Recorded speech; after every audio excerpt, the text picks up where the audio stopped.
with that said, what are we doing tonight? We are saving Christmas. So you might be asking yourself, why are we saving Christmas? Well, because it's Yoshi's Island, the,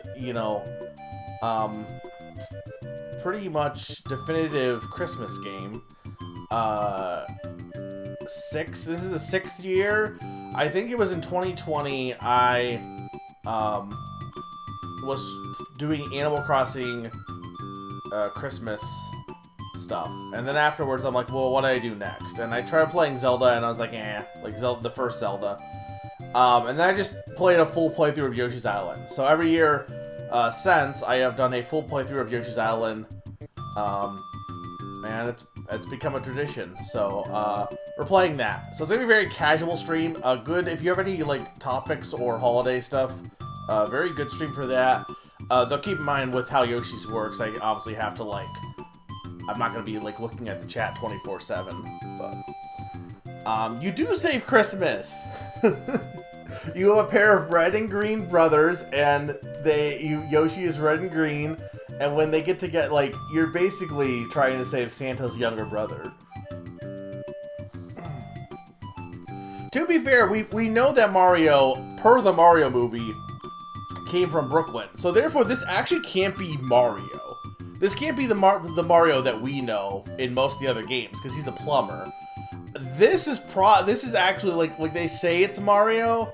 Actually, do they even say it's Baby Mario in the game? I'm not sure they do, actually. But, like, it could just be Baby Santa. You don't know that.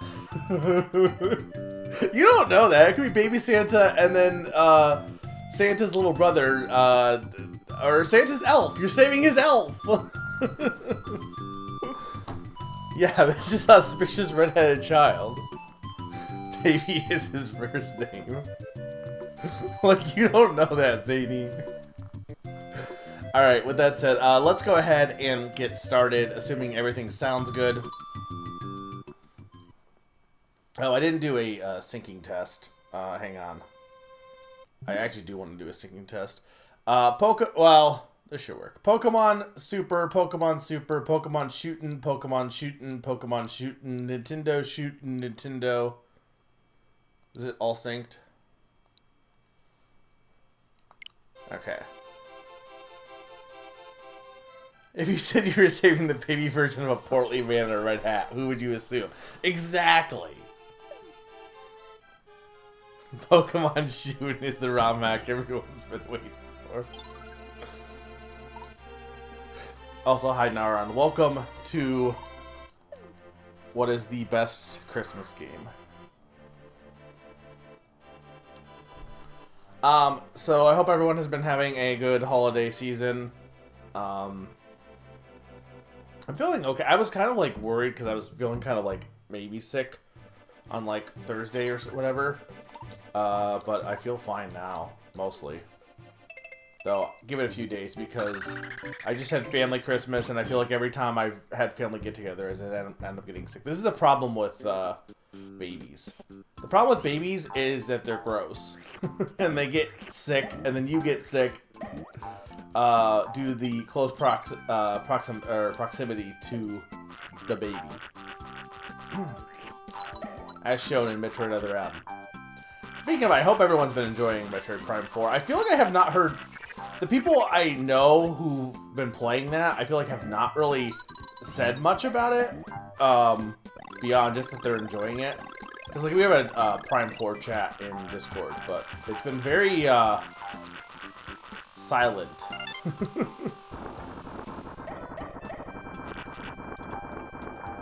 I know Sneaky said she was likely to get the game later. So I'm sure we'll get more discussion when more people get it for... Because, like, probably a lot of people are waiting for Christmas for it, potentially, too, so... What was your Christmas prompt? What Christmas character would you put in a Christmas... what Christmas characters would you put in a Christmas-themed RPG? Like, you're saying, like, the Wizard of Oz RPG when it's Christmas. Well, you gotta have Santa. Santa has to be in there. And you gotta have a reindeer. Probably Rudolph, but, you know, just a reindeer. Those would be, like, if we're saying, like, we're talking about the party, I assume.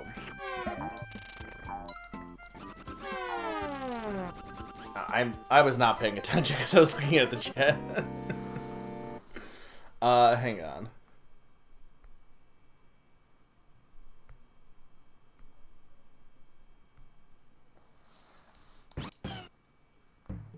Jack Frost is probably a good one, yeah. Cakeman's finishing up ZA. How close are you? Out of curiosity, I'm debating whether I want to get the DLC or not. I'm probably not going to get it anytime soon because I have so many games still to play. Can we? Okay, you know what? I'm going to ignore chat for a second while I do this. Because I'm like not paying attention to the chat and that's causing my demise. Or I'm paying attention to chat and that's causing my demise. No!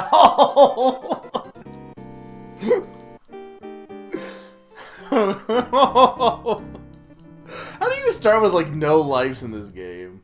Game over also doesn't really even matter. Alright. You beat... Oh, okay. Okay. That may... Then, yeah, that... I know where you're at.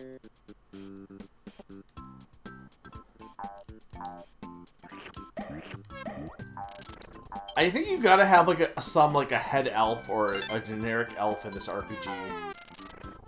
Why? So... I'm trying to rush too much, I think is the problem.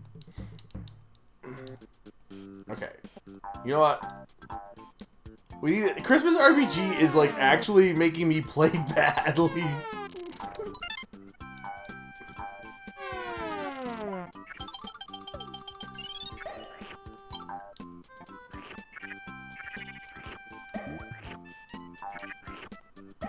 Well, are you playing as like... See, are you playing as like the guy who the one who wants to be a dentist, or are you playing as the guy who... You're playing as the leader of the elves. I think you gotta have a snowman, and you gotta have a penguin, too.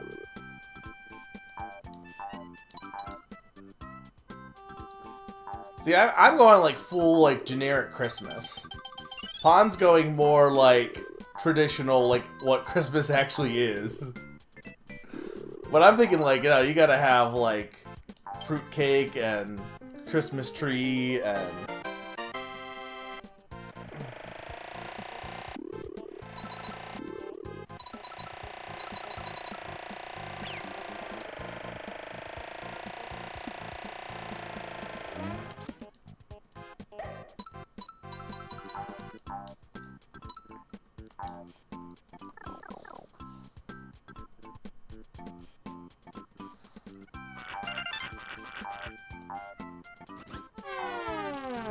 We're not getting knocked here. Look, I wasn't paying attention, Haran. Christmas has fallen, return to Krampus.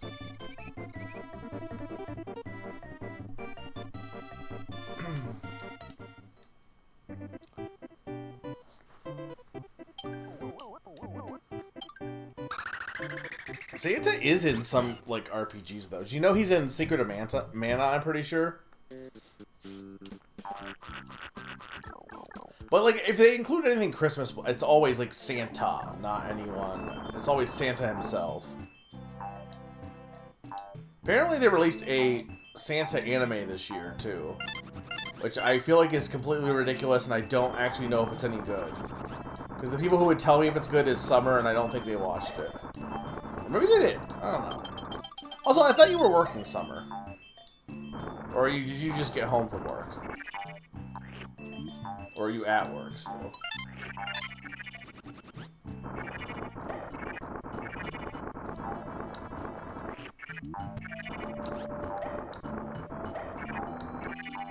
Not Secret of Manta.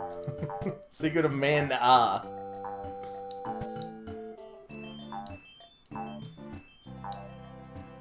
Alright, right, that's right. You're not in Kansas anymore. What the heck is Mexican Train? Also, wait, if you're playing it right now, are your family, like, you just have me on with your family?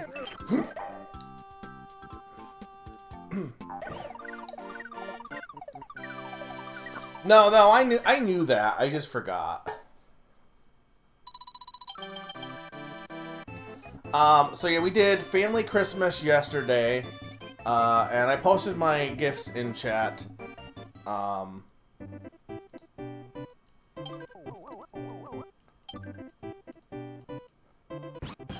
But the big things I got was, so I if you did not know, I bought myself, well, Blue Ghost bought me. Blue Ghost bought me a Switch 2. And I just got the normal Switch 2, so it's just like it's not the Switch 2 that has Mario Kart. I'm like, I waited to see what the consensus would be between Mario Kart and Kirby, and pretty much everyone agrees that Kirby is better than Mario Kart. By everyone, I mean, like, a good chunk of my friend group and most of the internet. And also me, because the single player for Kirby looks way more interesting than the single player for Mario Kart, which seems to be just... The Mario Kart single player seems to be just dick around and drive around, like open world style, and I'm so over that style of gameplay at this point that I just do not care about it. Whereas Kirby's is like checklist, and you know I love a good checklist. The thing with Kirby is I know it's like pretty much just going to be Kirby Air Ride for the GameCube, but again and newer. And to some extent, I would like it to have been something else, like, but at the same time, that's not necessarily a bad thing. I mean, considering that I put on my list, it's, you know, I'm totally okay with it being like that.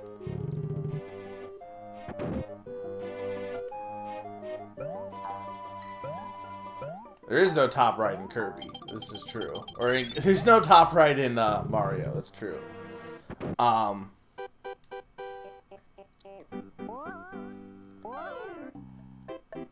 No, I thought Summer got back into anime because of Monogatari, but they definitely said they were going to watch the Santa anime.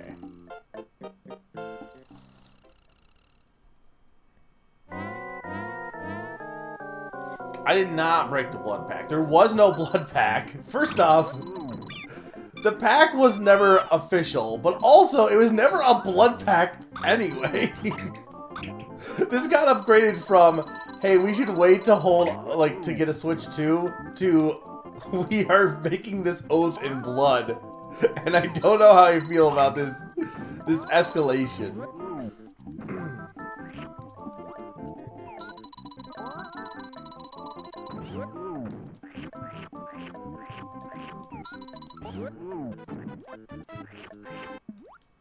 There we go.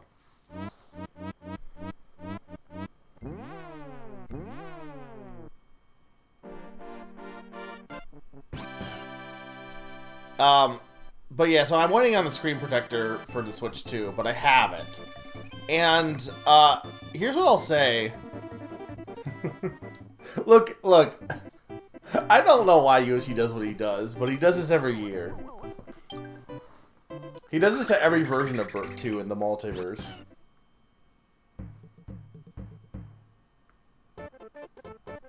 That's not what I said.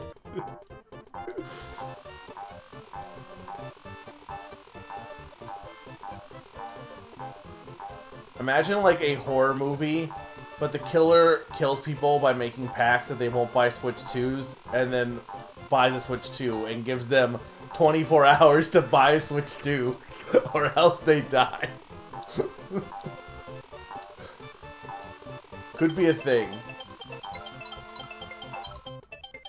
So, but I took some of the stuff of the Switch 2 out of the box. I left the screen in, because the thing is, I don't want to, like, take the Switch 2...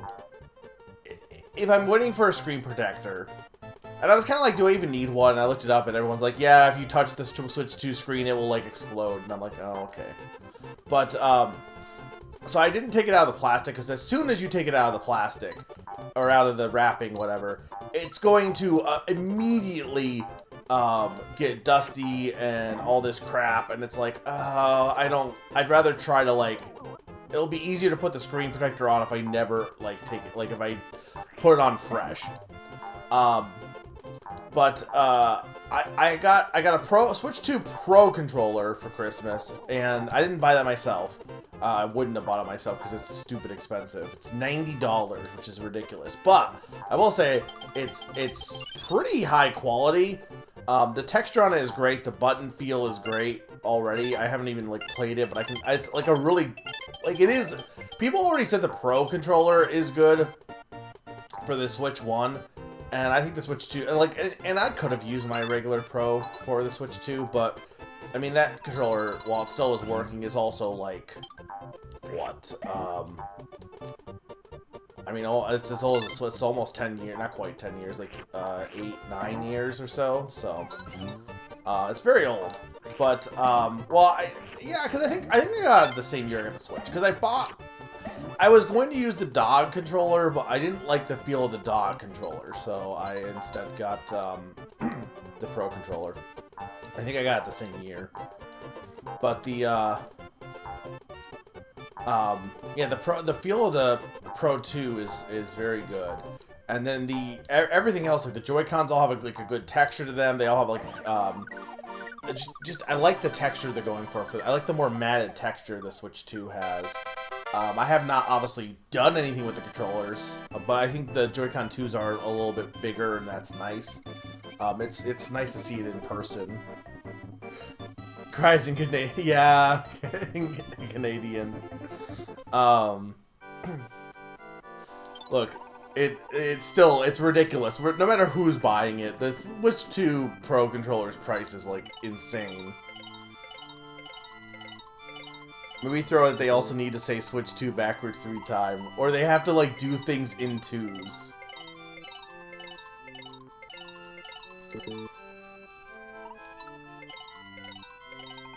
Here we go. There's a baby. Yeah, no, if you have the Switch 1 Pro controller, it's probably fine. I'm hoping the D-pad is better on it, too. Though I'm using the Super Nintendo controller right now that I got for playing this, but... I know people said that it has the same issue with the D-pad, but... I don't know. It's gotta be better. It can't be any worse. Well, hopefully it can't be worse. I also, like, people were saying the Ethernet... I have an Ethernet cord coming, but it's gonna be a while. Which is not a rush. Because I'm like, because I'm not taking down my Switch 1. Everyone else is like, oh, I'm going to replace the Switch 1. I'm going to transfer everything over. Look, there are so many games that are not optimized for the Switch 2. The Switch 2 is also, like, they said, I don't know if people realize this, but they've said the Switch 2 is not playing the Switch games natively. It's emulating them. When you put a card in for a Switch 1 in a Switch 2, it's using emulation to play it. It's not, like, built for this, like, it's like they basically couldn't, like, it's not like how the Wii is natively played on a Wii U kind of thing. Well, because they basically just put a Wii in a Wii U. You know, you go to Wii mode. Though maybe that's not the same. Maybe that's not. Maybe more the GameCube is the better example. Or like maybe the 3DS even. Regardless, I mean, maybe it's fine, but like even with the DS to 3DS, I remember like I still use my normal DS over playing it on the 3DS because I think the games look worse on the 3DS. So I would rather have the option to just play my games on the console it was meant for. And if I want to move them over to the Switch 2, I can. But there's no reason for me to transfer everything over. You know, I might as well have two things. That's true. I can't chat with my friends.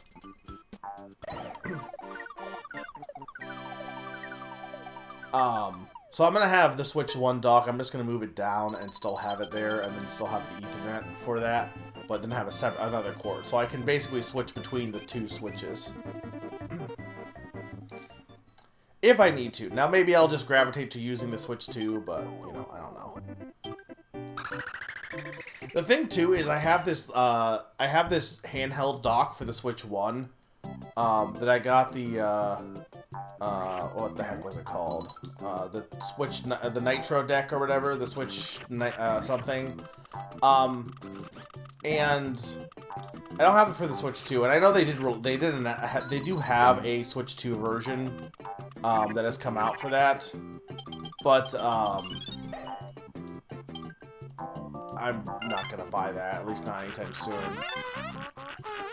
But I, oh, come on.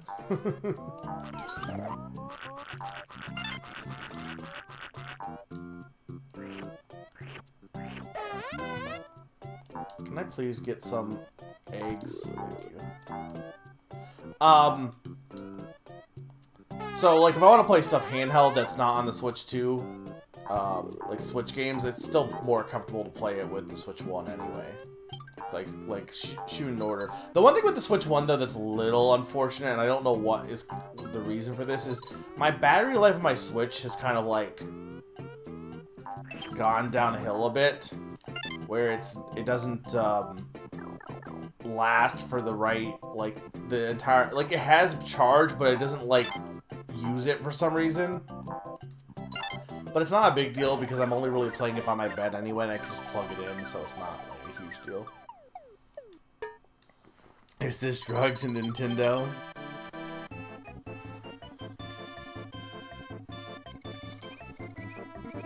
I mean, my thing is, people say that, but, like, again, the 3DS, like, the games on the 3D, if you play DS and 3DS, it runs fine. It looks like ass, but it runs fine. It's got this weird, like, gray filter over it. It doesn't look right on a 3DS screen for DS games.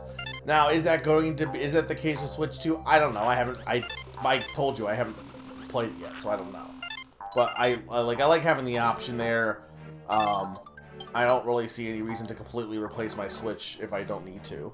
Plus, the Switch 2 does not have, like, with games being so freaking... The other thing is because, yeah, this is the big thing probably, is because the games are so, like, heavy for like, memory, because it seems like the Switch 2 games are, like, not even Nintendo even. Usually Nintendo's pretty good about, like, keeping the memory down. And, like, some of the games that were coming out recently had, like, stupid high memory for even Nintendo. And, so to me, it makes no sense. I probably don't need to do this. What am I doing also? I don't need to... I need to go... Let's do this. It makes no sense to transfer everything over to the Switch 2 because I would have, like, I have so many digital games. I would have literally, like, negative memory immediately upon, you know, transferring everything over. So I don't even have the memory to do that. So, like, I'm gonna have my Switch 1 plugged in so I can just have access to all my game library. Because, again, I just do not have the room to move everything over to the Switch 2. Even if I bought, like, a memory card, I don't even have enough room on the Switch 1. What I might do is move some games over to the Switch 2, but I don't want to move too many because, again, I just have a lot of games. Which I think is totally understandable. It's like, yeah, I have some physical games, but I just have a lot of games in the Switch 1. It's not even a matter of, oh, you have like, all digital. Like, I have a majority digital, absolutely. But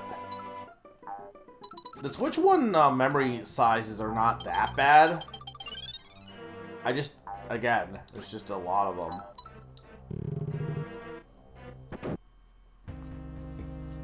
So, that's what I got, and then I got, I said the 3 games, Kirby Air Riders, Hades 2, and, Donkey Kong Bonanza, which the only other game I would have got would have been Hyrule Warriors, which is also the only other game on the Switch 2 right now.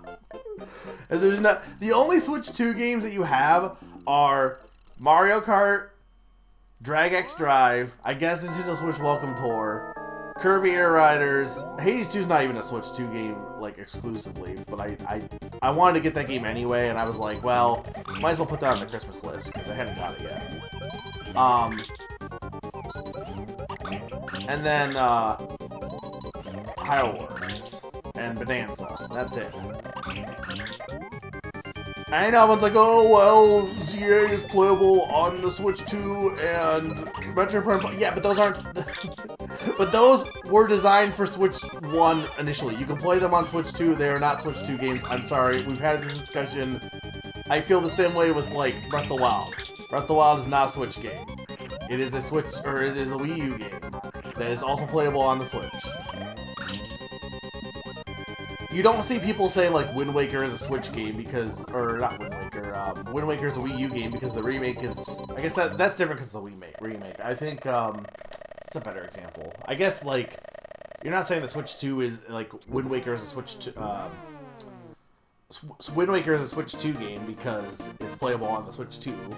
Like, nobody's saying that. But, like, oh, well, that's not the same thing. It's like, and now it kind of is. Like, there's, or a better example, you're not saying, like, Mario Kart 8 is a Switch game. No, like, nobody would say Mario Kart 8 is a Switch game. Oh, well, it didn't launch the same day. Like, it launched the same day, who cares? Like, it's not, you know, it doesn't matter. It's on both systems, but it was designed for the Wii U. Twilight Princess is a weird one. That one is a weird one because that one was released for the Wii first, even though it was designed for the GameCube. So it's like, like, for me, I only ever played it on the Wii. I didn't play it on the GameCube, so, like, in my mind, it is a Wii game because that's how I played it. But, yeah, it was designed for a GameCube. But it also released on the Wii first, so it's kind of a... That one's kind of an anomaly a little bit more, at least.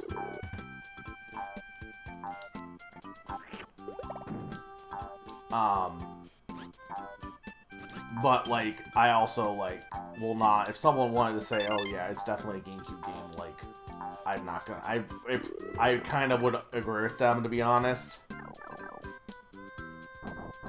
Say hi to Poochie.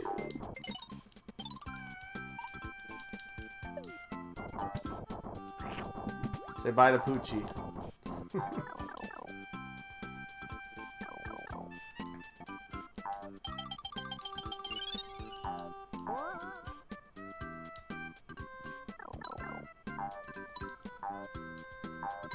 Crossbow trading. The thing that's funniest about crossbow trading is you don't even have a crossbow in Twilight Princess initially. It's just a bow. And then he just gets a crossbow for specifically crossbow trading, which the Zapper's not even shaped like a crossbow, but...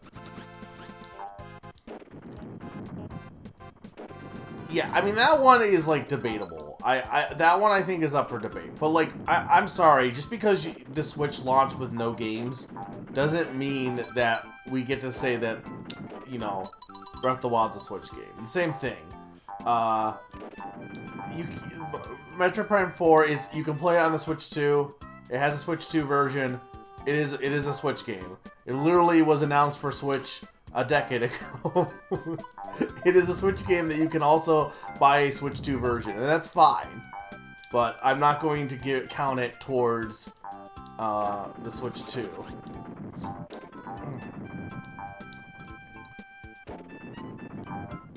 You wouldn't... No, I don't think anyone in their right mind would say that any of these other Switch 2 versions, like Mario Party Jamboree plus Switch 2 version, or Jamboree TV plus Super Mario Jamboree Switch 2 edition, or whatever the fucking title is. I don't think anyone would say that that is a Switch 2 game. Like, nobody would consider that a true Switch 2 game, even though it has Switch 2 exclusive content. Anyway, point is, this is not saying anything on, like, if you're enjoying your Metroid Prime 4 or ZA, like, yeah, I'm not saying anything about those games at all. I'm just saying they're not, I just don't consider them in the conversation of being counted as a Switch 2 game for the purposes of, like, the library, at least, in terms of, like, what's, you know, they're new games, but I can play them on my Switch 1, and, like, yeah, I know they probably play better on the Switch 2. I could upgrade ZA, but I don't really see a reason to, because honestly, I thought ZA looked fine on the Switch 1. I'm not saying it couldn't look better. I also don't have, like, so here's the thing, is I don't have a 4K or a whatever K we're at TV. I have, like, a very, like, my TV is, like, a decade old or so. which I'm hoping I'm hoping the Switch 2 looks fine on it. I think it should be fine. But I do know I have heard if you have like a Switch or a 4K TV, older stuff doesn't look as good on it. So I get that. But for me at least, it doesn't. I thought ZA looked really good on the Switch.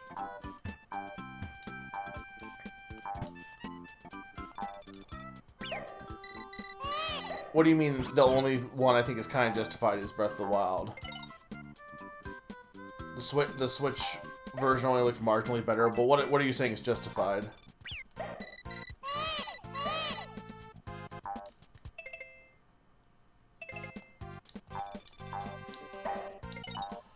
I think even like, I think what's ridiculous is that they're trying to market Breath of the Wild as a Switch 2 game, launch game as well. Like, the Switch 2 edition for that came out, and they, like, Nintendo was trying to push that as being like, oh, well, it's the, you know, it's another launch game. Oh, well, you're saying, okay, you're saying that you think it's justified to buy the Switch expansion for, well, the thing with that, at least, what I will say, I don't think they should be marketing as a Switch 2 game, but I will say, well, I don't really care that much. On the other hand, they, like, if you have the Nintendo Online, which most people do, it's free. So there's really, like, the expansion for it is free. So, like, I can't really complain too much about them having an upgrade. I think the Zelda Notes thing is stupid.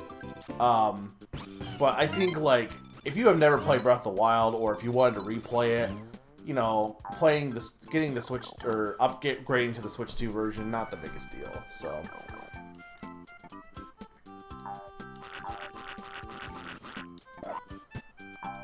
But, I mean, I don't really have a desire to go back to Breath of the Wild, personally.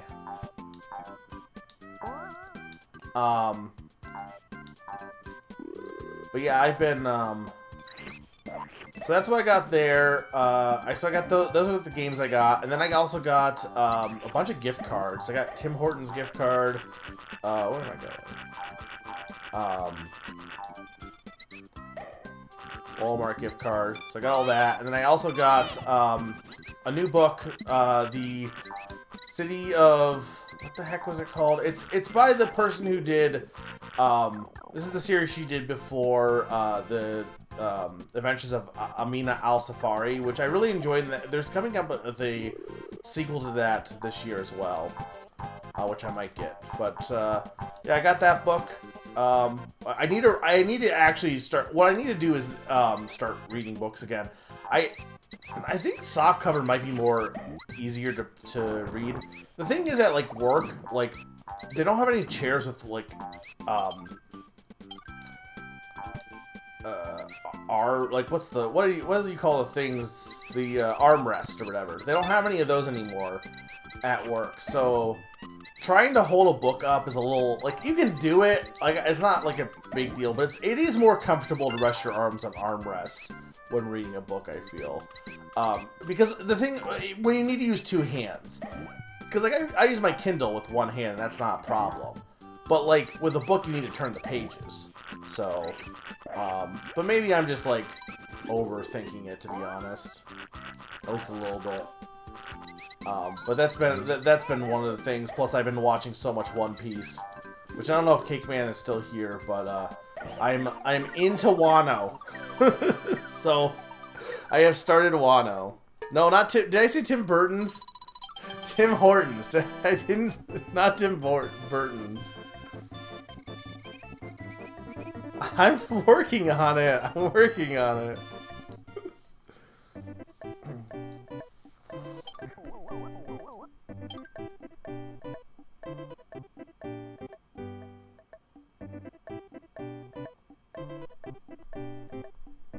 Hang on. I will. Reminder that the Switch 1 chat is still, or the Twitch chat is really bad, not Switch 1 chat. What am I talking about? Hopefully you guys are enjoying the stream still so far as well. But yeah, I got, what else? I got a lot of candy. I got candy. I got coffee cake. I got an air filter, which is good because, like, so our heating system is like forced air, and if you don't know what forced air means, it's where the air is forced. It's like, it pushes up air, and this house is older, so it's like really dusty at times.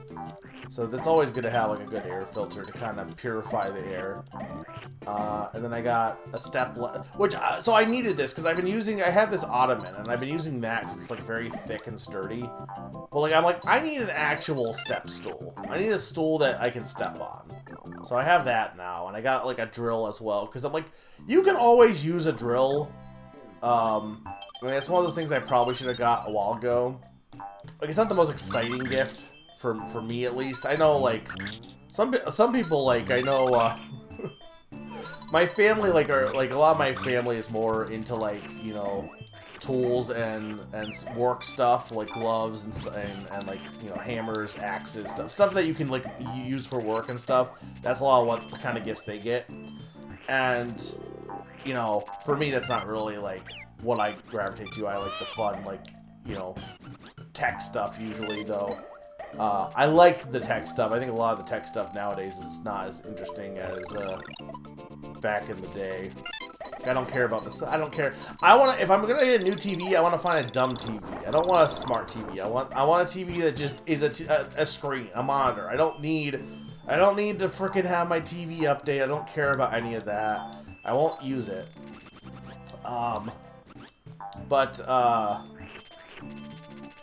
I know, like, one of the things was, like, somebody got suspenders, and, like, that was, like, their big thing is they got suspenders, and I'm like, that's not, like, my typical gift, but, I like to get some household stuff every year, too. Like, I've gotten laundry baskets before, stuff like that. Stuff that can be very useful, in the future, even if it's not, like, you can't go play with your drill or something. Well, you can, I guess, but you shouldn't.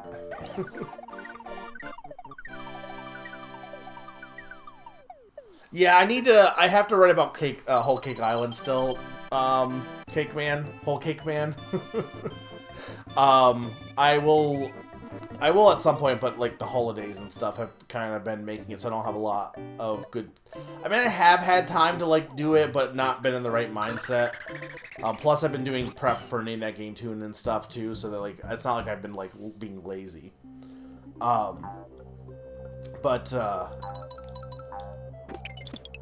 Yeah, I kind of blitzed through Dressrosa because I really enjoyed it, and then I like just kept going with Whole Cake Island. I think I'm gonna be stuck on Wano for a while because the pacing in it immediately slows to a crawl. Like there's a noticeable difference in how much slower Wano is. There are scenes in Wano that are like ridiculously slow for no reason. Like the scene of her eating the red bean soup drags out way longer than anything up until that point had been. And it's kind of ridiculous, but I'm still like liking it. It's probably gonna be a bit. That works.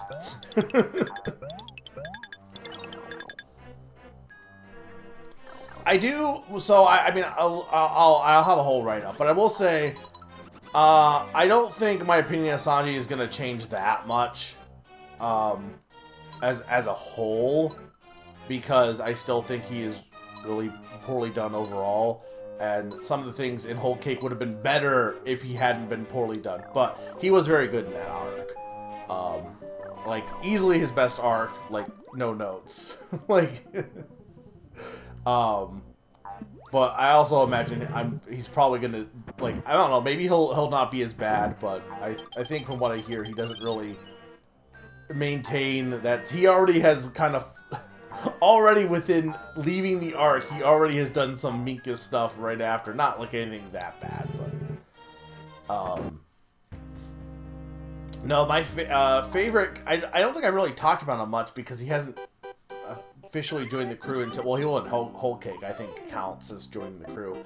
But Jinbei is like, I freaking love Jinbei. He's like easily number 2. He would be number 1 if not for Chopper. And honestly, I really like Chopper. I will always love Chopper, but Jinbei is so good. He's like one of my favorite crew members. I love him so much. He's the only reason why I think I didn't hate Marineford as much as I did, and I already did not like Marineford because I like Jinbei. Who doesn't like a fish man?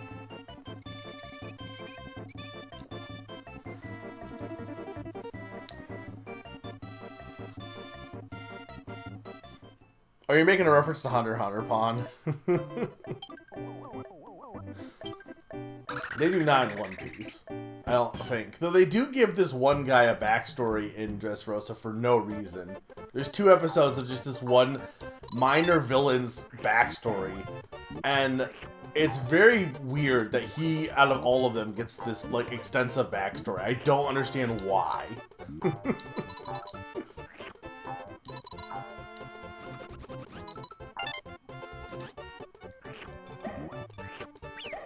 Well, not only that, but, like, they actually, like, there's a whole thing with racism and stuff, but, like you could be like, oh, well, that could be done badly. I don't think it is. I think they do a really good job with it, too. Like, he calls back to that arc, and he does it in, and he does it in such a way that it's, like, really good. Better than Zootopia 2, probably. And probably Zootopia 1, for that matter, but... Which, though, that said, that you know, obviously that movie is not about racism, as we all know, though. Yeah, I'll definitely write up my whole thing on Cake Man, on Whole Cake Island, Cake Man. I definitely promise you that. So,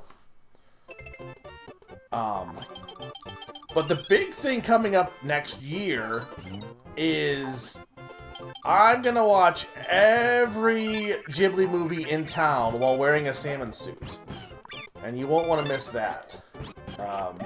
So I'll be having those blogs because I'm almost done with like honestly, it's gonna be a bit before I get the Wano blog, because that's like 200 episodes. Even if I go at the pace that I've been going at for, I don't know. Even if I go at the pace that I've been going at for the previous arcs, which has been, I think I've like watched like 100 episodes a month, I would still be 2 months before I get through Wano. So I would probably finish it in spring. But my hope is, here's my hope. My hope is that I finish Wano. There's the Egghead arc. And then, so I have to write about Wano and write about Egghead.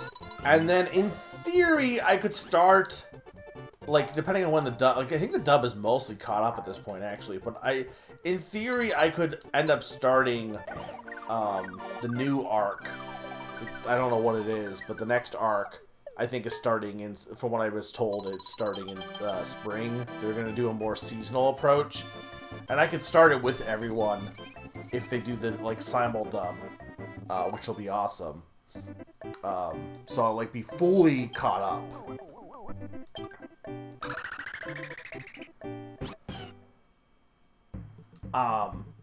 But so I'll have the Ghibli stuff to replace that. Which won't be as, like, I don't know how it's going to be writing about the Ghibli movies, but I don't think it's going to be nearly as extensive, because, like, you don't need to go in a whole, like, you don't need to be, like, any more, the writing about the Ghibli movies is going to be similar to writing about beating a game, I think. Whereas, like, writing about One Piece, I have to go through, like, every single arc, and, like, there's just a lot to have to write about for that. Whereas, like, for the Ghibli movies, it's just like, yeah, my neighbor Totoro was there. he was cute. The thing about the Ghibli movies, as I've said, is I've never watched a Ghibli movie in full. Technically, I have watched probably 60% of Howl's, maybe 70% of Howl's Moving Castle, so that's the one I'm the most familiar with. But I mean, I haven't seen it in a long time, so I also, like, I kind of know what that movie's about, but also I don't, because it's very confusing. Um, and like I think I know a good chunk about some of the earlier ones, like somewhat. I know about Kiki's. The early ones I know nothing about. I actually know nothing about My Neighbor Totoro. The only thing I know about My Neighbor Totoro is that there's a neighbor, his name is Totoro, and then also there's a cat bus. That's it. That's all I know about that movie. I don't know what the plot is. I don't think there is a plot, but don't confirm or deny this because it could be possible that it has the deepest plot of all time. I don't know, because I don't know. I guess I don't know anything about what was the first one? It was the... was it Valley of the Wind or Nausicaa, I think whatever one was the first Miyazaki Ghibli one. Well, you didn't tell me which ones you wanted to be a part of, Summer. I asked everyone what movies they wanted to watch with me. The thing is, I gotta figure out how to watch with people, because I think I can watch most of them on HBO Max. I might get that for the purpose of doing this, but... Both of those are the same movie. Okay, well, which one was the first? Is that the one that he did first? Was Valley of the Wind?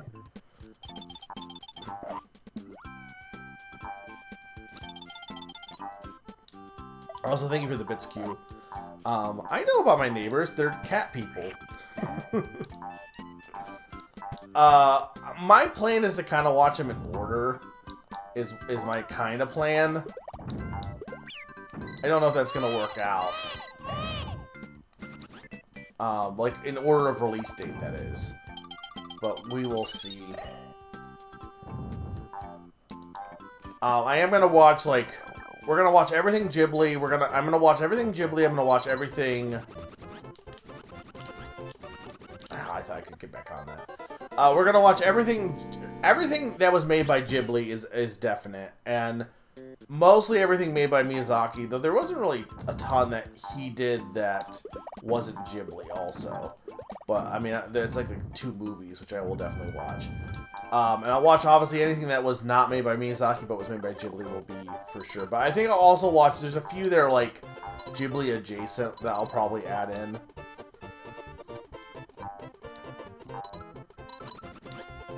I had Pond gave me a whole list, so...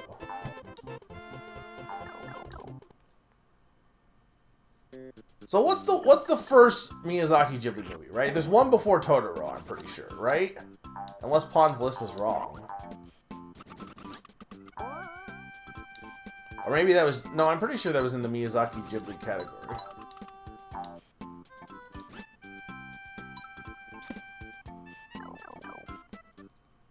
I don't think I'm gonna watch A Boyfriend for Christmas. Though if you haven't, you should watch the, I don't think I need to be the car, but I will be the car. I know you don't need to be the car, but I will be the car. If you haven't seen the start of that, though, Sneaky or anyone, but specifically Sneaky, because I don't think they've watched it, it is very much just legally distinct Mariah Carey, which is hilarious.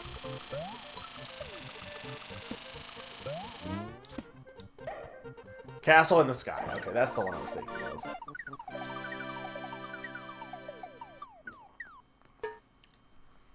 That's basically Valley of the Wind. Castle in the Sky and the Valley of the Wind. Why is the castle in the sky? Because of the Valley of the Wind.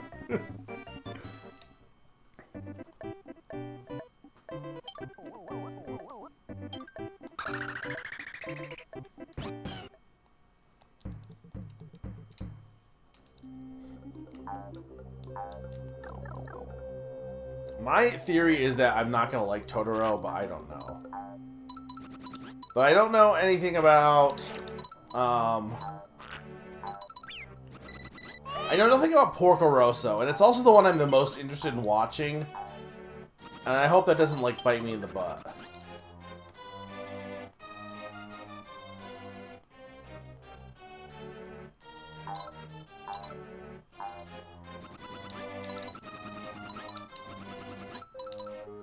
Look, I think I can make that.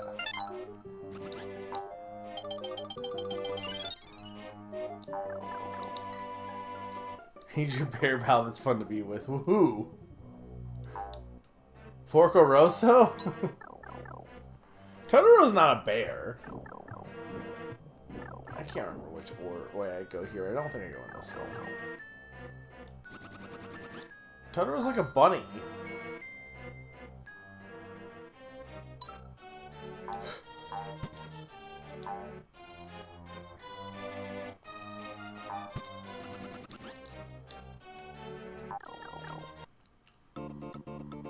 No, I don't need to go this one. Why do I always get confused here? I think I just go up. Yeah, no, I guess I do go up. Okay.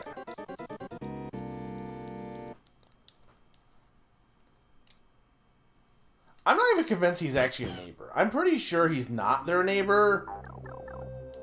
But, like, I don't know. I mean, again, don't tell me. I'll this is the year of the Ghibli.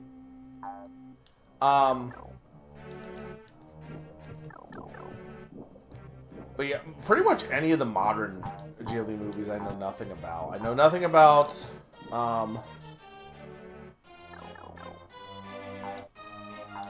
this is, I think I want to go this way.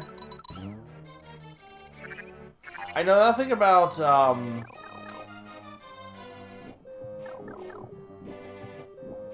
like, oh no, okay, that's right. I gotta go get the key first. Okay, I always first screw this one up. I know nothing about The Boy and the Heron or anything like Up on Poppy Hill, Tales from Earthsea. Like, I know nothing about those ones.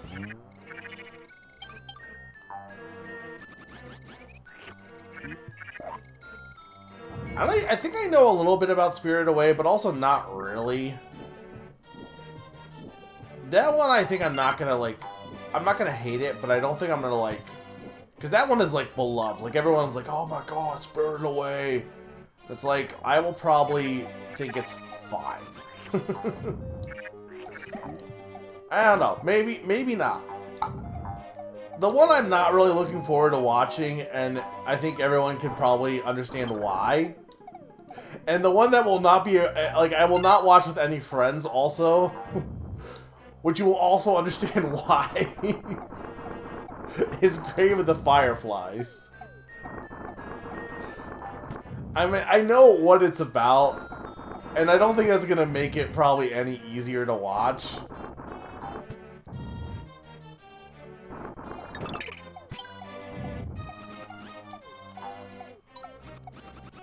Ow, I was looking at chat. I blame Pawn.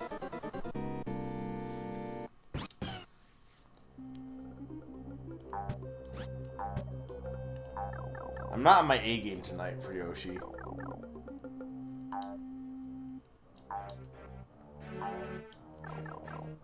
We are getting a new Yoshi game next year, also. First Yoshi game since, I guess it'll be the first new Yoshi game I played in a decade. Because I didn't play Crafted World, because I thought that game looked bad. And it probably is fine. But I was kind of burnt after Woolly World was... I did not like Woolly World. That's probably one of my hottest takes, I guess. I guess it depends on the audience. It's like... I thought Woolly World is... I think definitively Woolly World is my least favorite Yoshi game, easily. Of the ones I've played. I guess I've never played... I guess I haven't played that many, though. So, like, I didn't play New Island. I didn't play... Topsy-Turvy and stuff, so I guess I don't know how much that actually matters, but I did not like Woolly World. And I love Epic Yard. I thought Woolly World was like an inherently unfun experience for me. I think it's the best name ever. Okay, Yoshi's Island DS I think has lots of problems, but I don't think that I didn't hate Yoshi Island DS. I think there's a lot of issues with it that make it less fun, but I think there's still some fun to be had. Woolly World is to the point where, like, the experience was so unfun at points that even the good aspects of Woolly World just feel like they got... Like, because there are good aspects to Woolly World. And I do think what I should do...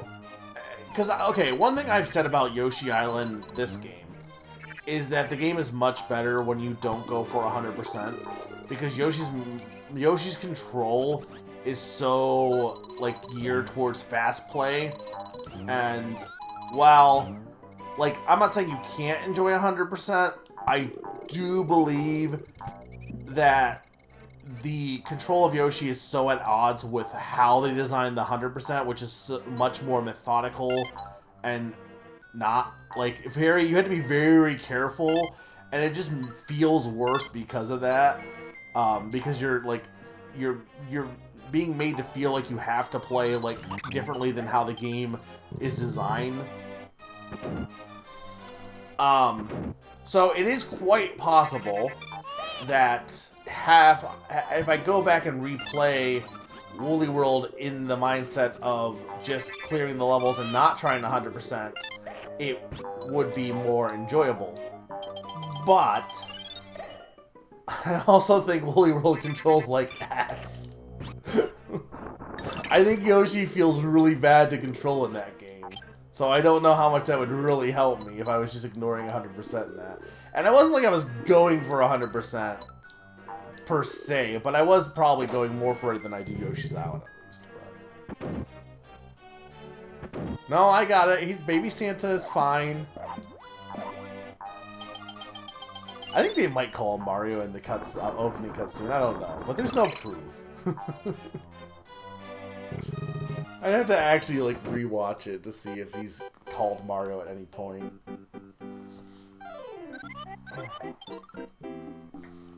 There's no M on the hat though. Like you can look at the sprite. There's no M.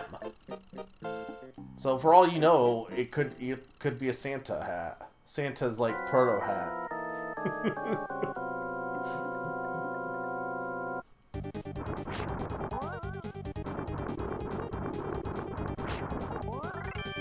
I just think it's interesting how like so many people love Woolly World, and it makes me wonder what they like about Yoshi's Island then.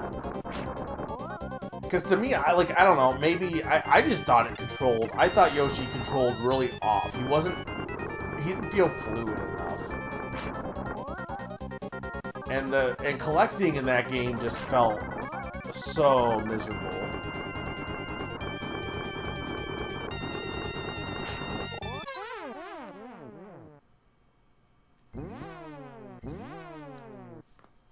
Well, Yoshi's been doing that since the beginning. It's like, this is like crayons.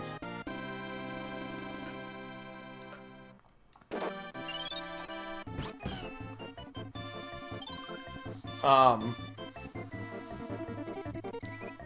yeah, what have you guys been doing for Christmas? Anyone, Nino, did you have a good family thing? I don't know if it was Christmas.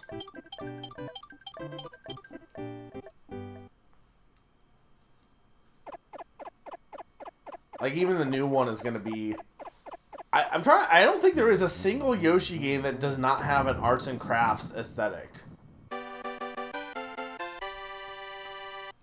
Did you win bingo?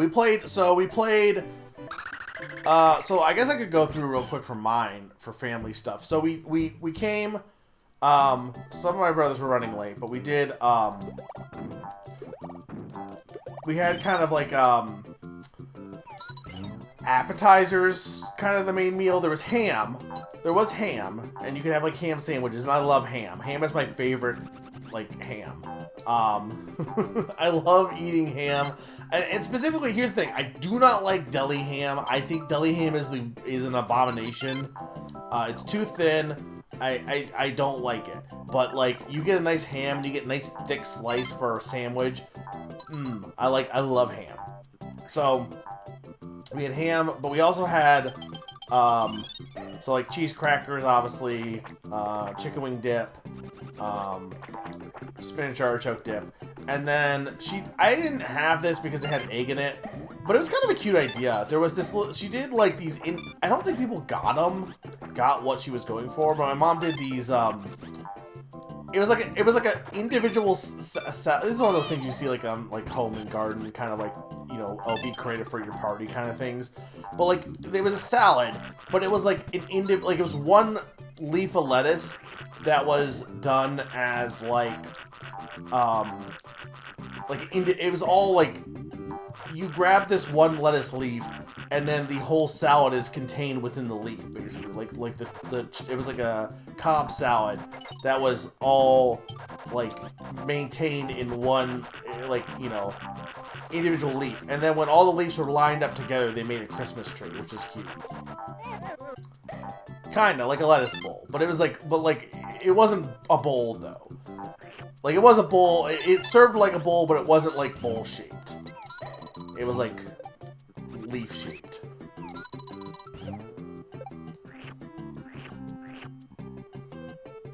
It was about to get Dr. Seuss. I could eat ham on a boat. I could eat ham with a goat. I could eat ham here or there. I could eat ham anywhere. I love ham. A ridiculous blizzard came in front. Oh, that sucks. That's awful, Cake Man. Hopefully you guys can reschedule or something, or I don't know what your plans are, but well, that's what I was kind of like trying to. First off, my work schedule changed. I was a little worried about that screwing up our friend Christmas, but I think but that got all resolved. And then the plumbing issues, I was like, well, I was trying to talk to my brother about, like, well, can we, like, make sure that and it'll be fine. But I'm like, can we make sure that we fix the plumbing issue? It's just, basically what it is that he had to fix something in the basement, and the water line is still working up in my bathroom, and the shower works fine, but, like, whatever he knocked from the pipes, like, when he, like, he turned the water off, the pressure, like, must have knocked from, because they're older pipes. And they just got stuck up here. So it's just like something is just stuck up here that needs to get unplugged. They just need snaked out, basically. But I really like to eat my ham. I really like it, Sam. I am. Exactly. But then I had a little family dinner that was cooked up by my sister's chef's significant other. That's awesome. I wish none of our family is a chef, and I feel like if you have someone in your family that is like, you know how, like, if like, my family has carpenters, so, like, that kind of stuff is all covered. There's, like, or not everyone's a carpenter, but there's a few carpenters in the family. But, like, if you have, like, your family, well, someone is this specialty, like, you can, they can usually help you out with stuff, because it's their expertise. I got to hang out with your niece also, Sneaky. That's awesome. Did not get any Tato chips this year, unfortunately. I don't even know where to buy them, to be honest. Zany is, yeah. I assume most people are doing Christmas stuff on Christmas. We just do it a little earlier, partly because of all the extra families.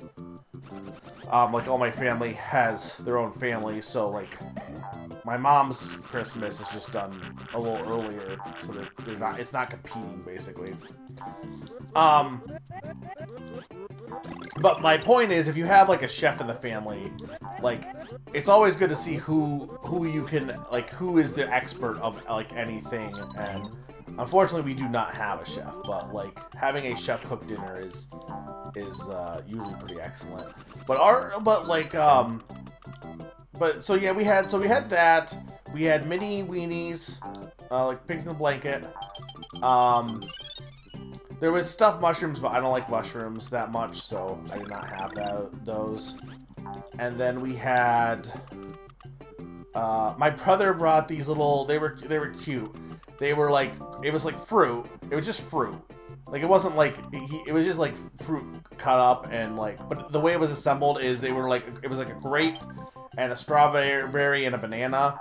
And it was like, so it was like the Grinch with the Santa hat. Very cute. But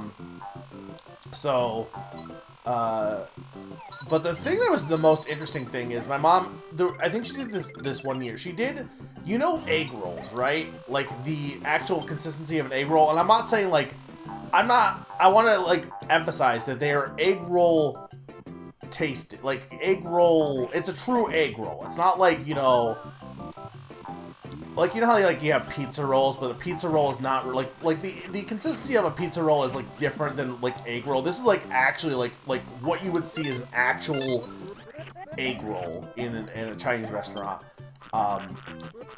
But it was cheeseburger. It was like a cheeseburger egg roll, and had like burger. I didn't realize this soon enough, but there was burger sauce too to put on it.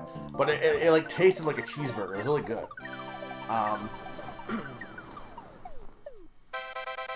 Your niece does not trust me very much when they're surrounded with other relatives.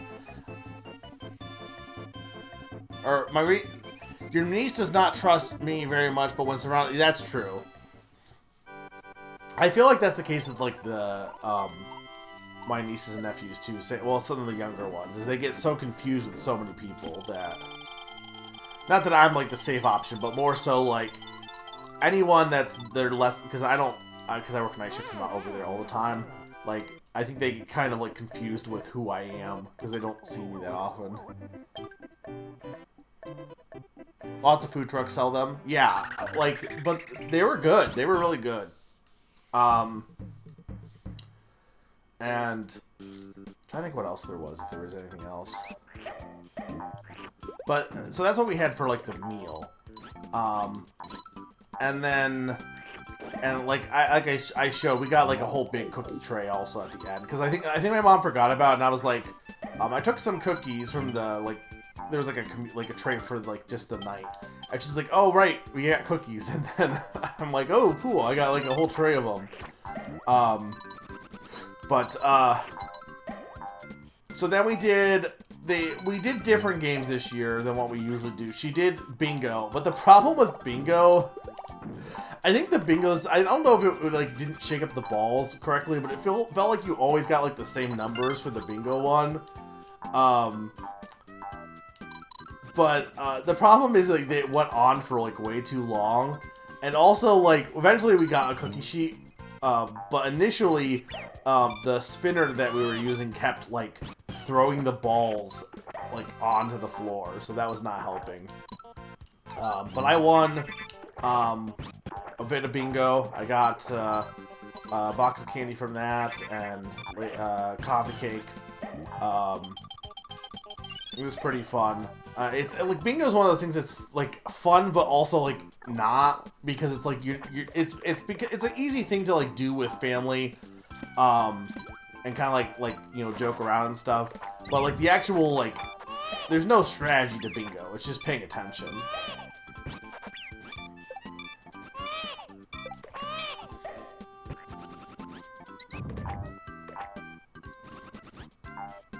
Poutine egg roll, those sound good.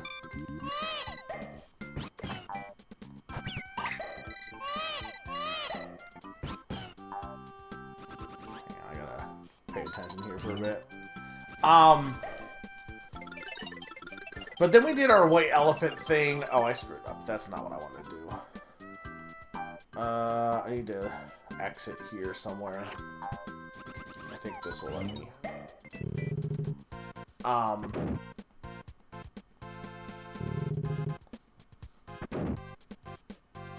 We did our white elephant, so I had brought some fudge. How we normally do it is we have this big fuzzy, big novelty dice, this soft dice, and if you get a 1, you pass. Everyone has to switch to like I think it was the left. 2, everyone switches to the right. 3, you swap with any guy. 4, you swap with any girl. Or I think it was the other way around, but regardless. 5, you open your gift. And then 6, and eventually we made it if you open your gift or steal from anyone if you've already opened your gift. And then 6 is you steal from anyone. So everyone rolls the die, and then it determines what's going to happen that turn. And for some reason, the die kept rolling 5s. Like, I think in previous years, almost like it never, like, not many people opened their gift ahead of time. But like, I'm pretty sure by the end of it, there was only like 3 gifts that weren't opened. And that includes like the kid gifts, because the kids are all old enough that we have like an inner circle that's the kids. so they can participate, and then obviously the adults have all their own ones. But I ended up with a Walmart gift card, which I'm like, that's totally fine. Like, I'm not gonna complain about that.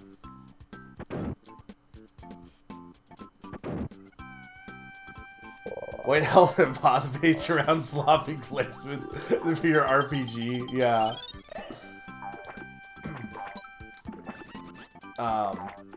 And then we did.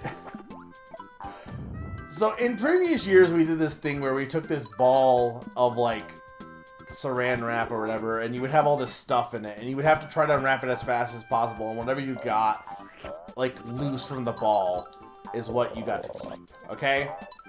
Well, instead, she did a new game where, so there was this toilet paper roll that had strings hanging out of it, and you picked like I don't know how she like tangled it up, but I think it was just not even tangled up. I think it was just like hidden. But the way that she had it was there was different strings, and when you pulled a string, a different it would pull a ribbon that was attached to it. Like a gift ribbon, and whichever, so like you wouldn't know which string was attached to, like the way they were tied up. You wouldn't know which one was you were gonna pull ahead of time. So it was like a random chance basically, and whatever ribbon you got to, there was a cups with the matching ribbons, and you had to either pick. There was sometimes you had like two options, but you got whatever cup was under the cup. And I made out because my two cups, there was 2 rounds. So my 2 cups were, the first one was like a $50 grocery card, which, you know, really good.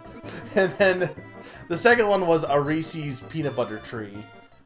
So, you know, there was like some that were like way better than others.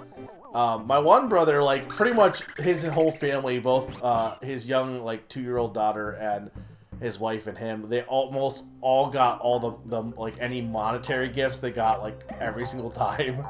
So they made bank during that. But the problem was because the ribbons were like there was a lot of cups. Some of the ribbons were very similar in color, so it was really hard to tell what colors were what. But also some of the kids forgot like to remove the cups. So like the cups with the ribbons were still there, and that confused things further. On top of the fact that my one niece kept moving the cups and moving the ribbons and stuff, so like near the end of it, it was like really chaotic to figure out what was even going on. But that was fun. And then we did a bit more bingo, and then we played, and then we opened our gifts from family and stuff. So we kind of did, we tried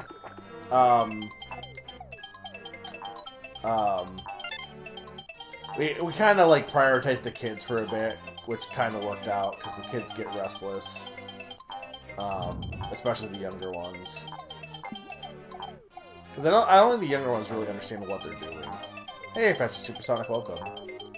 But yeah, so and then I still have my friend Christmas, and then I'm working Christmas, but that's fine. And I'll probably get some Chinese food Friday and like for Christmas. My plan tomorrow is to wake up at 5, get a pizza. Well, wake up at 5, figure out the plumbing issues, then get a pizza, shower, get a pizza, and then do friend Christmas, and potentially play the new Jackbox game too, which will be fun.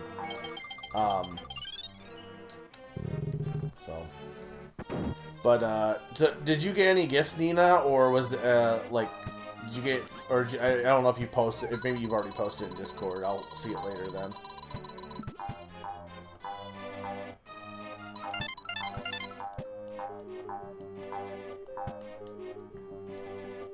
Yeah, I know Zany said that he hasn't done Christmas yet. I know Summer's at her family.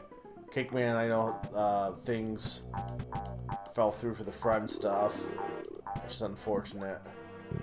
But I imagine most people... Here's the question, for those who haven't done it yet. Do you do it on Christmas Eve, or do you do it on Christmas? Because for the longest time, we used to do it on Christmas Eve. I've kind of maintained that the actual date does not matter for the holidays anymore, I feel like. Especially if you work, it's like, really, you can make good use of just, like, it's easier to get days off if you're not trying to gun for Christmas, you know? And it's like, at the end of the day, who cares what, you know, I feel like compared to any other holiday, like, for Thanksgiving, obviously oh, damn it. For Thanksgiving, you very clearly need to have it be on Thanksgiving, because that's the whole point. Like, you have your meal on Thanksgiving. But I feel for Christmas, the entire, like, holiday is... like, because a lot of people, like, the thing is, like, okay, like, a lot of people, even their family Christmas, they'll still do on Christmas, right? Like, that's totally fine. But, you also have, like, if you do work Christmas parties, if you know, just, like, you maybe have a few different groups that you do Christmas parties with, it's not like there's one single event. I feel like the whole, like, there's a reason why it's called the holiday season. It's not like, the day itself doesn't matter as much. Though that said, I've been, I actually got, like, a little Mario advent counter this year that, like, counts down the days. Which has been kind of cute. Like, it's I don't know, it's a nice little thing to have. It was, like, kind of nostalgic. But I was kind of impressed. It has chocolates, and each of the chocolates have different things on them. And eventually they do loop around, but for I was surprised at how many different variations they had. They had, like, the question mark block, they had a mushroom, they had a star, I think they had a fire flower, they had a Yoshi egg. I think there might have been one more. But I was kind of impressed with how many variations they had. I thought about getting one. I know, like, Zany's, I know, had that one Pokemon one, I think, that had, like, different figurines. But I'm like, chocolate makes the most sense to me. Because, like, I know I get blind boxes occasionally and stuff, but I don't know if I really wanted to have a bunch of figurines just lying around that I don't know what to do with. Whereas with chocolate, the thing with chocolate is you eat chocolate. So once you eat it, it's gone. Well, for Thanksgiving, I know, like, they do, like, a Christmas parade too, technically, right? Kinda.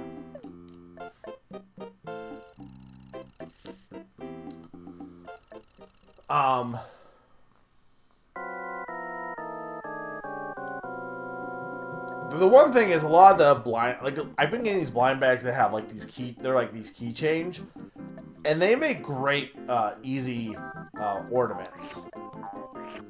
Because I got my Christmas tree up, and it's very, very game-oriented, and, very, anime-oriented, too. And very, Sanrio, also. Not even intentional entirely. I'm not even, like, I don't even know if I'm, like, the biggest Sanrio fan. But they make easy ornaments. And they're cute. A lot of stomach acid today. Why is there so much stomach? I don't feel like there's usually this much stomach acid. Maybe there is. I feel like he has a lot of acid.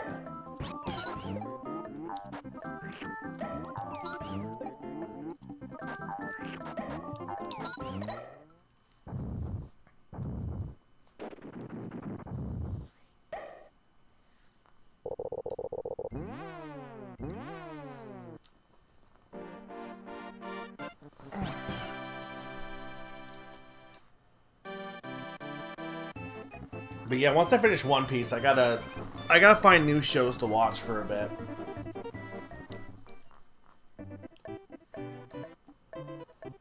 I have some options, at least. Ugh. I gotta play more games next year, though. I think I'm gonna be at a -5 deficit next year, which is unfortunate.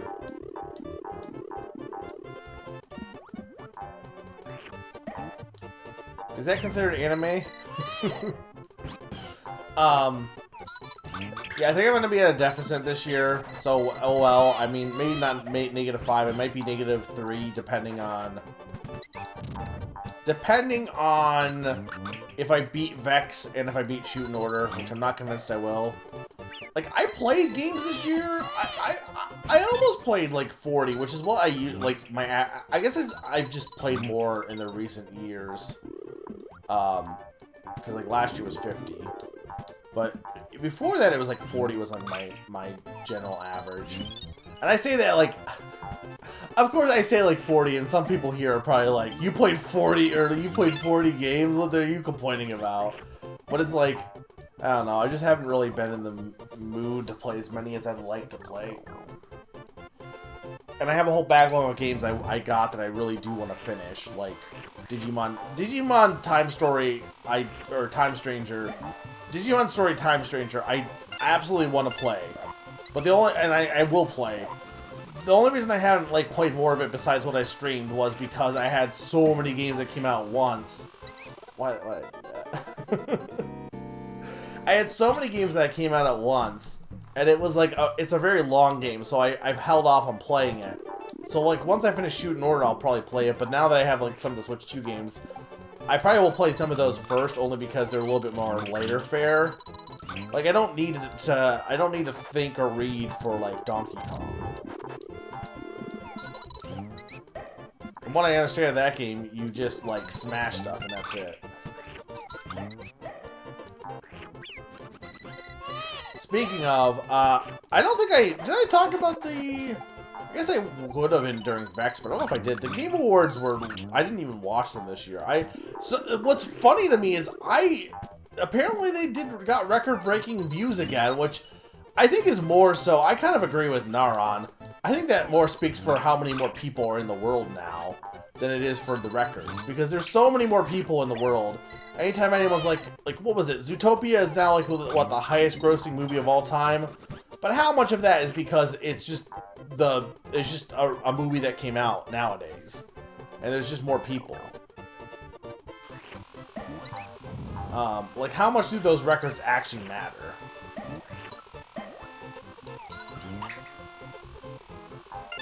That too.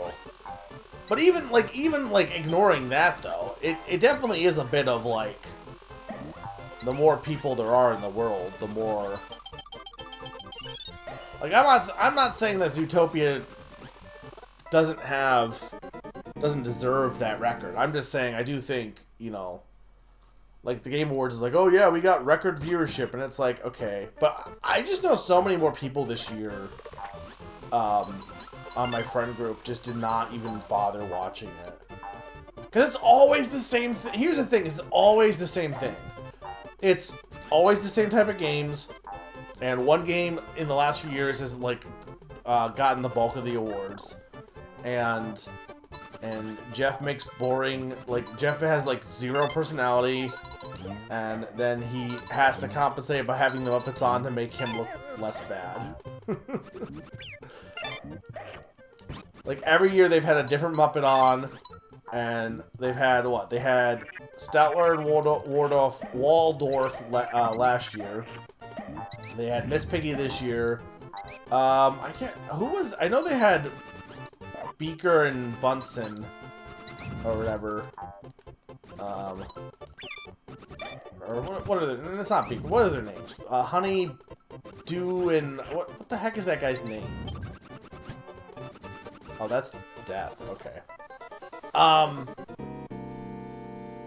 don't think they had. Did they have Fozzie on? I don't know if they did. He'll be next year though if they didn't.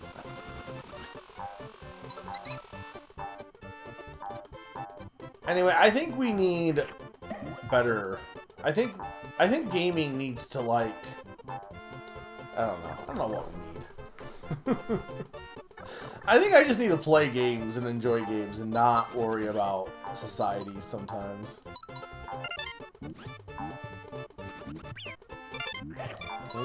Please. Thank you.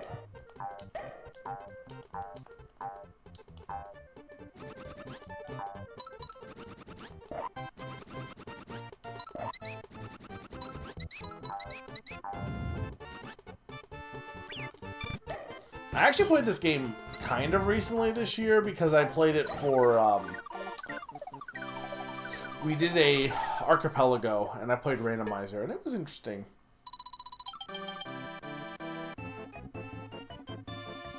Just got back and didn't hear any of the lead up. Well, I did ask also, Sneaky, if you got any gifts. If you missed that. But I said you'd probably post them in Discord if you did.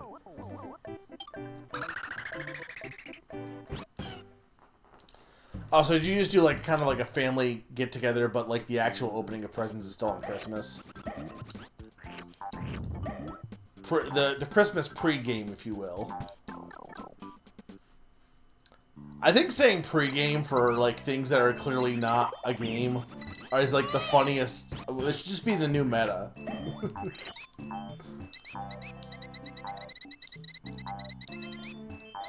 This is like full extended family, okay.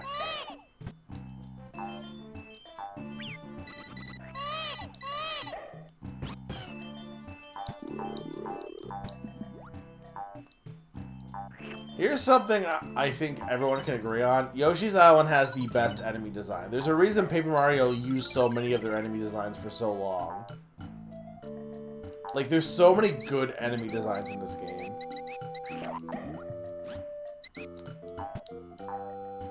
Hang on, I think I can...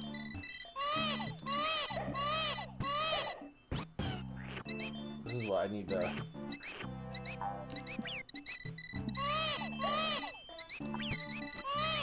No, no, no.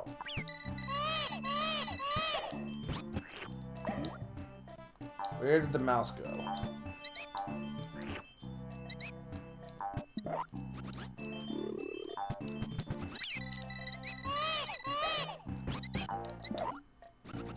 Okay. Like, this should not be that hard. I just need to do a bounce here.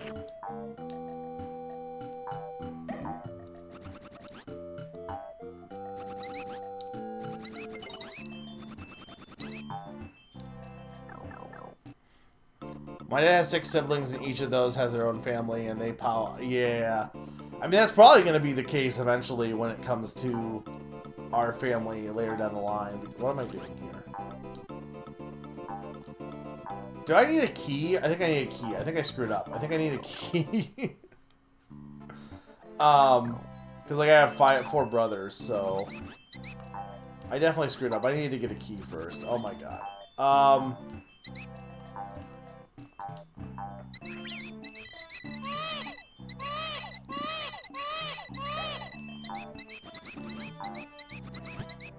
I'm not on pace for 700 movies. I was almost on pace for 2 movies a day, but no such luck. I mean, it happens. Like I said, I would have liked to have played more games than I did, but I didn't, so... It is what it is.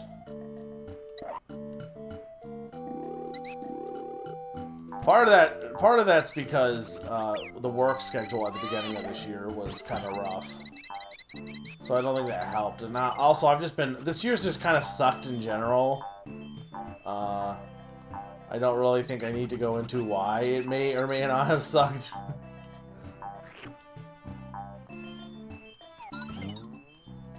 Though there's been some good things that have happened to me this year.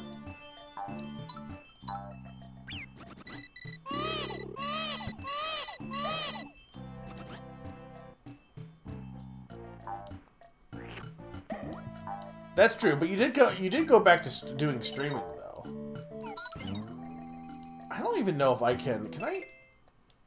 I don't even know if I can get back up at this point to where I need to get the key. I know where the key is. I need to. Like, it's right there, but I need to like. Okay, I just need to exit here.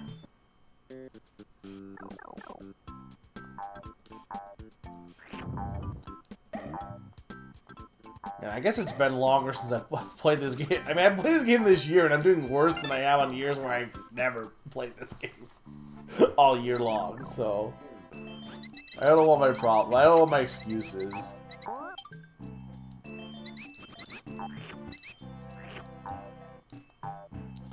I wanted to do a New Year's resolution this coming year of like I want to draw some more, and maybe I still will. But I think I'm like. I feel like I'm now committed to the Ghibli thing. Granted, you could make the argument, well, you could draw and watch Ghibli movies. And that is true. But that might be too much commitment.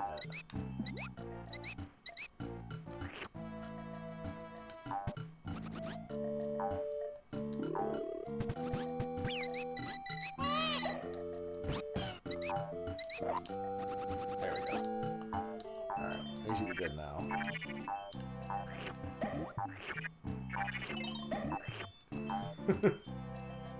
Instead of doing write-ups, I just, like, draw how I feel about the movie so you can infer what my opinion is based on the drawing. That actually is not a horrible idea.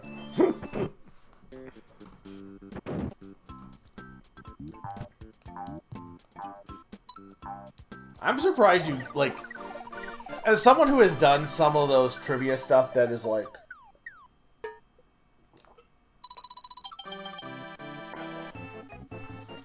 who did, like, Family Feud Name That Game Tune this year, that was, like, an extensive process. I'm surprised you were able, like, that Wheel of Fortune thing must have taken, like, a lot of setup, because I know how annoying a lot of those moving parts can be.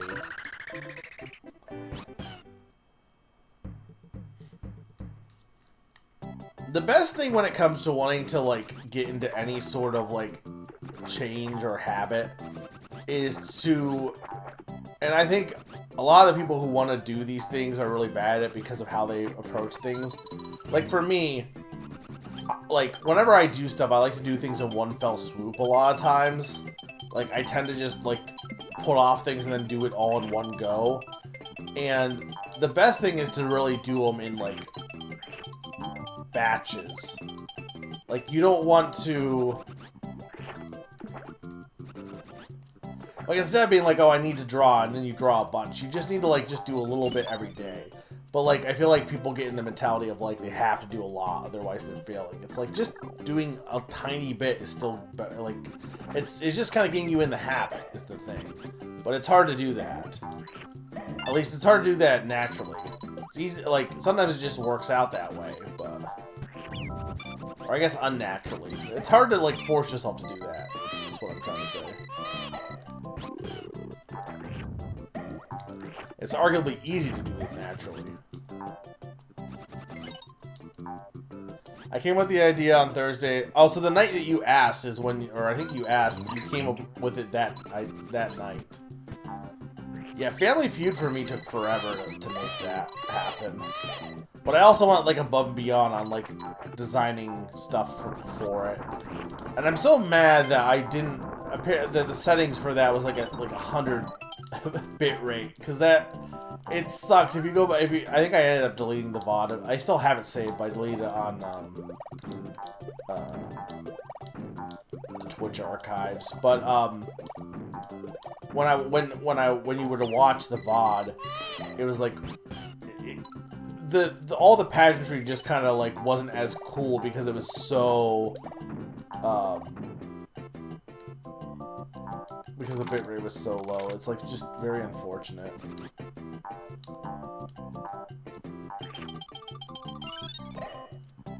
Like, it still clearly got through because people were still like, oh, holy shit, the pageantry. But it just sucks because it, like, could have been so much cooler had I not missed a 0. Because it's really the problem, is I missed a 0 when I was typing the bitrate.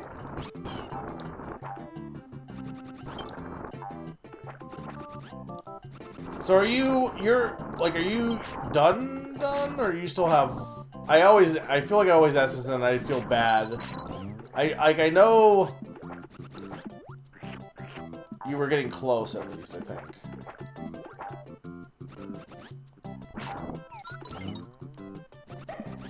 Not yet. Okay.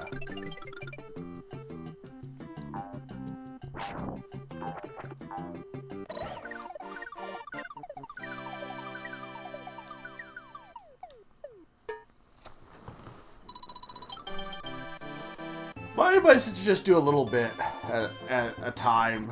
Like, that honestly helps. Just getting yourself in the habit of doing it. Because the thing is, as much as I like doing things in one fell swoop, if you don't do things in one go, or if you don't do things a little bit at a time and get yourself in the habit of doing it, then you'll just keep putting it off. Like, there's a reason why I play video games usually, because I've played video games my whole life. It's very easy to play games because I like playing games, but, like, getting myself to, like, watch or do stuff that I've never done before is harder. Like your body, you tend to like to do things that you already know how to do, and it doesn't take a lot of effort. Like I think that's the thing, is the effort thing, right? Like nobody likes to do stuff that takes a lot of effort. Usually.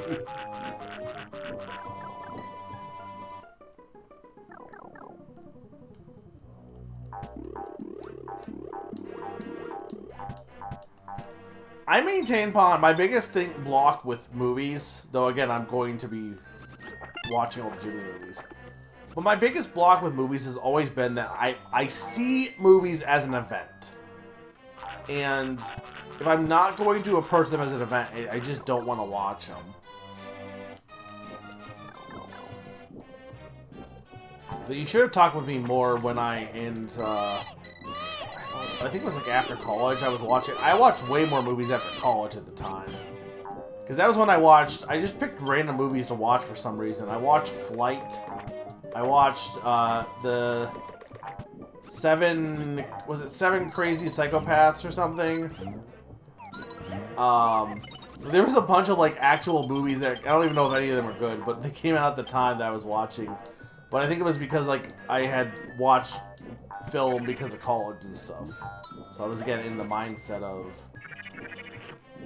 watching movies. Yeah, no, I watched Seven Psychopaths. I think I saw, I don't know why, I think I saw the preview and I was like, that seems interesting, and I watched it.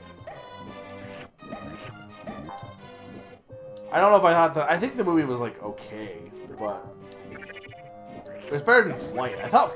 I hated Flight. I thought Flight, I think I talked about this before. I maintain that the previews for Flight made it seem like, if you were to watch the trailer for Flight, you would think it was like a big legal drama about how, well, he did something bad, but like he saved lives despite that, so he shouldn't be punished because like it was like a whole moral dilemma thing.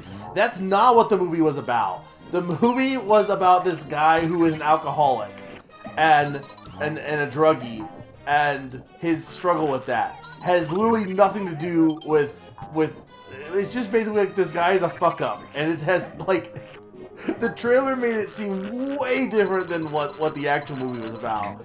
And I think the movie was probably fine, but it was not the movie I was expecting to watch.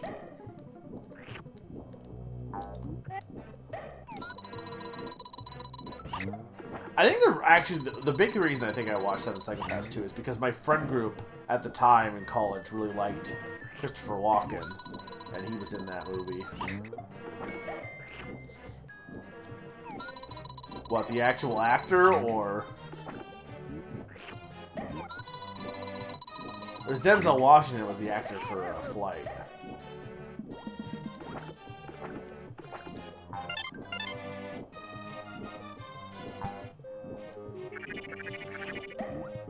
Oh yeah, when he's in the courtroom or whatever, yeah.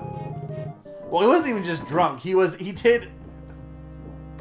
Spoilers for Flight. No one's here's gonna watch Flight. I'm pretty sure he was like drunk, and in order to be functioning for the courtroom, he had his druggie, who was played by Sully from Monsters Inc. I can't remember his name, the actor. Came in and brought a bunch of I think it was like crack, and he had his lawyers have him do a bunch of crack cocaine lines so that he could be well enough to go up to the hearing. Yeah, no, I've also I beat the boss. I just think it's a good example of how misleading trailers can be in getting people to watch a movie. Because the trailer absolutely presents it in a different light than the actual movie. It's not cheating if the game lets you.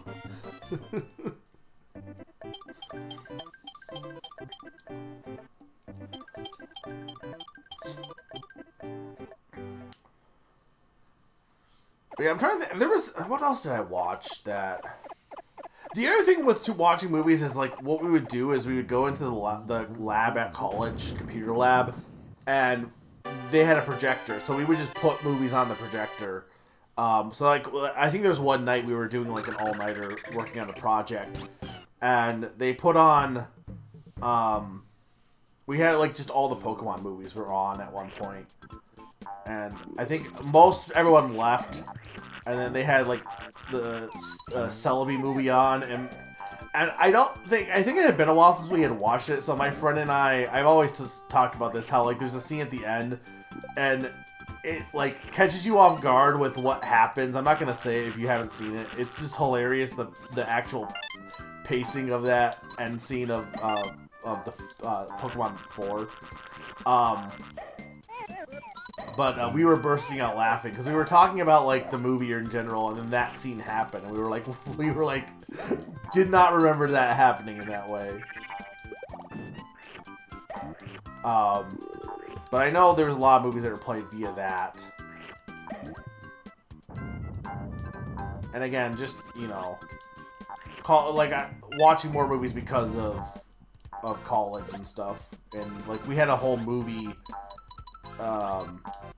We had a class where you basically just watched movies.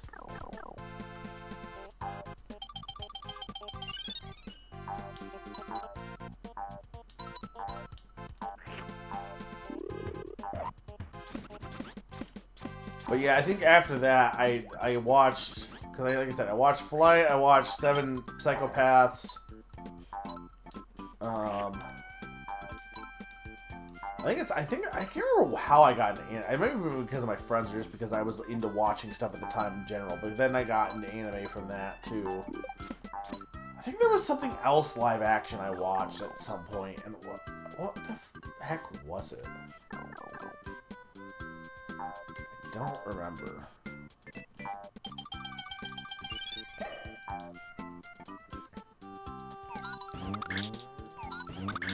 I think the complaint I had with 7 Psychopaths is there wasn't enough psychopaths.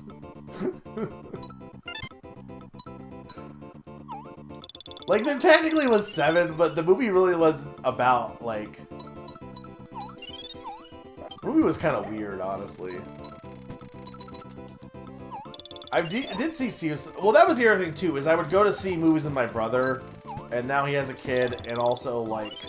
We just haven't gone out to movies lately in general, but we would see... That's how I saw a lot of the Marvel movies, is by watching them with him. And also, we saw Suicide Squad, I'm pretty sure.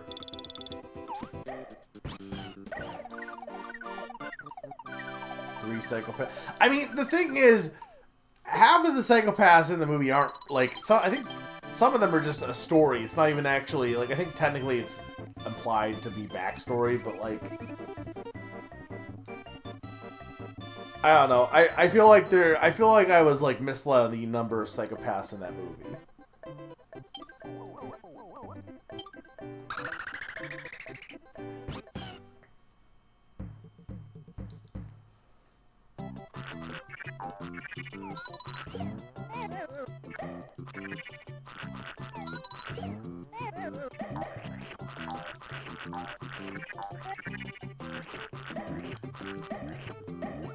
I don't think what other movie I watched. Because I feel like there was one other one with the combination of, like, at that time. Because I think Flight and Psychopaths came out the same general year.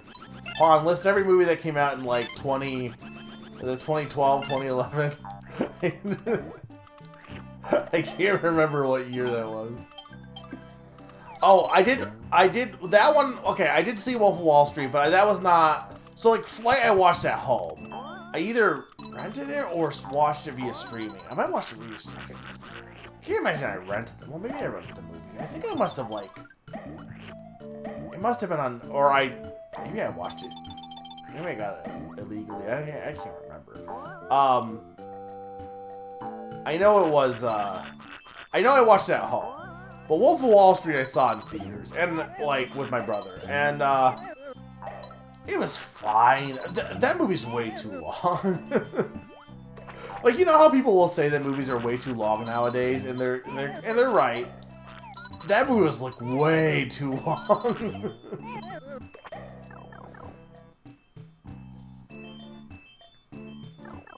Like, it's to an insane degree. I don't understand why the movie was as long as it was. I don't think it has enough content to justify its length. It does have Benihana, though. And by it has Benihana, it doesn't really, but it does also.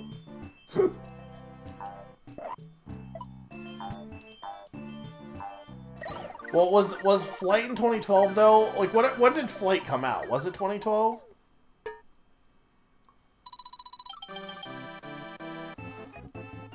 Okay. Well, you might be surprised about which ones I've watched. I don't know.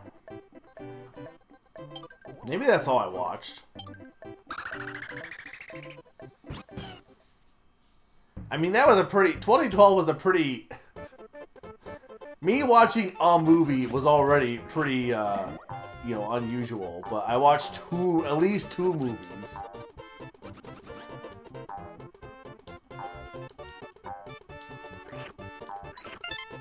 Like, that was like a groundbreaking record at the time.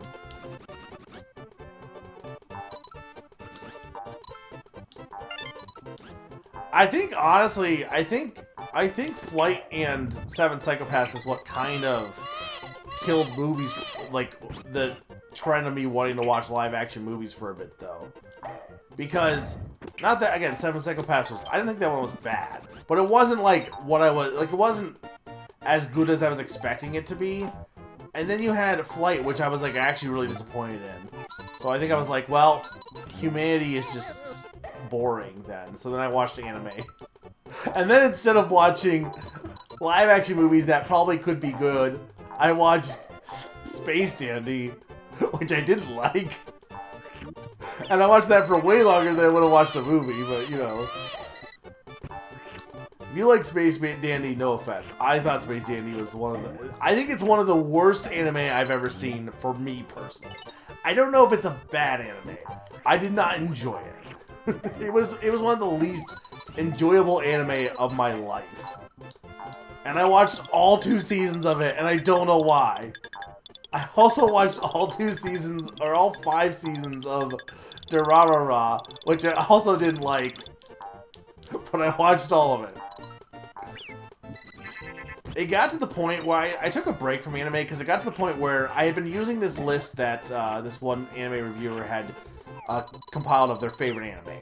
So I've been using that for anime I wanted to check out. And I had gotten a lot of the good ones and watched those. But I had basically run out of ones I was interested in on the list. And started looking up some new stuff. And some of the new stuff was... like, I started to scrape the bottom of the barrel. Like, I watched Snow White with the red hair, boring. Ancient Magus Bride, kind of boring. Trying to think what else. There was like, I just was running out of stuff I was interested in, so then I just like stopped. And I think Dragon Ball. I think I had been watching Hunter x Hunter weekly. The dub for that had finished up, and I wasn't really that impressed by that show anyway. And then I had watched Dragon Ball Super, had also wrapped up too, so I just kind of took a break from anime. Seven Deadly Sins is also not good, though I think the first season was like easily the best part of that show, and I stopped on season 1. Though I was reading the manga for a bit, and the manga got stupid, and then COVID hit.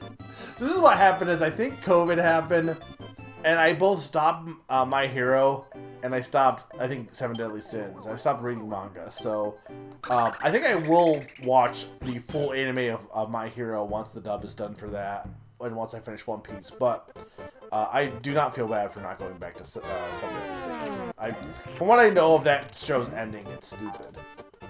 And by stupid, I mean stupid. Like, very stupid. What's Slice of Pie? Isn't that a movie? I didn't watch that.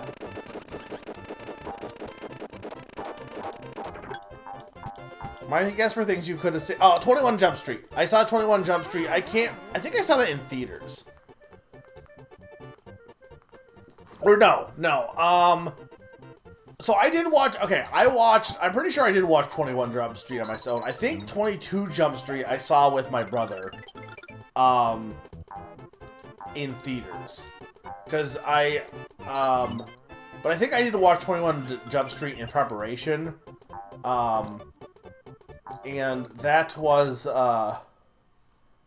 because 22 Jump Street's the one with, it has Ice Cube, there's a whole scene with Ice Cube, and, like, it's very funny. I can't remember, I just remember it being funny. Also, was Hunger Games 2 2012, because I did watch that in 2012, because, I saw that in theaters, but I never saw any other Hunger Games movie. No, Ice Cube, the rapper slash actor, I guess. First Hunger Games. Okay, so I watched that. I guess it would have been 2013 then. I did not watch the prior 20 Jump Streets. Slice of Pie is my name of the Appleton. That's true. Life of Pi. Yeah, I did not watch Life of Pi. I think you talked about it. I did not watch Abraham Lincoln Vampire Hunter. And no, I did not watch Magic Mike. But I did watch... I have seen the original 21 Jump Street. Well, okay. I've seen the first 21 Jump Street, not the original, because that's like, what, a TV show or something? Originally. It's not my... It's about strippers. It's not my type of movie. You think I want to watch a movie about strippers?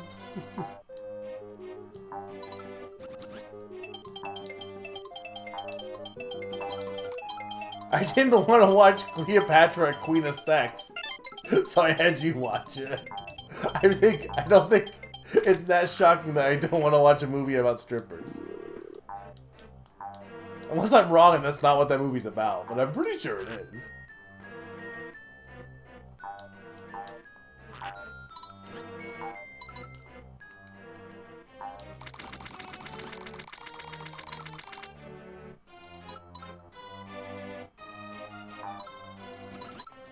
Ooh, I gotta...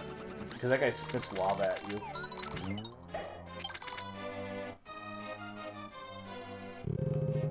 I can't tell if you're joking on that.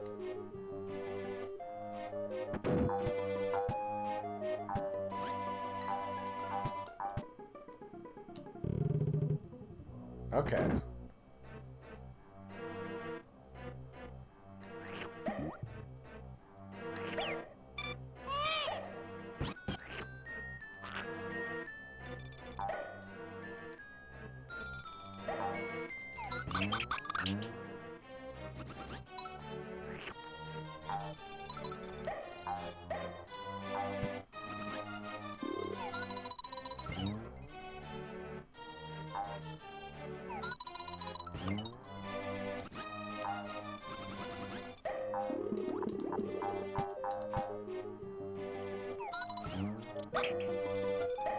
Granted, I say that, like, I would not watch a movie about strippers, but I also, like...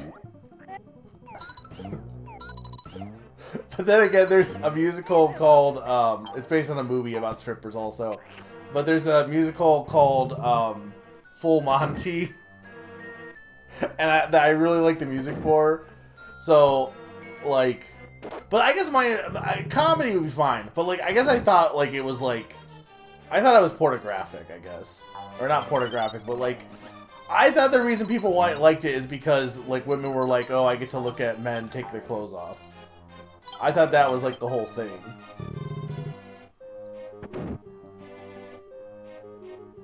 Well, that's not how people on Reddit described it. But I also fully believe that people on Reddit are stupid. Like, I trust you more. I absolutely trust your view of the movie over Reddit.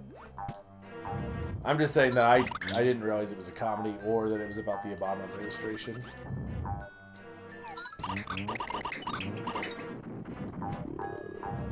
And the way people have talked about the movie made me think it was just, like, lewd.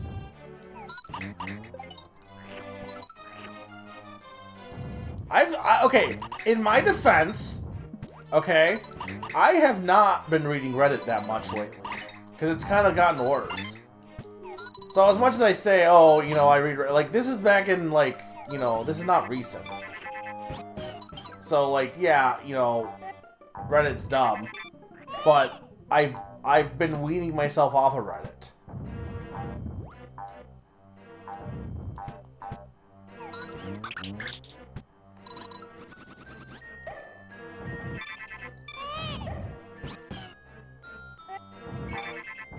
I don't know who that is.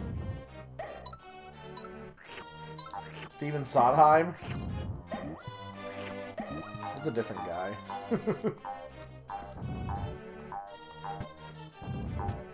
I can't wait for musical Name That Game tune, because I'm going to have a bunch of musicals, and then half the chat's going to be like, I never heard of those before. And then we'll have Pon, who will have heard of all of them, but he won't know any of the game music. He might know some of the game music. Pon is my most musical-loving friend. I need more musical-loving friends in my life.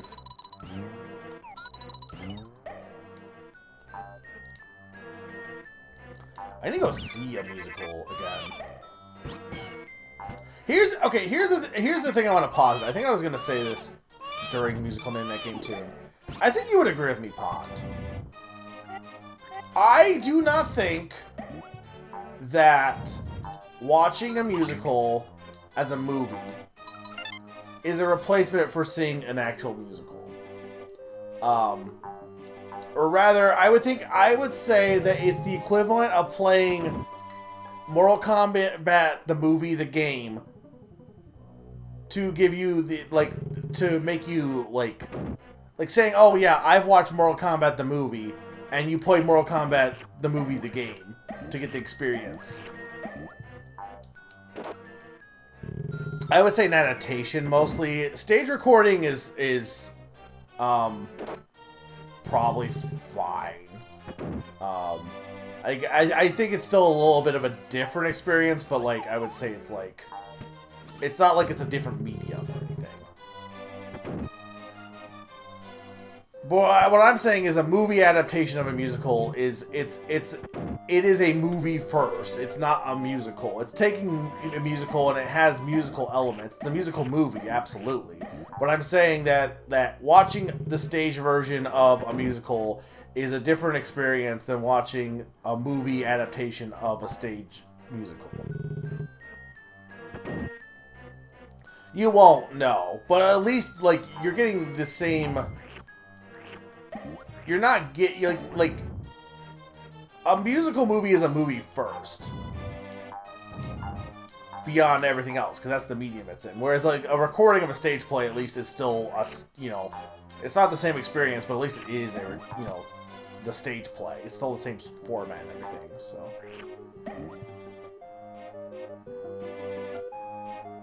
That would probably be kind of interesting, honestly. I don't know if it'd be good, but it'd be interesting.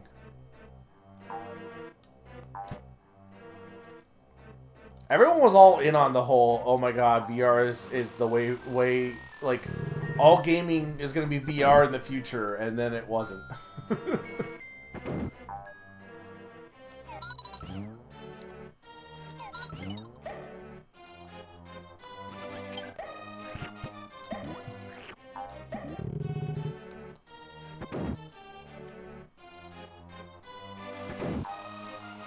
Like, they still make VR games, but...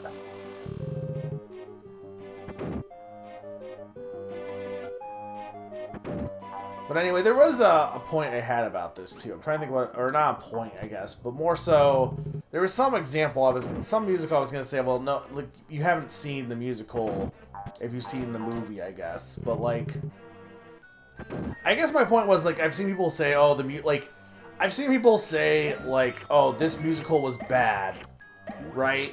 Because they saw the movie version of it. And it's like, but that's not seeing the musical. Like,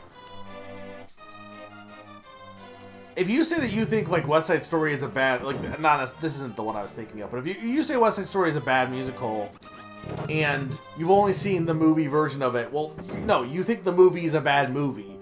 You don't really know what the musical is like. It's not a replacement. Is more what my point was. You can't say the musical is like, if you watched. I think the example too was it was a musical that was a movie first, and it was a movie adapted into a musical. So it was a musical, or it was a regular movie, and then they made a musical of that movie, and then they made a movie version of that musical. And to say that the musical movie was worse than the original movie, well, sure, because it's a movie that is now like done in a weird format, but like you didn't see the actual musical. You gotta watch the actual musical, and I get it. It's hard to watch musicals. I get that, but I don't think you can, just because it's hard to watch musicals doesn't mean you can just justify shorthanding your opinion of like, well, I saw this thing that was kind of like the musical. I was thinking more, I think it was more Mean Girls, but Producers probably also would work too. Though I did like the Producers movie, but again, I haven't seen the, like, I would never claim I've seen the Producers musical, because I didn't. I saw the Producers movie musical. Or musical movie. I guess musical movie, not movie musical. It's musical movie, but I think the only way you can count watching a musical is if you've seen an actual stage play, or I would give stage recordings. And I would say high school versions count.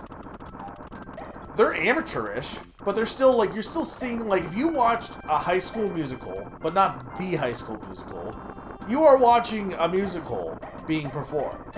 Is it the best version of that musical? Probably not, but you are still watching the musical. So, like, I saw, like, High School Little Shop of Horrors, and I watched, you know, like, so I would say I've seen Little Shop of Horrors.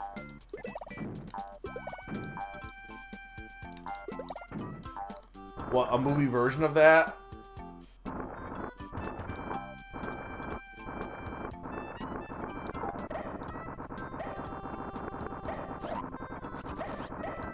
Yeah, I just think, like, I don't know. Yeah, and I think those count. Like, I've seen, let's see, what have I seen? I've seen, a long time ago, my cousins did Titanic the musical. I think they did Beauty and the Beast too, but I don't remember that one. I do remember Titanic vaguely, because it was so weird that... It was weird because, like, it was recent. Like, the movie had, and I guess the musical had come out recently. So it was just weird that that was what the high school had chosen to do. Little Shop of Horrors, Seven Brides for Seven Brothers,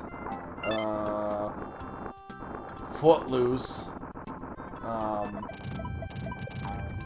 I saw Book of Mormon. I saw actual, like, not on Broadway, but like actual touring Book of Mormon. Touring Something Rotten. Those are ones I've legit seen. Did I see any other ones when I was younger? I think those are the two, like, only ones I've seen actually, like, professionally performed. Profession. I can't not say professional.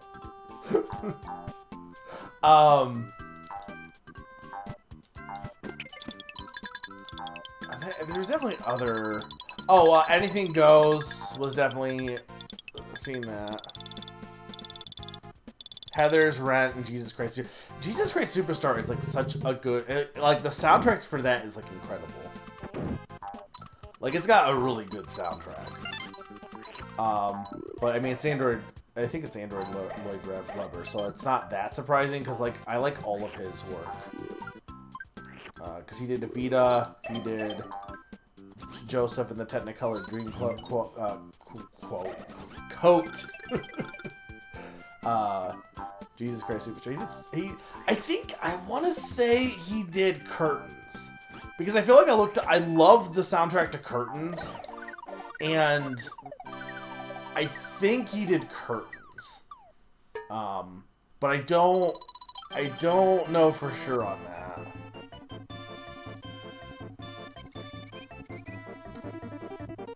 I saw once and keep booth. I keep putting on my list for Christmas for like musical tickets, but I know they're a lot, cost a lot. But this year I'm like, because they had Lion King that was gonna be touring nearby, but that was like that was too soon. But they had Gentleman's Guide to Love and Murder, which I think would be really fun to watch. But I don't know if we'll end up going to see. Probably will not, but I would probably enjoy that. It's hard because like I've listened to a lot of the music and it's really good, but it's a different experience. Even if you've heard all the songs and know the plot, musicals are one of those few mediums for me that I feel is very spoiler proof. Not that you can't enjoy a movie despite knowing the plot or an anime, but it's not going to have the same impact is more my argument. But I feel with the musical, even if you know the plot, I don't think it really matters. Because in most cases, the experience on the stage is more important than the actual like plot summary, I feel like. I'm not saying they're not spoil. Like you can spoil them, I guess technically, but it's something that like the spoiling of a musical doesn't have the same effect as other mediums, I think. But yeah, I mean, I'd love to see one on Broadway. I know my brother saw. I don't think I'm going right. I think I need to go up there. Because I think this. No, I just. Yeah. My brother saw Fun Home like on Broadway. I think he saw a lot. He was in New York at that time, so I think he saw a lot of stuff on Broadway, like as it was coming out. I know the recent. I would love to see 6. I feel like 6 would be great. Anyone who doesn't know what musicals are probably like, what the f is he talking about? Six is about King Henry VIII's wives, but it's each of them have their own songs about them. No, I don't want to go to the mini game.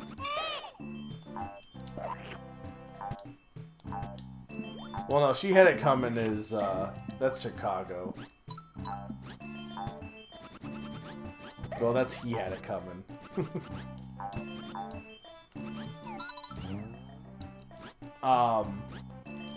The new one, I don't know if you've heard about this, Pond, but the new one that they keep pushing, I don't think it won the Tony, but it's the one I keep hearing about on because I listened to the Broadway Sirius XM radio channel on the way to work, and the one that keeps getting pushed a bunch, which it does have a really catchy song, is the Death Becomes Her.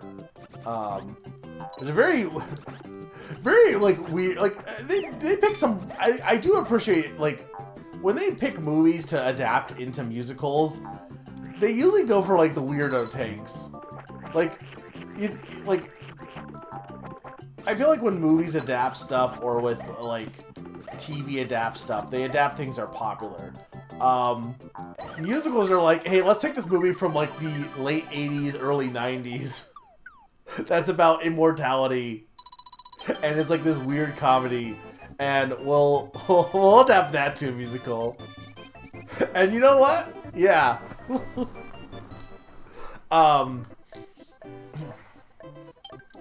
Like that's, I think, because like a lot of the musical, like Full Monty, for example, right? That's a movie too. But I feel like it feels unique, first off, because the musical adaptation is going to feel way different than just a movie, like a movie adapting a TV show or a book or stuff. Because musicals have their own unique identity because of the stage performance. It changes it up. But the other thing is, usually they pick stuff that is stuff you maybe not have even heard of before. Not that I think like Full Monty probably is like somewhat popular. I don't know. I mean, Death Becomes Her I don't think is unpopular, but it's also 2025 and they're making a musical about a movie again from the 1990s that I'm pretty sure like, was popular at the time, but I don't think anyone here probably even knows what the heck I'm talking about. Besides Pond. But Pond doesn't count.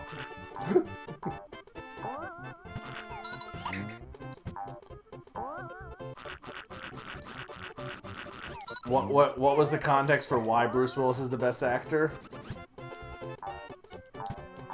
Is he in that movie? In the original movie?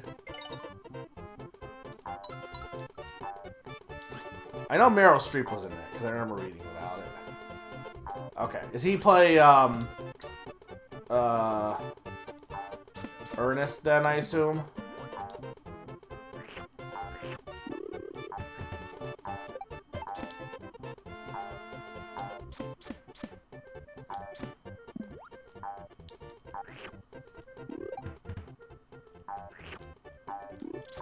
Maybe not, then. Ernest is like the plastic surgeon in the movie, or in the musical, or both. And,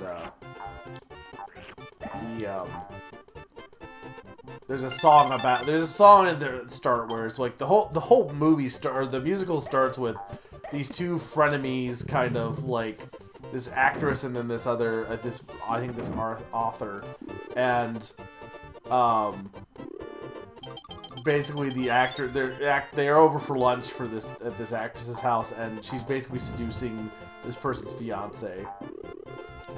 And the movie, like, the whole premise of the, like knowing what the plot of it is, it's very ridiculous.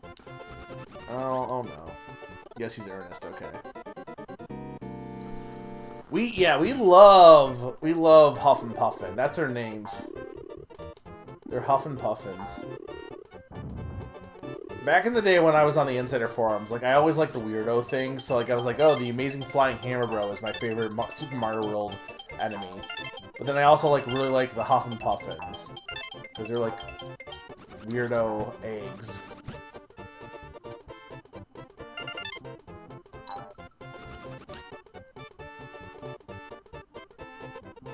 They're not really enemies, I guess. They're just... I don't know what you call it. They're not enemies. They're just... I should watch it. But I'd rather watch the musical, to be honest.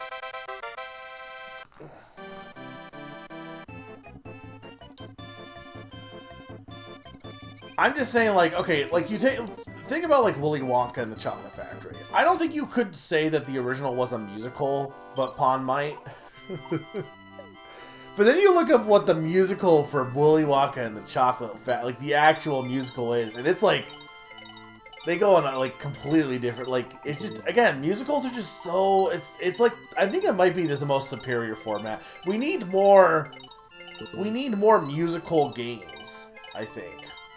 Which I know, like, I'm super excited if that game ever comes out, Billy Bust Up. I know there is a musical game out there. There's also, apparently, South of Midnight, which I didn't realize this, maybe if I ever do, I don't know if I'll get Game Pass again, but maybe I'll play it on Xbox, but, that game, like, it takes place in, like, the South, but, like, whatever, what do you describe the setting of Princess and the Frog? It's the same basic setting. And it has a lot of, like, mythology of, like, that region.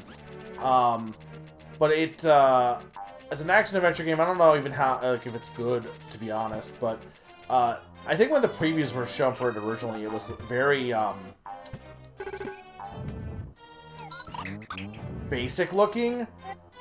And then apparently they just, while they were, like, making it, they went in a completely, went in a more musical direction, so there's a lot more, like, musical, like, numbers, and, like, it sounds like musical boss numbers and stuff. It's very, it's very interesting, honestly. Yeah, I do know Rhapsody Musical Adventure. I should play that, honestly.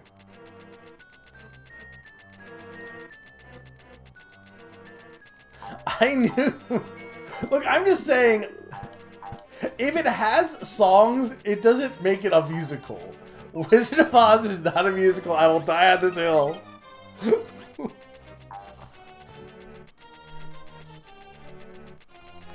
Southern Bayou, yes. But that's not the term I'm thinking of, though.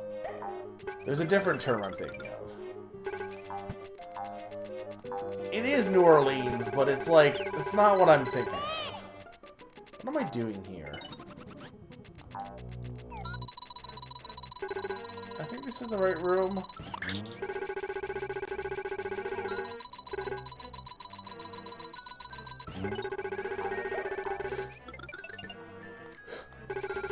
Is this where I get the key? This is I get the flower. Where do I get the key from?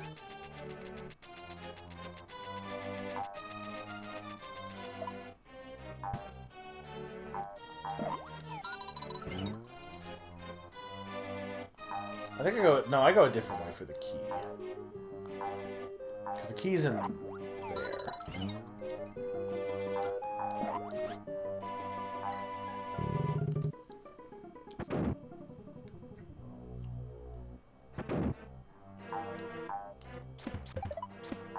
I'm just saying, the lion in Wizard of Oz does not have a song. He just goes, if I was king of the forest, and that's it. It's not a musical number. That's like one line of dialogue.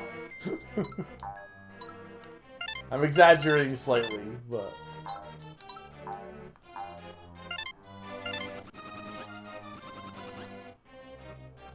Hang on, I need to...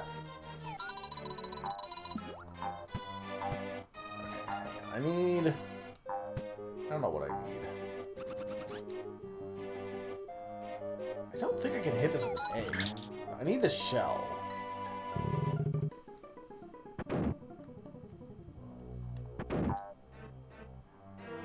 This is always the one that gives me the biggest trouble. Have you thought about brush here? Scrub, scrub. In the merry old land of Oz. Look, I'll give you that is the most musical number they have. Absolutely. I'm just saying that here we represent the Lollipop Guild is not musical enough. I think I just need to go in that door. Why did I not do that? Or no, is this the one I go in? Okay.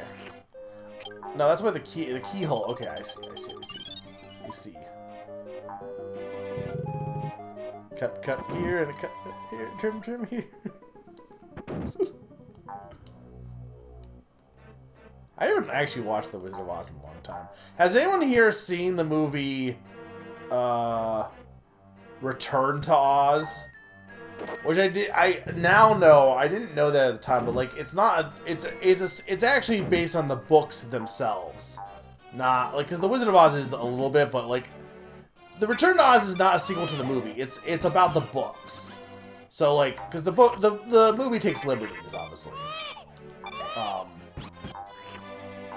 But that movie's weird.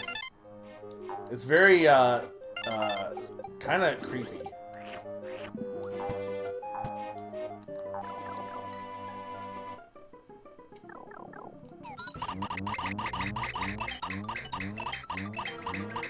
I was watching a guy that he talked about adaptations of the Wizard of Oz books, or he was doing a lead up for Wicked, obviously, and basically said that Wicked is not adapting even though it claims it's adapting the Wizard of Oz books. Wicked is adapting the musical or the movie into its musical form, or the book, or rather, the original Wicked book is using the movie as its base for its adaptation. He went through all the books basically, and there's some really weird stuff that happens in the books. They also like the Wizard returns. Like Dorothy keeps going back to Oz, and then at one point, the wizard ends up back with them at one point.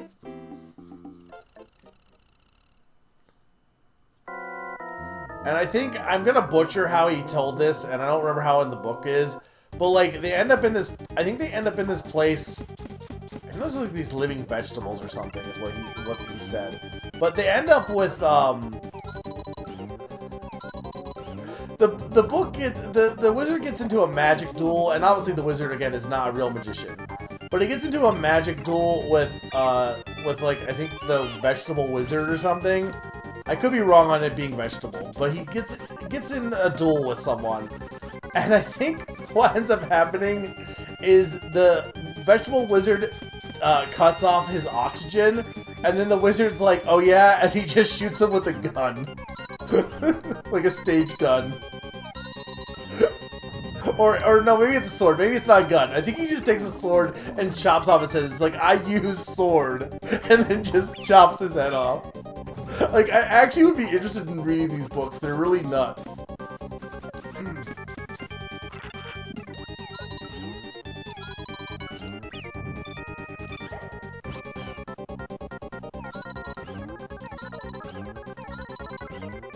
Well, this is not. This is Kenzie Koopa.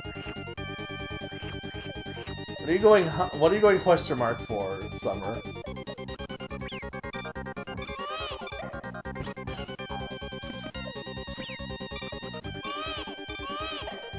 What did I do wrong? You know what I should do for 2027? I should watch all the Muppet media. We should watch Fraggle Rock, Dark Crystal. Play all the. I gotta play all the Dark Crystal games too.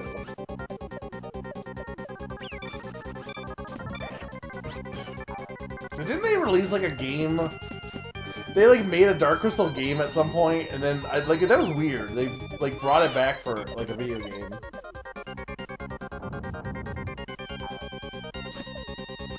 You don't like the court.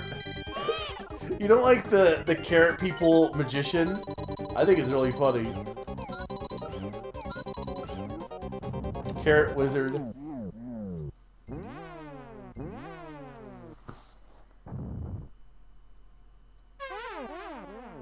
Somehow wizard returned. Yeah, it does have TikTok. But here's the thing: is TikTok I think is like just what? It's not like a race. Like I think in the Wicked, it's like a race, but it's like in the books, it's just like one guy. It's not like a whole.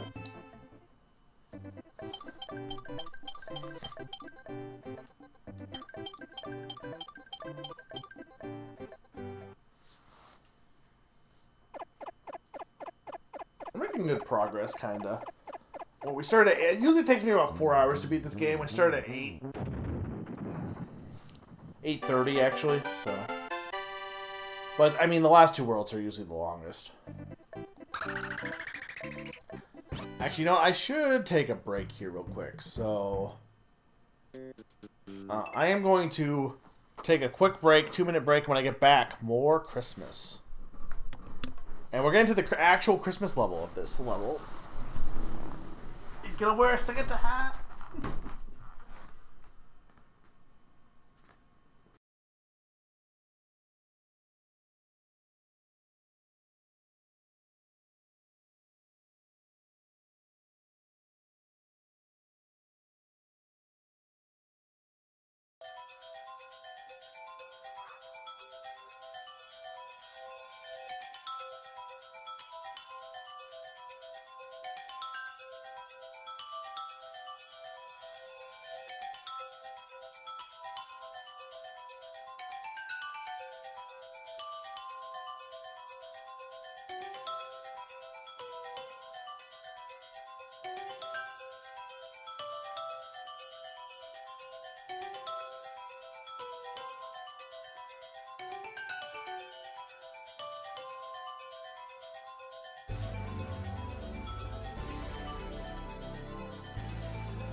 am back. I can't believe Summer is stealing Yoshi's Christmas from him. You know, I'm realizing I'm going to run out of room for my Switch games on my shelf here.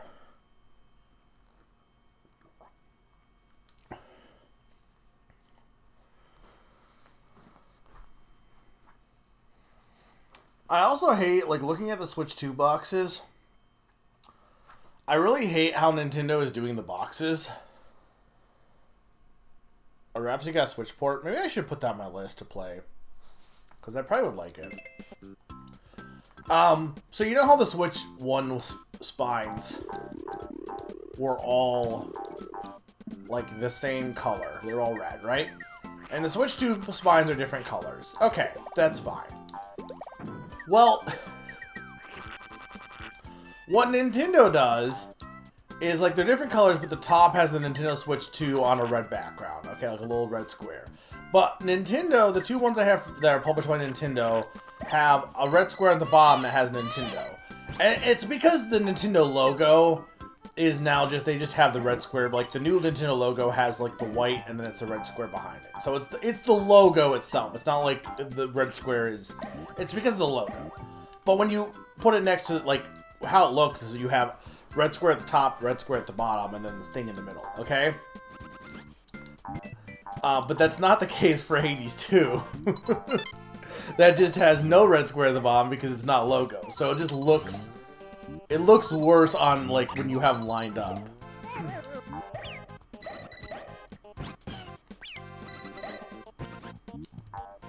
Hang on, I think I got my chat paused. I wish they were on a green background.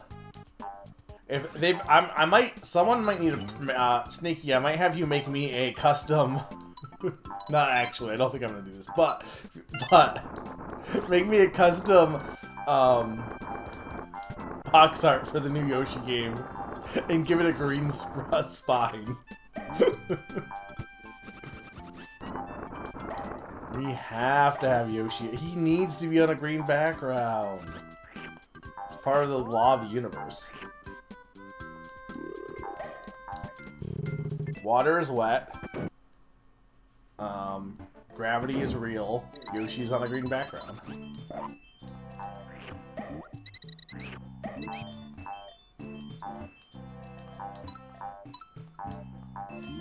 I love that Nina has become the go-to make this thing for me.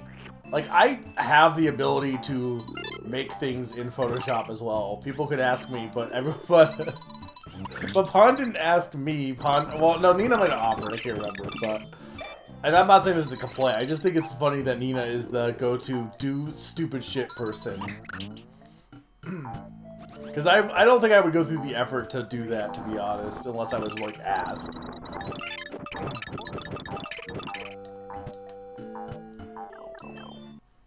Yeah, making things is great.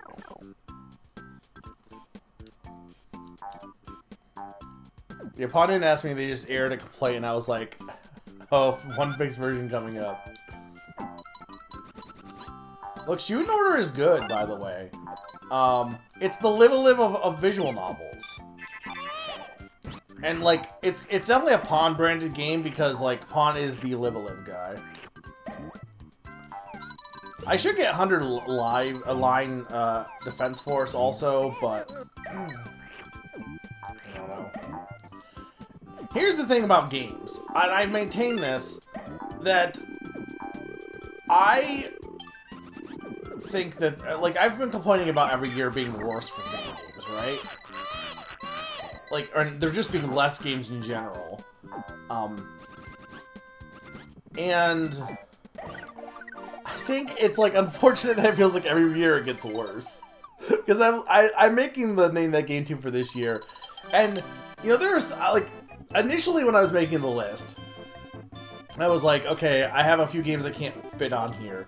But then when I did it like a wreath look, to be like, okay, is there anything I need to swap out that I really wanted to put in instead? And I was like, no, not really. Like, there's a few things that didn't get put in that I probably could have put in, but I didn't put in for, like, guessing purposes a little bit. But there really wasn't that many games this year. Granted, I didn't really rely on like old games this year either. So maybe compared to some of the other years where I had like old games filling the gap, like where I had Devil World instead of like something brand new. Maybe it's maybe that like that year actually technically was better than this year, but or worse than this year. But it is just interesting how it does feel like this year's been pretty kind of like I was looking at the number of games. Like obviously I didn't play a lot of games this year, and there's a lot of games that came out this year that I own but haven't finished yet, either because I just got it for Christmas or because I just haven't had time to finish it yet. So I know my number could be higher. But I played like a good 22 brand new games, 20, maybe almost 25 brand new games last year, right? That could come out last year. I may be playing, if I finish Shooting Order, I maybe have played 10 this year. And it's not like I haven't played games, because I still play, like I said, I still played like almost 40. We're almost to 40, not quite. I think it was like 34 is what I played so far. Might be 36 by the end of it. So almost. But, so it's not like I haven't played games this year. It's just like, first off, I guess I haven't played a lot of games that came out this year, but there hasn't been a lot of games that have come out this year. Which one's on your wish list? Shooting Order or Rhapsody?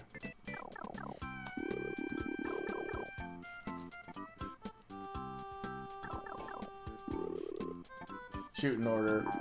Well, you also got to do. You got to play the Zero Escape and the AI, the Somnium Files. But Shooting Order, I guess, is I don't think the Zero Escape. I know he's friends with the Danganronpa people, but it's by the Danganronpa guy. I'm pretty sure, but it's definitely the most fresh take that the Danganronpa guy has done by far. Though I haven't played 100 Line. Well, okay, I say that. I also think World's End Club was also good in that respect, too. But I thought Master Detective Archives Raincoat was very... It was fine. It was very long and kind of boring.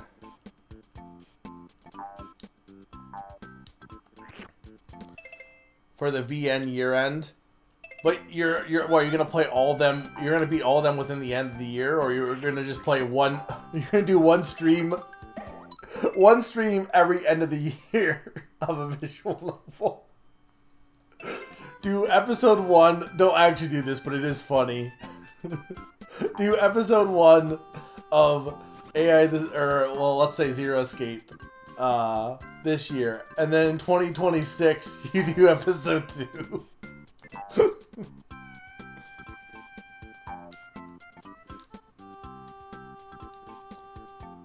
Oh, you're gonna do it. So just like a first... Okay, that makes sense. Are you doing, I would argue, I would say, even though you've played AI, the first one, I would say... I would encourage, like, I don't know what your choice has been. Like, whatever you've decided already, do what you want. But, I do think probably playing Zero Escape and Virtuous Reward first. Because I think there's some stuff in the second AI that you will enjoy more having played those ones. Is more my argument for Nirvana. But you will still like it regardless. Unless you're going to show all of them. Which is also fine too. For like first look, but if you, I would beat the Zero Escape games first, probably. 12-hour stream. I can't believe, like, I don't know, maybe I'm just like sour on the Danganronpa series, but I can't believe so many people are hyped for this remake of, like, I get it, it's supposed to have like an alternate retelling, but and I like the second game. But I can't believe how many people are so hyped for that. Meanwhile, the people who made, like, Danganronpa have made, like, a brand new, like, 2 brand new games, 100 Line and and Shootin' Order, and they're more excited for the stupid game that's like just a remake of a game they already played before. Like, I can't believe people.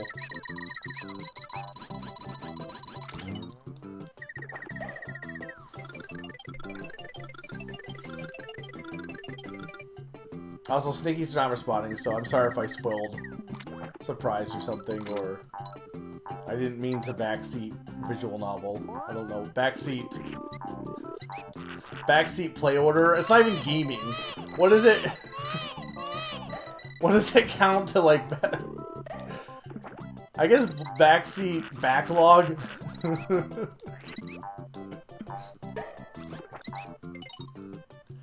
Speaking of which, Backloggery has updated. They've changed their history page. I don't know if you saw, Sneaky, but their history page is a little bit different, so it kind of gives you more stats on, like, how many new games you played and stuff, and it's kind of cool. I don't think it really, for me at least, it's not, the stats aren't that interesting, but it's a cool change.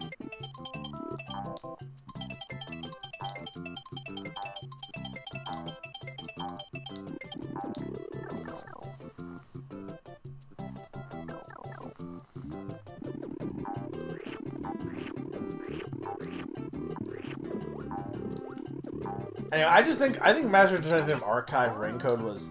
Shootin' Order to me is so bizarre because they made... Okay, so they did 100 Lot, or they did Master... So, okay, so the company, the people who made it went and made Tokyo Games, that made World's End Club, and then they made Master Detective Archive Raincode. I don't think either of those did that well, but then they had 100 Line this year, right? And they were like, okay, well, if the game doesn't do well, it might be the last... Like, I think this is probably also some translation issue. I guarantee you that the magazine's translated a little off. They're like, oh, if it didn't sell well, we might go out of business. And then, like, a week later, they announced Shootin' Order to also come out this year. But I think, like, I don't know who...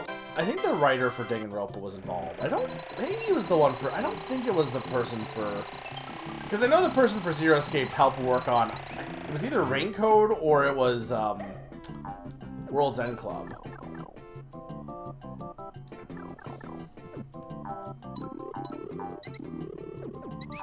Like I said, I know they're good friends.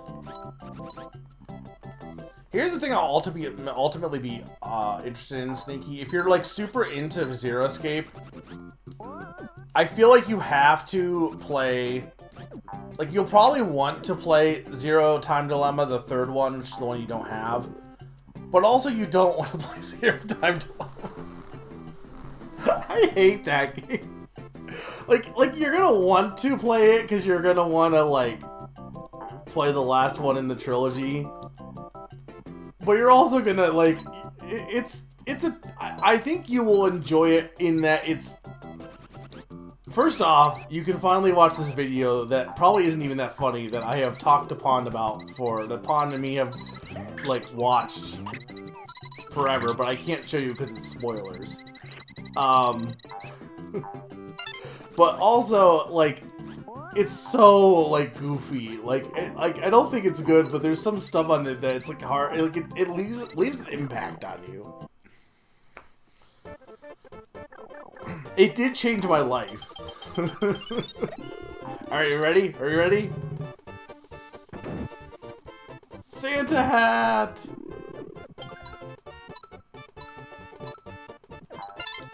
That's clearly not an M, though. It's an H. So what does that say? It can't stand for Mario, so, like, it can't stand for Santa. Maybe it's Ho? Maybe it's like a ho-ho hat. What do you think Santa's first name is? Just look who it is. Also, what am I asking that for? We do know what his name is. His name is Chris. Or Nicholas. I guess there's Chris Kringle, Saint Nicholas. There's two answers. Well, if you would watch the Rankin Bass special, the Santa Claus is Coming to Town, which is like the origin of Santa. he's Kris Kringle in that one. Merry Christmas. Summer hates. Summer is the Grinch who stole Christmas. Summer is the Grinch who stole Smash Bros.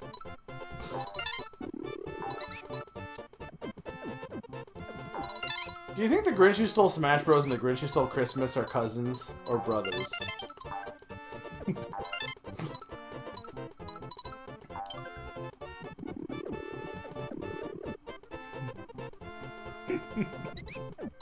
Brozins.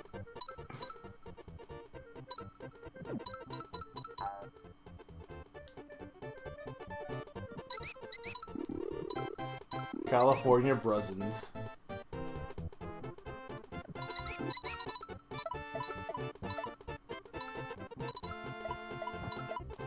I always freaking...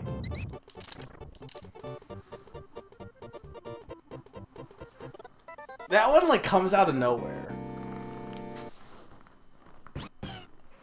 You ever think about how only California has happy cows?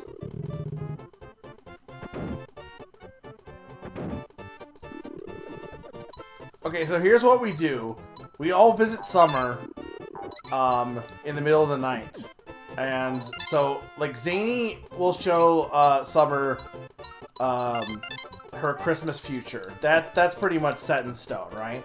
But who's gonna show the present and the past for Summer? Who would be the most appropriate to fit those roles?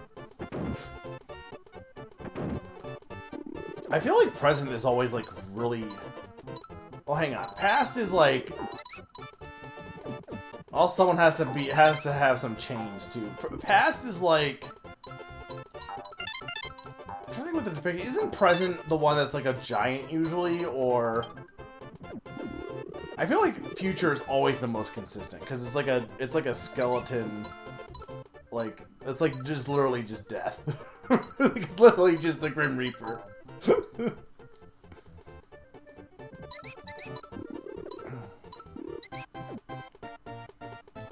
Well, in the Muppet version of Present, it's this giant guy. I don't think he knows this giant Muppet Present guy. Damn it! You know what? Screw it. I'm not doing this again. This is like one of my least favorite stages.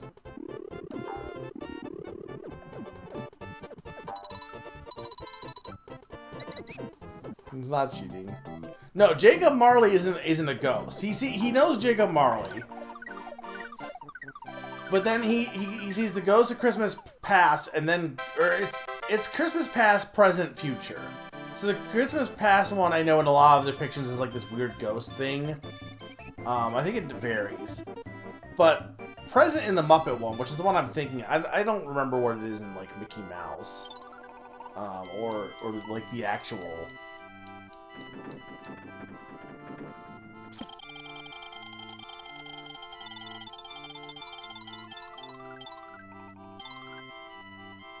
Wait, which one is my least favorite?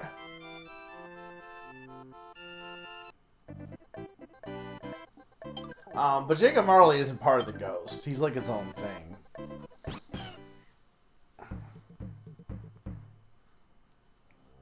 That's true.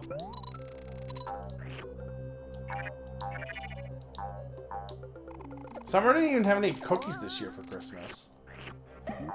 Summer didn't slice up the fruitcake. Summer didn't have any fig. Did you have figgy pudding, Summer?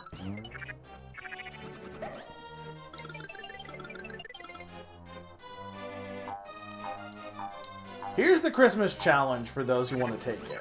Okay, you got to have all the Christmas foods. I've heard multiple people say, and if you can't eat, like if your only option is stuff that has nuts, then you know, fair enough. But I've had multiple people say they never had fruitcake before. You got and so I had one fruitcake already this year, but I got a second one. The first one was more fruit, less cake. This one I think is more cake, less fruit.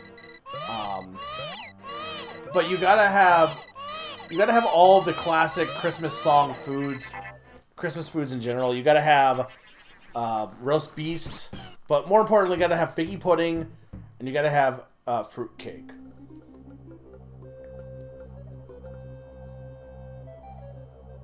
Roast Beth and Popover. Is it Beth as in like it has no, is like vegetarian, I assume? Or is that misspelling?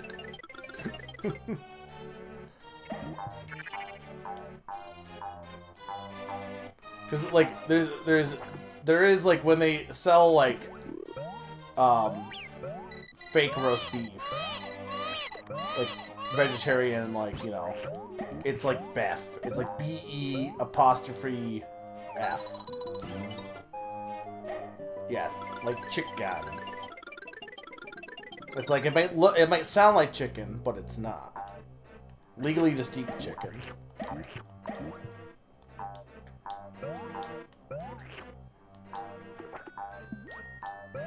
Nia, do you like these guys that I step in?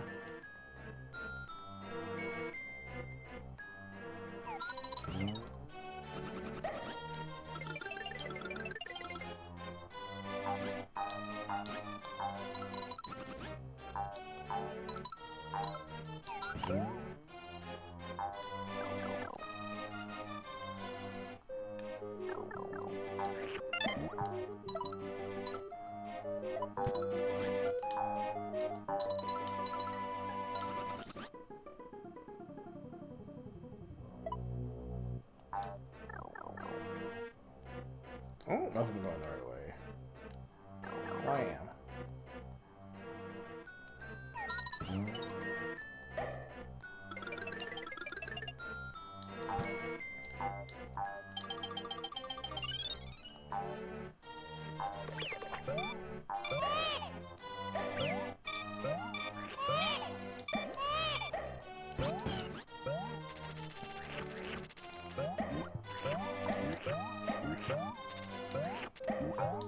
I think what else I need to talk about. I had some good conversation tonight, but I'm starting to run dry.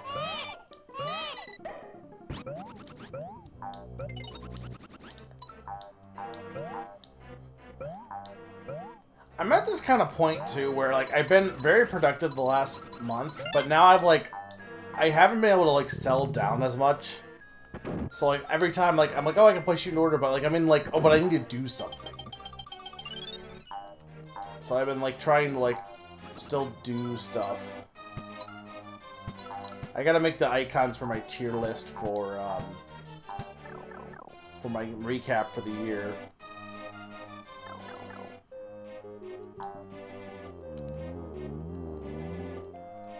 Platform Ghost! Everyone loves Platform Ghost.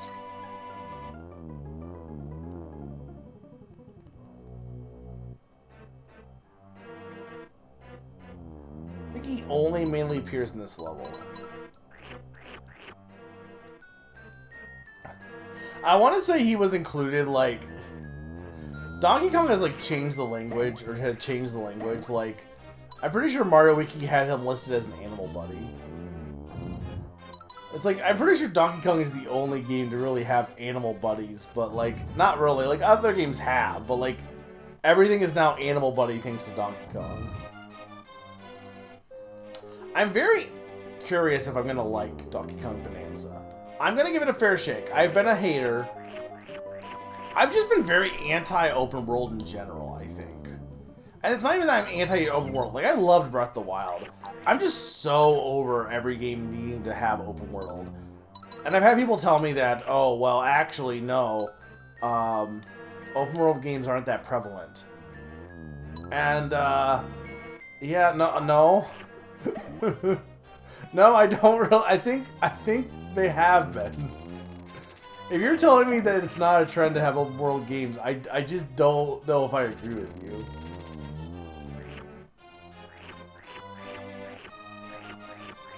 They made Mario Kart an open world game. They made Animal Crossing open world. Yeah, no, I've had people tell me that I'm overreacting, that open world is not that common.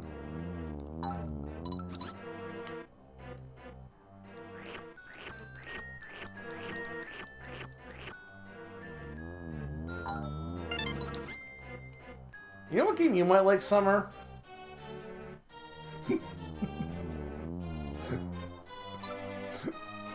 I can't even finish this joke because it's...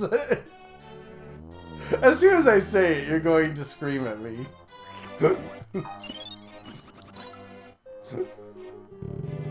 Silk sock.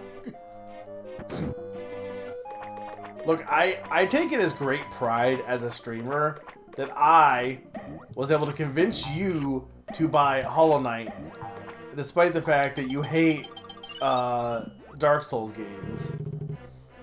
The fact that I got you to buy a game that you actively ended up not liking because I was that good of a streamer, that's pride.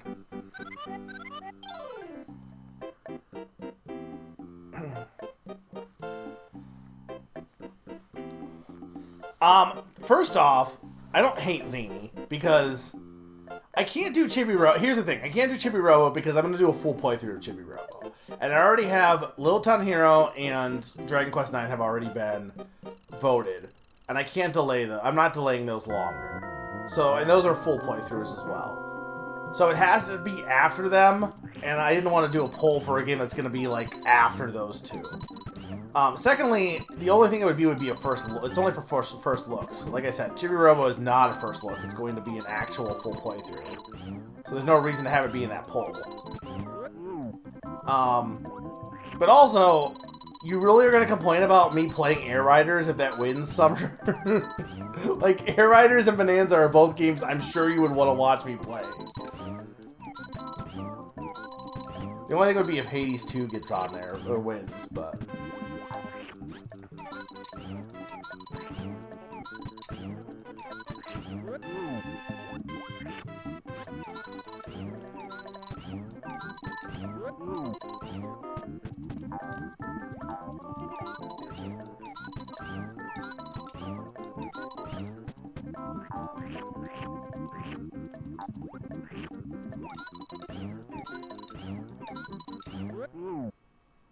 Okay, there we go.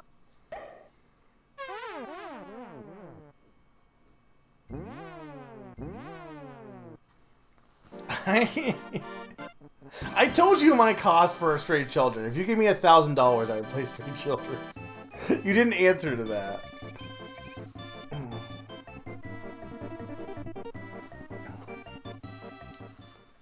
I'm totally okay with that prompt. We just gotta schedule time for you to watch it.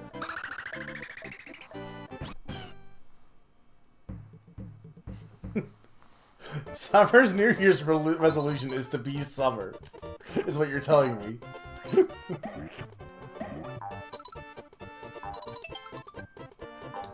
Here's the thing, Summer.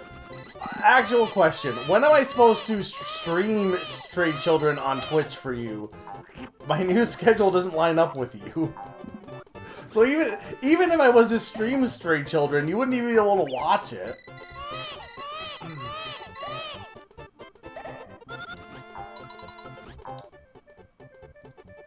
I'm sure you can watch some streams still, like, after work and stuff, but, like, you would still be missing out a lot of Stray Children. When am I gonna delay my stream till? This schedule isn't changing like last year. It's going to be the same, I'm pretty sure. For, like, ever.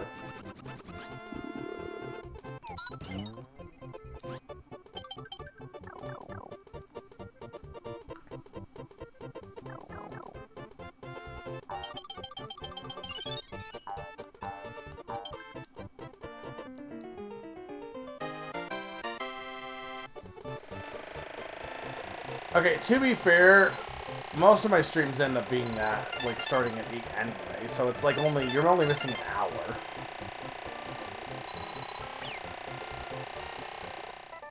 You'll still get to watch most of my streams.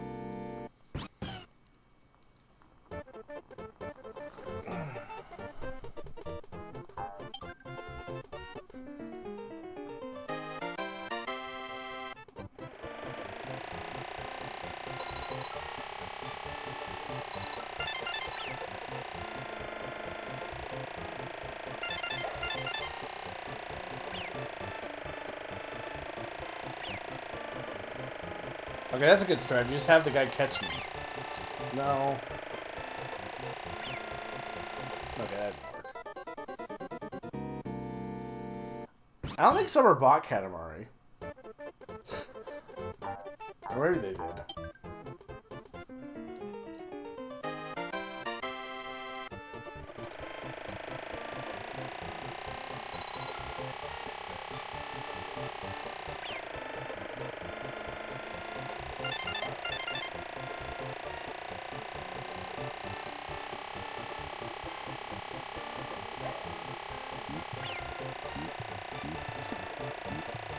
There we go.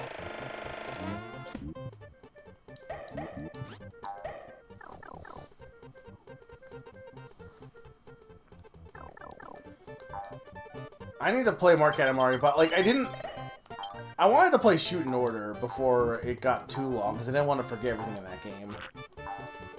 Same thing with Digimon though. I did watch, so I think I've said this before, but so Digimon, speaking of Digimon, Digimon Ghost game had its dub like announced long time ago in production. It finally came out. Technically. It came out on the BBC iPlayer.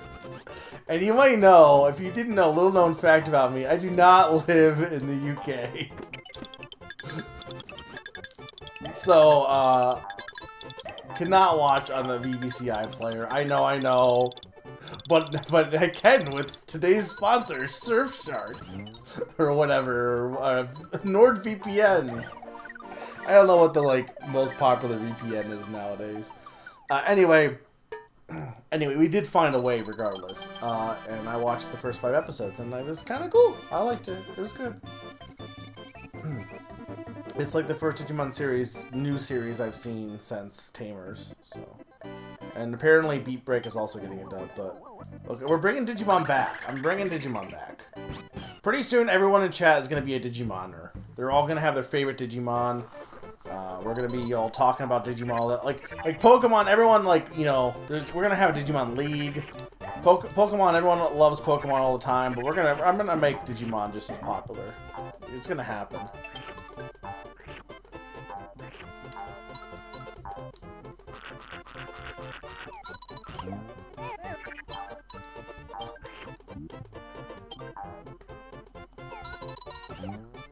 Apparently people didn't like Ghost Game, but, like, I don't know, I've been enjoying it.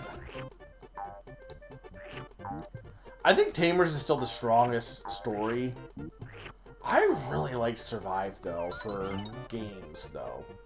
Like, I know, everyone complains about Digimon Survive because a bunch of people watched the trailer and decided that the game was a tactics game with visual novel elements when it's the exact opposite. It's a visual novel with some tactics thrown in, but it's a visual novel first and foremost. I don't know, maybe, I don't know if I watched the original trailer, so maybe I'm wrong. Maybe the original trailer did make it seem that way. But regardless, as a visual novel, it was very good. Especially if you had watched the first Digimon series, because it very much felt like it was, like, taking that, but, like, in a more, like, actual serious manner, as opposed, like, in a more, it has a more darker, like, edge to it. But it was good. I really liked that game, and that's why I bought Digimon Stories Time Stranger, because I really liked that game.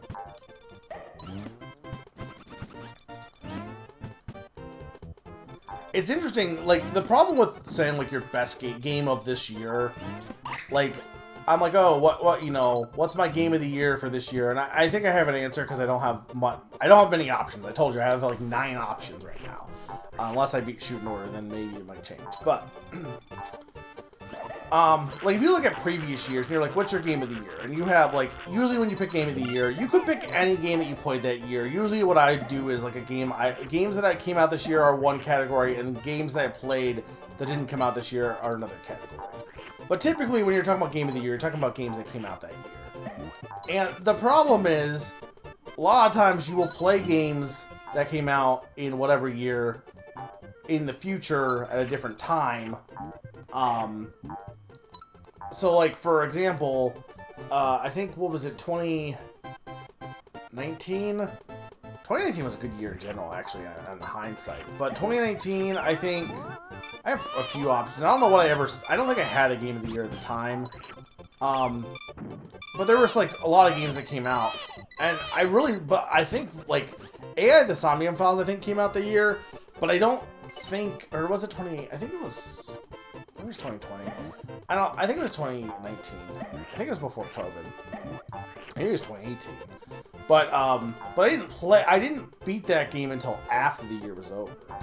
And it's like, well, like you can retroactively be like, oh, it's my game of the year, but it's like, you know, you're kind of in the moment. It's like, well, my game of the year right now, like, if you're looking in hindsight of like, what was your favorite game of you know, 2003 or something, it's going to be a different answer than what your game of the year was at the time when you were playing games, you know? But, okay.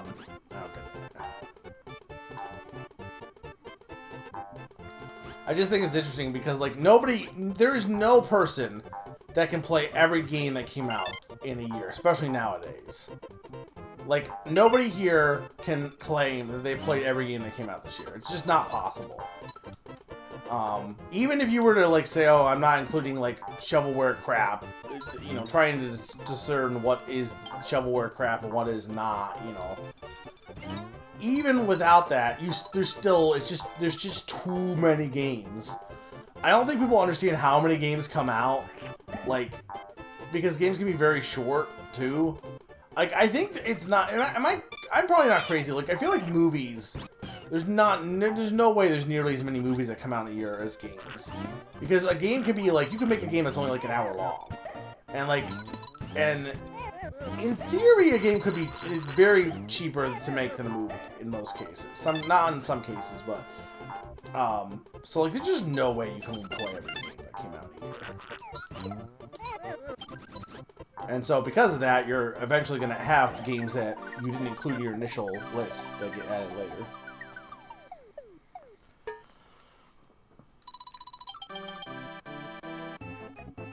I think Game of the Year and the gameplay this year is the same for me, but Sea of Stars had a bigger impact. So you think Pipistrella is the best game that came out this year, but you think that Sea of Stars is a more impactful game. That's fair. I guess for me, impact kind of like leads to it a little bit. I think, here's the thing though, and I said this before, I said this in a different stream, summer's going to be so sad because my least favorite game this year that came out this year, I only have one choice, really. But I might have to open that up to also include games that didn't come out this year, because then maybe they'll change it. These guys are just bootleg chucks. Yeah, they're the baseball boys. I've always been interested in knowing all the Digimon. The good thing about Digimon is Frontier had a gay couple. Oh, that's true. The thing about Frontier or Digimon Cake Man is if you look at a guy and you're like, oh, I love that guy. What's his name? 99% of the time you can probably just guess what its name is. So it's very easy to like remember Digimon names at least.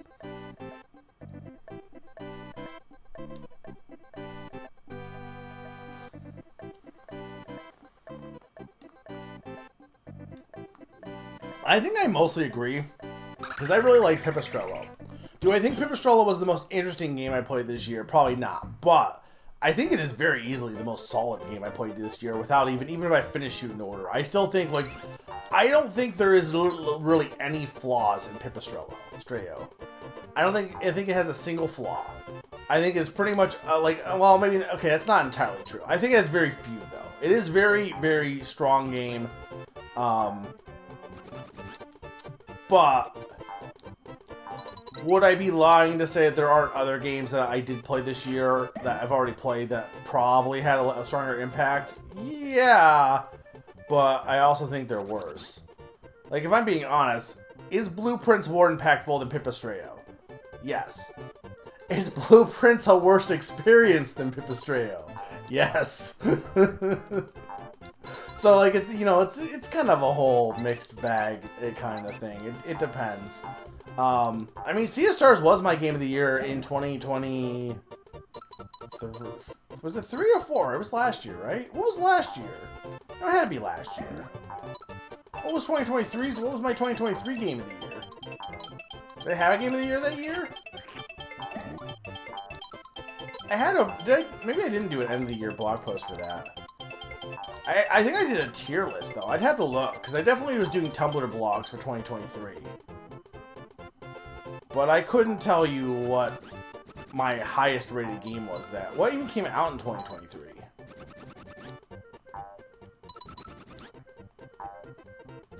Sneaky. Scroll through my entire Tumblr and tell me what my highest rated tier list game on for 2023 was. Maybe I didn't make a tier. I think I did, though. You know, I actually have to do this, but I'm kind of curious. I can't remember what I had for that year. I appreciate it. You are the friend that I think, well, there's a few, but you're up there in the friends that tolerate my bullshit.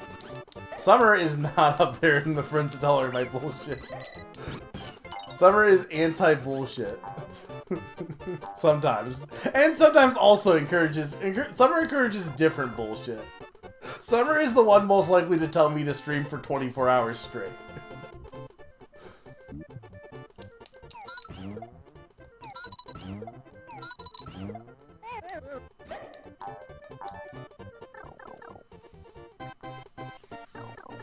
There's no way my game of the year was Tears of the Kingdom.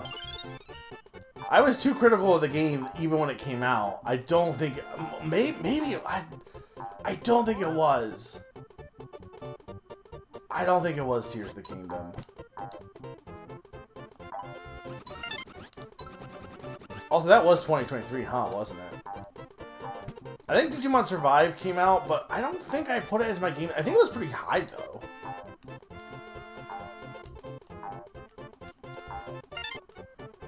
Alright, hang on. I gotta...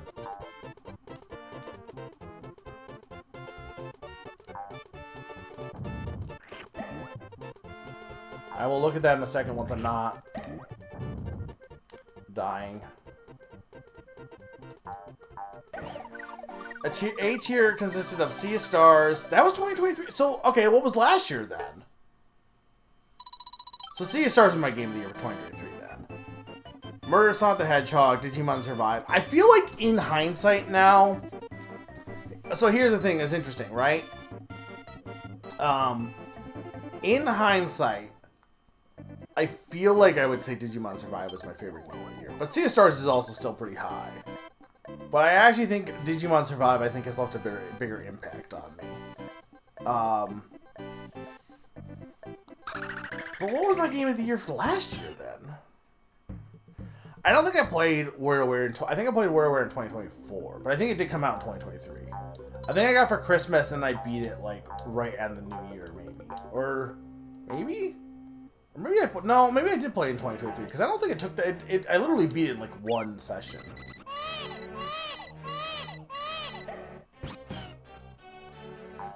Right, okay. No, that's right. Last year, okay, not that I don't count Lorelei, but my last year's game of the year is in all reality is UFO 50.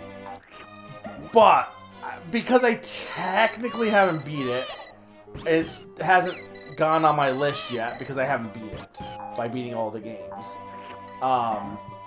And Lorelei Lorelei was really good. It is, arguably, some might say it's better than Blueprints.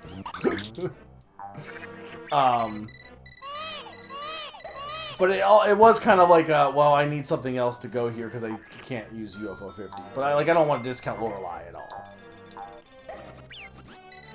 But if you were to ask me what my favorite game of 2024 was, the answer is UFO 50. Hands down. And most normal people would probably argue, well, you played, like, literally almost 40 of the games. I think you're good on counting it. But, you know what? When have I ever claimed I'm normal? I literally have freak in my name.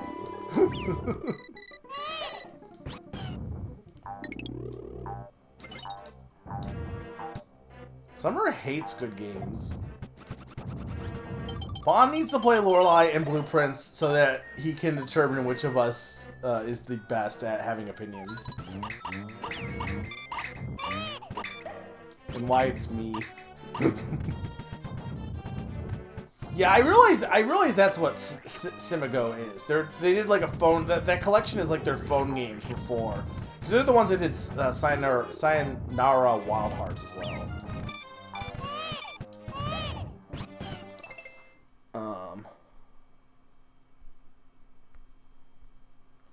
If we count Deltarune, then I've actually... See, here's the problem with Deltarune. I've also kind of like... Deltarune technically counts this year. But... in hindsight, I probably shouldn't have counted episodic games as their own thing. Because I've like basically said that Deltarune counts as being released anytime it gets an episode. Which is kind of not good. But I still think it counts as coming out this year.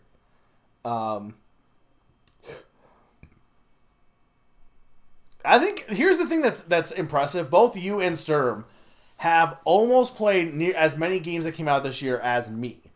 And you know I play a lot of games. But it's just been a really rough year for game playing for me. But like even then, like I said, I have 10, usually average 40 games, and only 9 of those right now are new games. So I feel like for the purposes of Game of the Year, Deltarune shouldn't count. For the purposes of Name That Game Tune, it kind of... I'm going to tell you it does count. Was there a question? The question was that you should determine who is better at opinions, me or Summer. That wasn't really a question. It was a commandment. I don't think I had a question there. Now, 2022 for video games for Game of the Year, I don't know what I had for that because I didn't have a Tumblr blog, so I don't have a record of that. At least not as easy a record.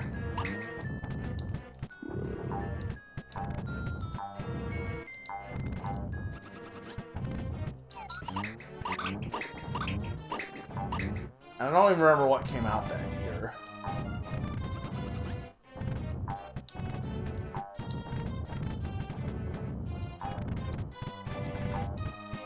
2020, I think my answer might be Origami King, off the top of my head.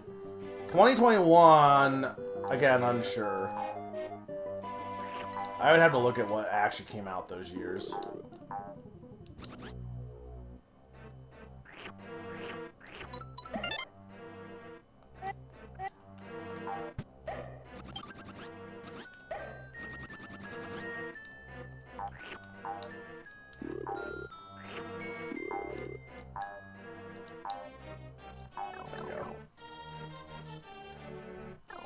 Deltarune both did not initially come out this year, and also it's still not done, so like I don't really think it should count. Yeah, no, I agree with you for Game of the Year. The problem with for Name That Game Tune is when I wanted to use music for Deltarune, so I said episodic games count. They don't count within the like you know how I do the whole rule where it's like I don't count early access games. I'm like Deltarune isn't early access, but the problem is I've then made it so that Deltarune kind of just... Like, I should retroactively change it, but I will also say I kind of needed it for Name That Game Tune. So it's just gonna, like, Deltarune is Deltarune. It defies space and time. But for purposes of Name That Game Tune, I kind of agree. It probably should not count, because it's not done. And it's not like a... I guess you could argue is it any different from like a book series or something? I mean, that's like, do you say that like, you know, if a, like, do you say that you're the third version of Harry Potter, it can't be your favorite book if because the series isn't done? Like, I guess, you know, in that respect, it's probably fine, but...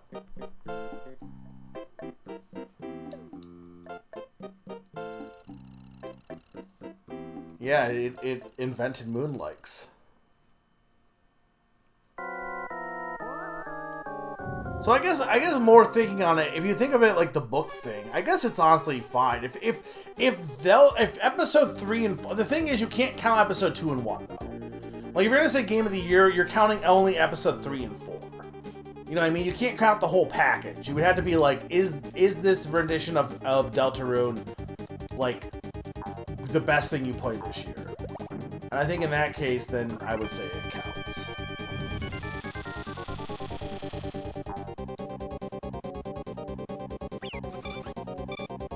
But what were the games that you played this year?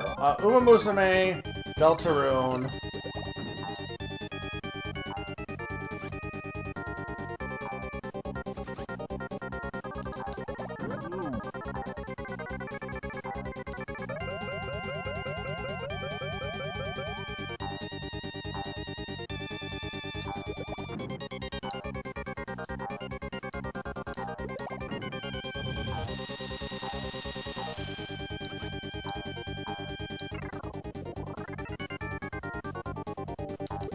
I'm too slow.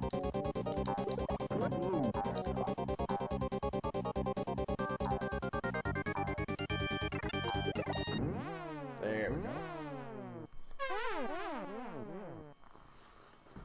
I think you would like Deltarune. I think you probably would like it more when you finish it, probably. Did I tell you what No, I don't think you did. Peak, Bugaboo, Pocket, Hatsuminu, Miku, Logic Paint. The unfortunate thing is, I'm pretty sure, based on what I know, that your least favorite game, not even like that you didn't like it, but your least favorite game based on those is probably Bugaboo Pocket. And I was the one that bought you that game. I don't even think you... from what I heard, it's not even like a bad game. It's just very, like, basic. Though maybe you didn't like Miku. I think you said Hatsumi Miku Paint, Logic Paint S, though, had, like, bad controls, which... It's Picross. How do you mess up the controls for Picross? It didn't change your life, yeah. So that might be your worst game. Did you finish that, though? Did you beat it? I guess you must have, right? But you've gotten used to it.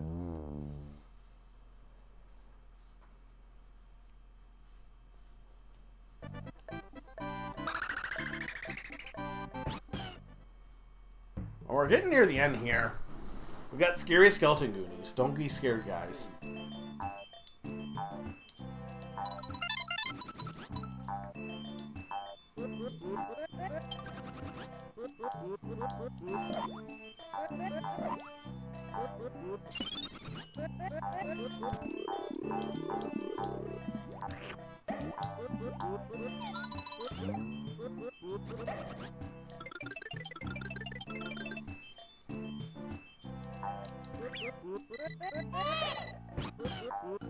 Here's the question. Do I get a regular pizza tomorrow, or do I get a cheeseburger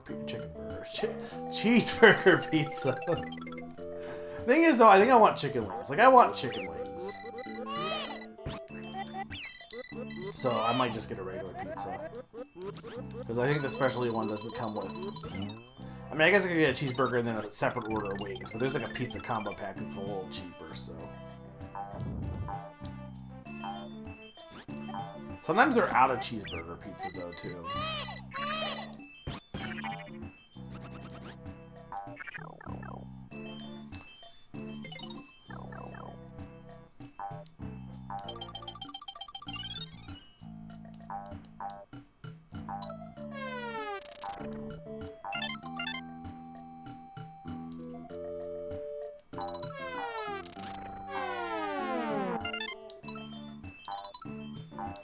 As much as I, like, enjoyed the Shadow Mario 41 campaign, and I do think it's very good, it's also Wargroove 2. And I don't like Wargroove 2. I do think Eric made a better Wargroove 2 than the actual Wargroove 2 devs. But I still don't like Wargroove 2. Can we stop dying to the chain chops?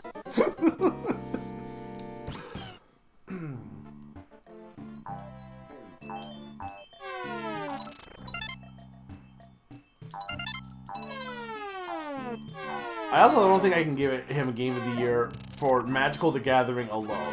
Like, I do not like that level. And I do think the fix for it would be really easy. But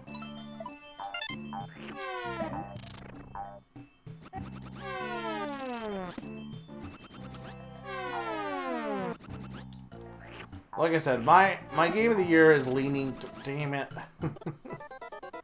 My game of the year, you can probably guess based on this conversation, but... I'm trying to think what... Okay, what is my actual... You can fact check me on this, Sneaky.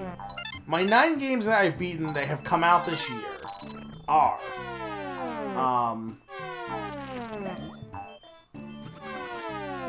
Blueprints. I think that might have been the first game I beat that came out this year, honestly. Blueprints, Pipistrelle. That's 2. 41 Alliance plus Mega Squad is 3.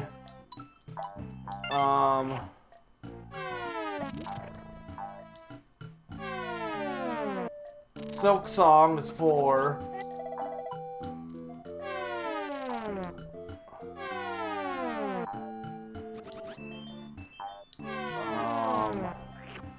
ZA is 5.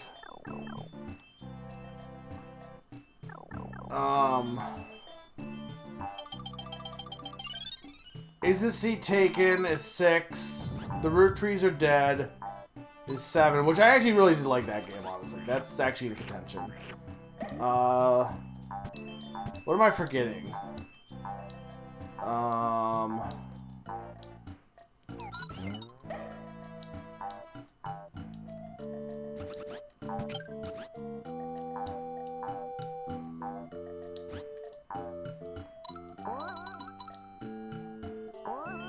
Yeah, no, I absolutely do respect Eric's game design. And also his writing is very fun.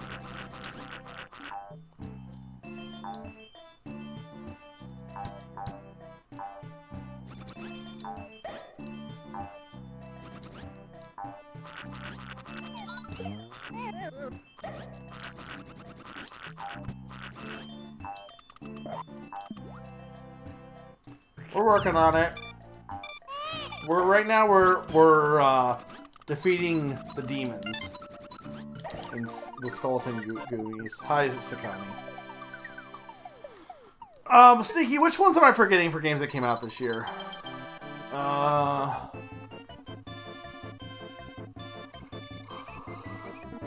Your best bet would be looking at the document, because I don't have an actual tier list yet. Stray Children. I didn't beat that, though. I didn't beat it. It's not... It doesn't count yet. Like, yes, Stray Children came out this year, but I didn't beat it.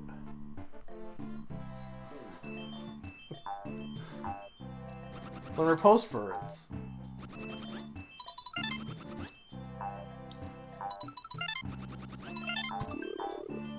There's, what the heck? I also maintain, I don't know if anyone else feels this way, I've said this a few times, this year has felt really bizarre.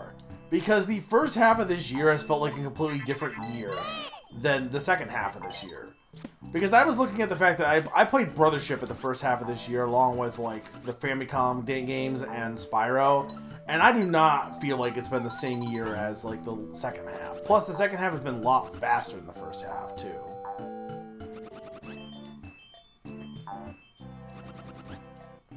My favorite one was Gen 8. I mean, honestly, kinda.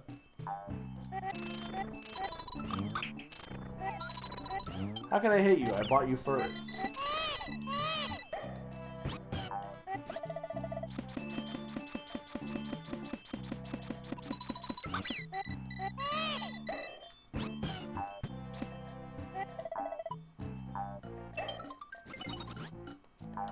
What the heck else did I play this year? Played Freedom Planet, but it didn't come out this year. There's 2 other ones. I played Klonoa, but that didn't come out this year. Played Dungeons of Hindenburg, but it didn't come out this year. I played...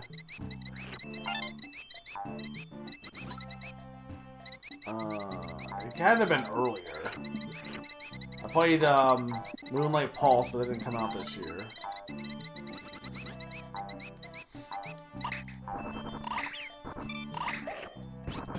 Amio did not come out this year.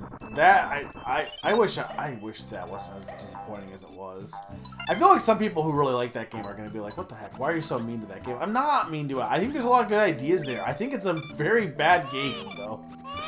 It would be a much better anime. I have not beaten Shoot in Order yet. No, that would be number 10, I think. If I remember counting correctly. If I beat Shoot in Order, it'd be 10. But I should be at 9. Like, it should be whatever is on my. I have like my Tumblr blog post, but then also I have like a document on Blue Sky that has all of them listed as well. But I mean, there's all the writings in there too. But.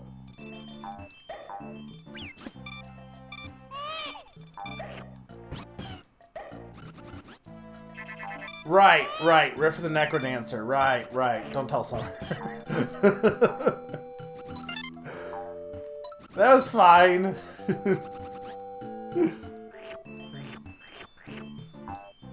I'm missing one more, though, still.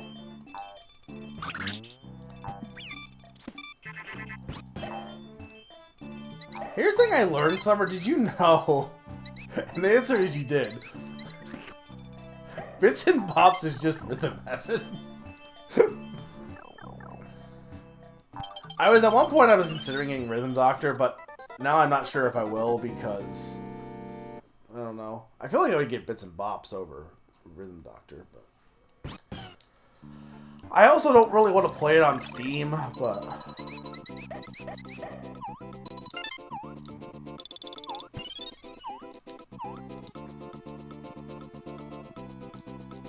what's the last one I'm forgetting? Final Fantasy X did not come out this year.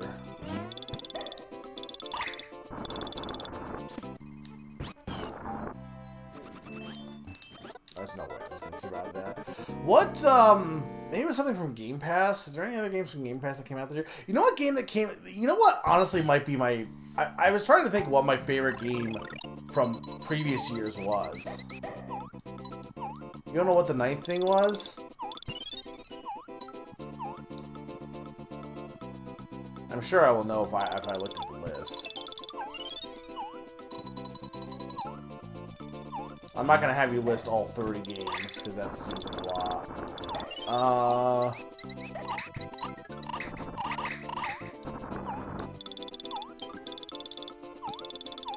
I could probably get it on my phone. Hang on.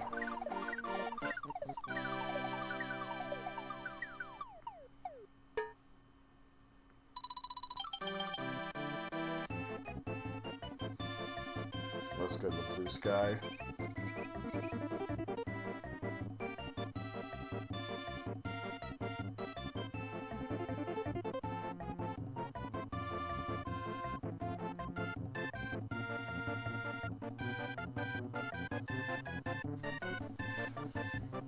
I think,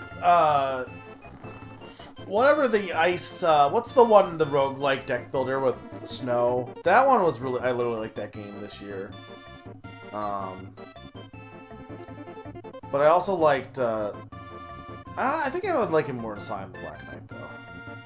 Oh, right, that's what, yeah, No Sleep for Konami Date. That's fine. It was average. I liked that game. Wild Frost, yeah. No Sleep for Konami Dante is like the funniest title this year, though. Like if there was awards for what is the dumbest game title or the funniest game title, No Sleep for Konami Dante is up there for it's nominated.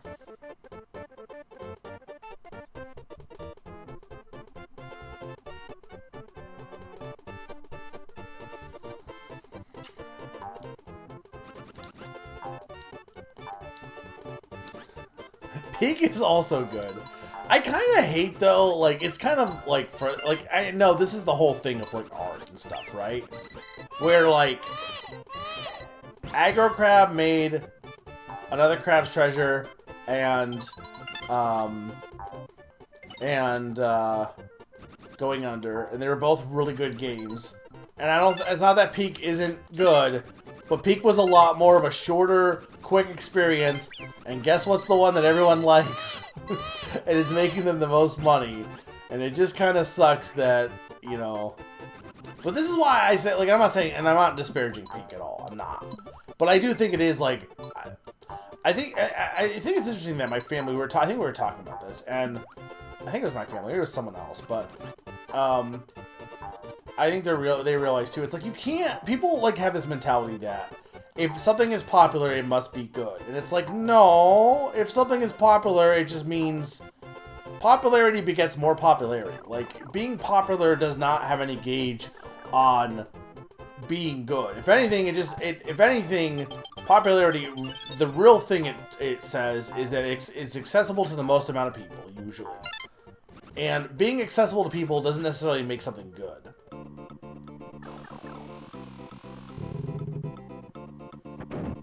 No, the fuzzies are evil.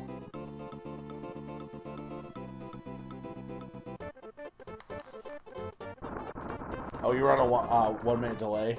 No worries, Sakani. Yeah, Wild Frost. I really liked Wild Frost. As somebody who bitched about how I was over roguelikes last year and didn't want to play Balatro, you know, egg on my face. I really liked Wild Frost. So, la popular. The Root Trees Are Dead are up there, even though the title is not funny. Root Trees and Dead is a good game, though. I really liked it.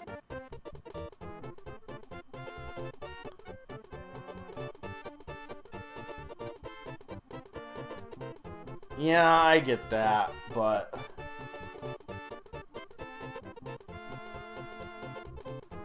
I mean, this is true. The more you do get more opinions if it's popular, but I'm just saying, like, there's this idea that if something is popular, that must be indicative of whether it's good or not. And the idea that the most popular things must be the best things is like just a flawed premise. Because like the best RPG is probably going to be one that's not accessible to the most amount of people. Like if you're making something that's really like, you know, niche and trying to speak to like people who like if you're trying to appeal to everyone, you're not going to make the best thing probably because you're trying to appeal to everyone. So you're going to make the thing that is the most accessible, and that doesn't necessarily that you know, very rarely does that also translate to being the best. At least I believe. Apparently I'm hungry. I need more homemade Chex Mix. There we go.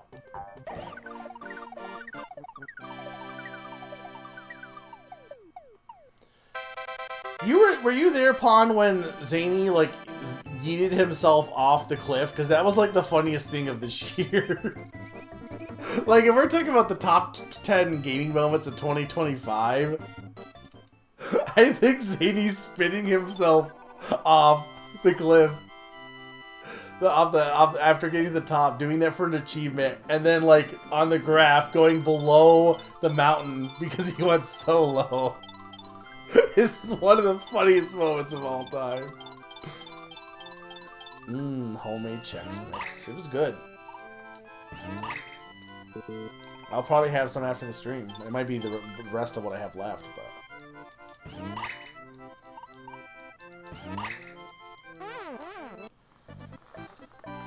Wild Frost isn't Pokemon. Well, I mean, it's kind of Pokemon, I guess, but...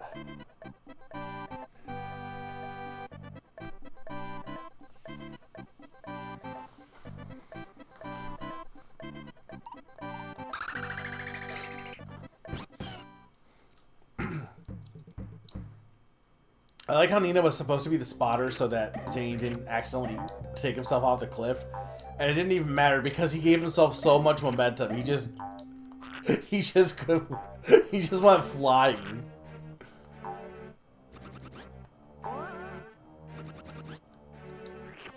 Also, a reminder for those coming in, if you have not checked the Discord, no, that's unfortunate.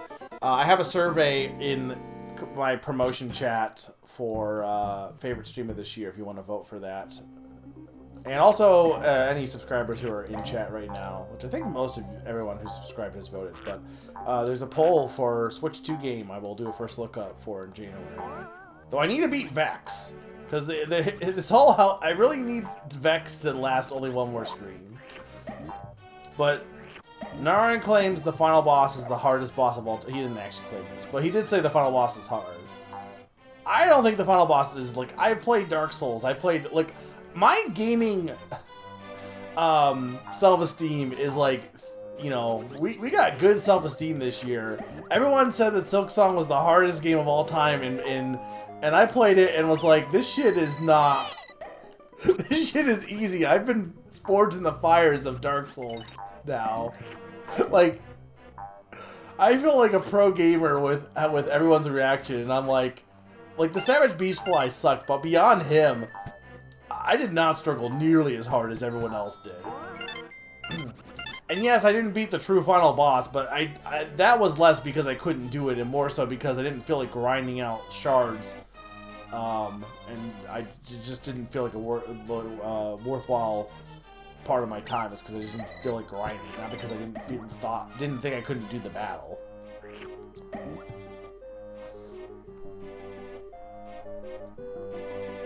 He was going so fast.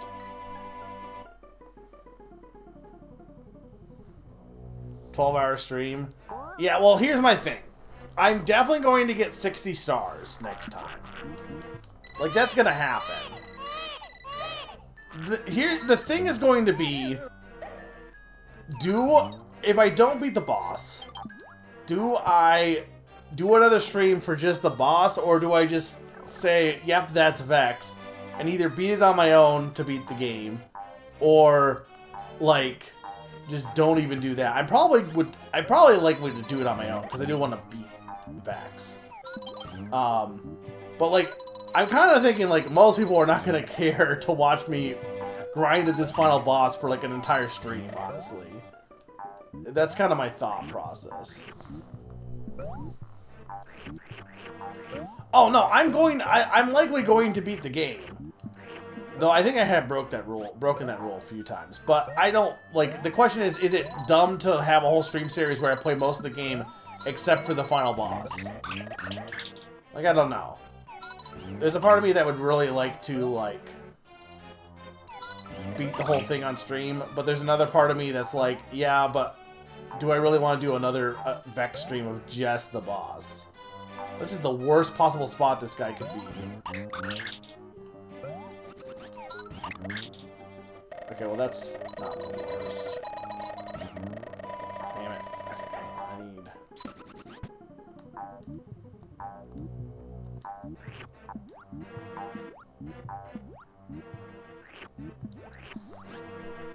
this is Slavo the Slime. He was a boss in the first world.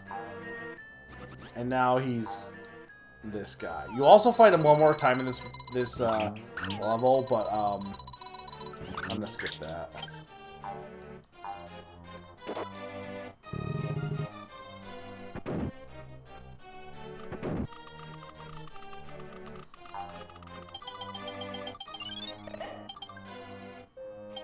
I'll get those.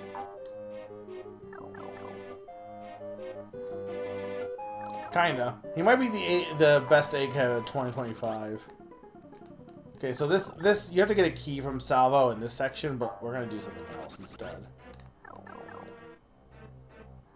We're just gonna go up here, and we're gonna go like this. And we might need this guy to get closer.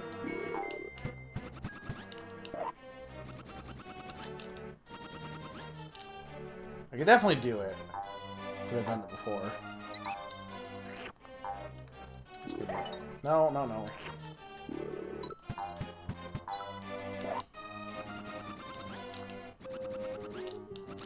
Yeah, come on.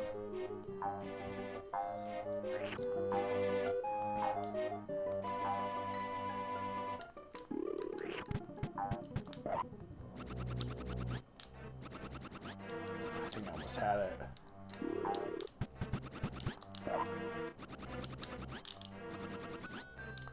Ah!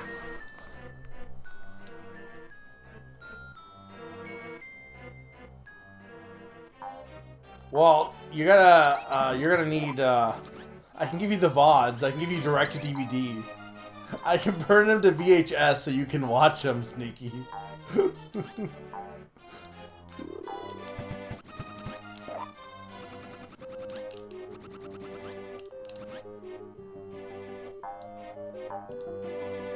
I'm surprised more people didn't talk about Family Feud so far. I'm not saying vote for that, but I do wonder how much of that is because it was so early.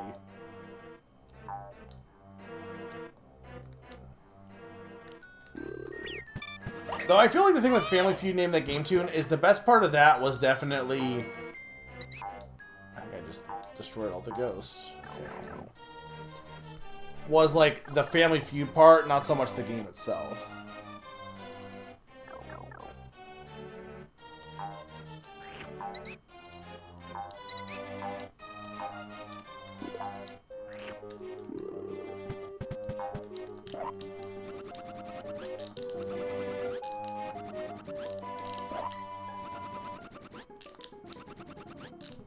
Freaking done this before. Why?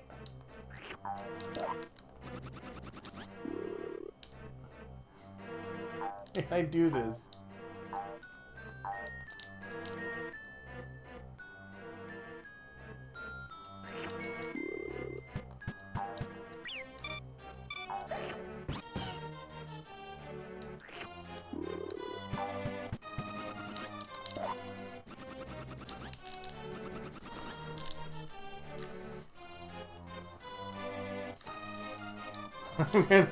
You only get to pick, I think, 3.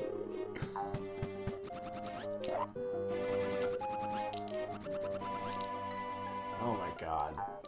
See, the thing is, I don't really want to fight Salvo because he's an annoying fight. But also, at this point, I'm kind of committed to doing this because for the principle to matter.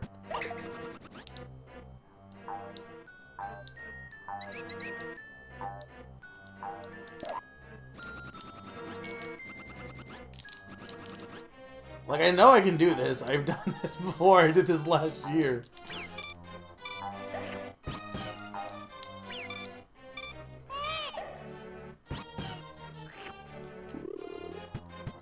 Okay, running start.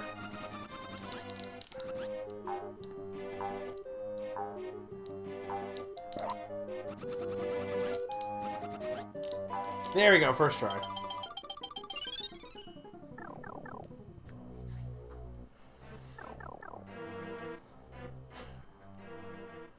See, I don't, like, for me, I feel like I would remember everything from the previous Name the Game tunes, but apparently most people don't have as good a memory. So I'm very curious as to how much Sneaky would actually remember. Because Sneaky does not have the worst memory. But also, why do I need to stream Sneaky watching a VOD? Why can't Sneaky just stream herself watching a VOD? Why do I need to be involved in this? Or are you saying, oh, you're saying stream herself? Well, I could just give her the VODs, yeah, but that's up to Sneaky. I have no, like, control of Sneaky's life. I can't tell her what to do.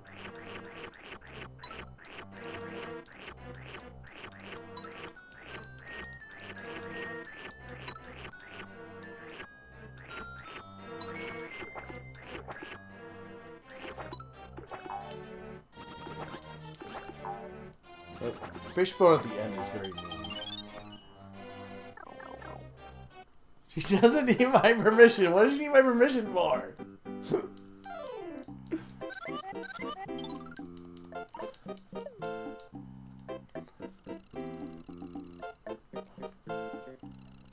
I guess fair use, but like I said, I literally said I'll give you the VODs. Like I think that has explicit permission. Do I need it in writing? Do I need her to sign an NDA?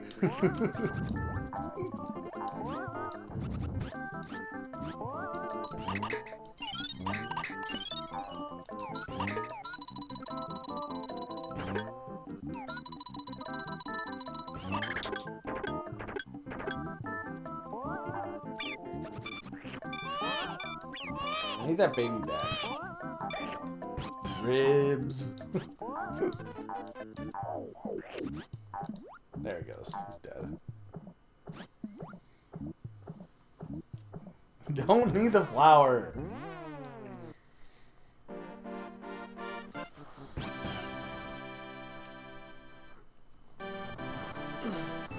I can't believe Nintendo is not releasing their yearly records till January. But I guess that's because they want to include December. Hey, Odin. I hope you only came in when I did it first try, and not all the attempts before that point. How you doing, Odin? Have you done any Christmas stuff yet, or are you still,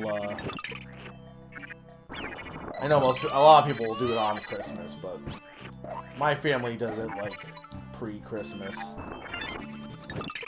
Well, at least for me. Like I said, I have my brothers probably do stuff on Christmas itself, but I'm not married. So I pretty much have friend Christmas and family Christmas, and then, and I said I'd work this year. Well, it used to be, when my grandma was still around, we would do stuff at her house on Christmas, but now it's just one Christmas. One family Christmas, then friend Christmas. Which I'm super excited for that, though.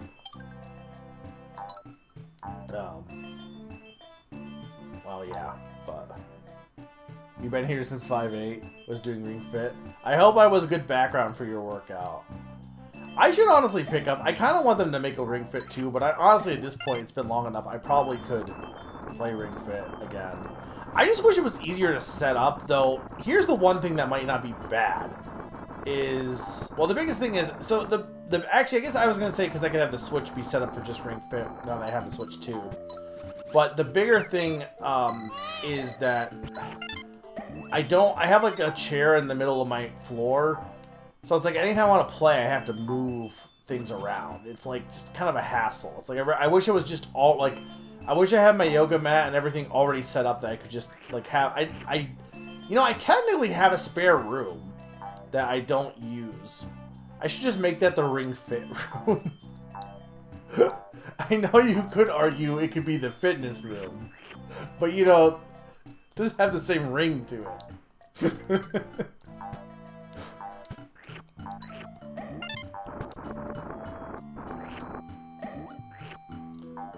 Well, yeah, no, the actual doing it daily is not the hassle. To me, it's the setup that's the hassle. Because when I was playing it during COVID every day, like, I didn't have an issue playing it, but I always hated having to move my chair and then move it back and spread out the yoga mat and then put the Joy-Cons in the ring, and like, that kind of tedious stuff just, like, is annoying. I mean, that's true, but I hate stuff like that. I don't like anything that makes me repeat stuff that I don't need to repeat. Like, I hate at work when, like, someone makes a mistake and, like, I have to redo my work because they, like, redid something accidentally or something. And to me, if the solution would be just to have it set up ahead of time. So, like, the fact that there is a solution to the problem, which is that you can just have it set up ahead of time. But, I mean, the problem is I guess that's not the solution because I don't have a way to do that, so, you know. Well, the problem is the chair I have is, like, the chair is not, like, on wheels. So that's why it's a little bit more annoying, and it's, like, centered with my TV.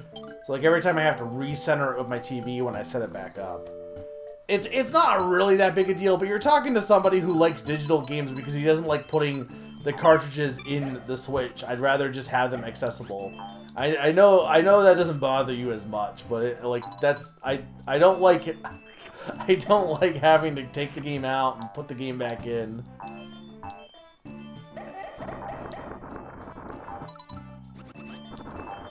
I think I've said this before. I am the most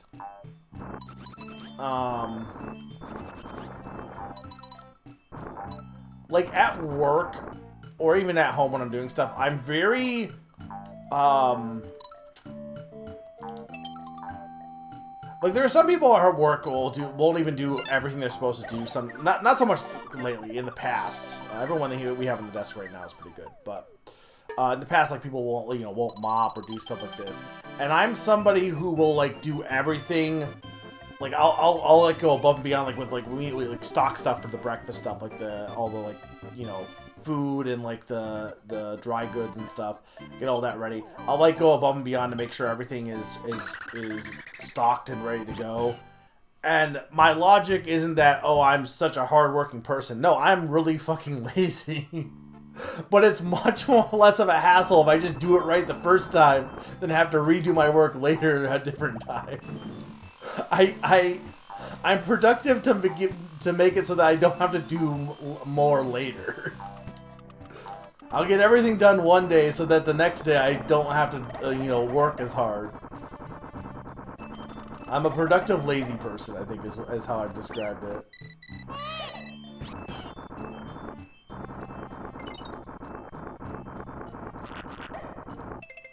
Part of working out is not being lazy, so deception. I mean, maybe if it was ring-shaped.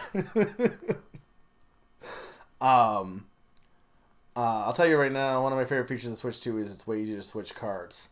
I do believe that, because I think like it doesn't have the... I haven't looked because I'm waiting for screen... I didn't need a screen protector, but it doesn't have the cover, right, or something. It's a lot easier to open the slot. No Christmas stuff, but after I'm done work on Tuesday, I'm not back to... That'll be awesome, having like multiple days off.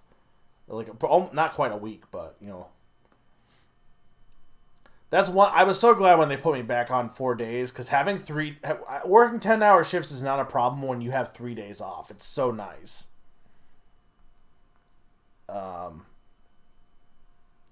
I'd love them to... they gotta make a... I feel like they're gonna make a Ring Fit 2 or something similar eventually. They gotta, right? They gotta.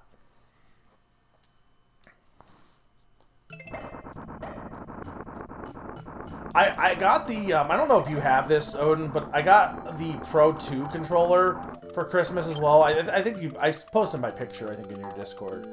But I didn't... Again, I haven't set it up because I realized I didn't have a protector, so it should be coming tomorrow morning, but I didn't set up my Switch 2 yet. But I took a lot of the stuff out of the box just to kind of feel it, except for the screen. And, because the logic is if I take the screen out, you have more likely for dust and stuff. It's gonna make putting the screen protector on harder. Hey, thank you so much, Slim, for the raid. Check your checklist. I can't wait to do. I'm going to play that eventually. I did get it for Christmas. Steak? Sorry to keep you waiting. How was Air Riders? Hey, thank you so much for the Cyber under attack. Thank you, Sneaky. Thank you for the follow as well. This level's pretty cool. Yeah. We're doing the annual Christmas special. I'm not going the right way. We're doing the annual Christmas special where we beat Yoshi's Island. We're nearing the end. We're almost near the end, but it's been a good chill stream. But yeah, the Switch Pro controller's texture, Odin, is so good because it's like a matted texture.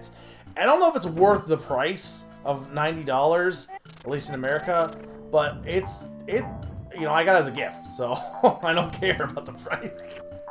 But it's got a great texture to it, so I'm excited to use it. Because I got Bonanza, I got Kirby Air Riders, and I got Hades 2, so I got some stuff to play. It was fine just messing around with checklist clearing. Yeah, I do. That was the one thing that sold me on getting that over Mario Kart. Is I think that for me is more fun single player content because I love a checklist. But thank you everyone that came in with the raid. Hi Slim, hi Master Starter Man, hi Silver Star, Mario Simpson 1. Welcome, welcome, welcome. Hey, since I have some new people in here, just so you guys know, because I did change my schedule, got changed around. So if anyone didn't know this yet, I'm not going to be on Mondays and Tuesdays in the future. I'm going to actually be on Saturdays and Sundays going forward. The Name That Game tune for the end of the year, I think it was originally going to be on Tuesday. It is on Saturday the 27th at 7. It's going to feature games that came out in 2025. So if you want to come by and chill, and you don't even have to play, just listen to some of the new music that came out this year. That'll be on Saturday. So, yeah, I have a pretty tentative schedule down below, but Saturdays are going to be a lot more Saturday streams, which is a day I usually have never streamed before in the past, so.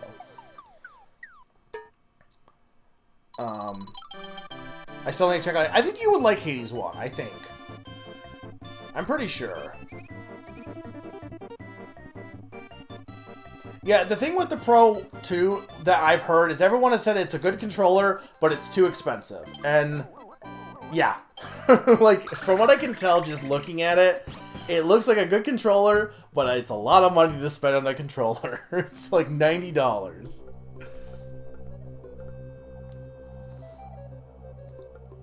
Yeah, I'm just doing 90%. I don't do 100%.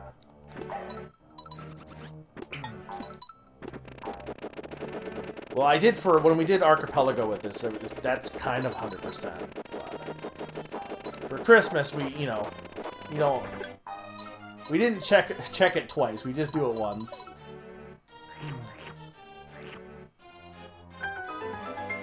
Yeah, I don't know what it is. Oh, thank you for the follow as well. I really appreciate it. Yeah, I don't know how much it is, but I know a lot of stuff is on sale. You know what else is all on sale right now for like $13 that you should play? For both, actually, if Slim's still here and Odin. Pipistrello. Potentially Game of the Year. Not that it has much competition.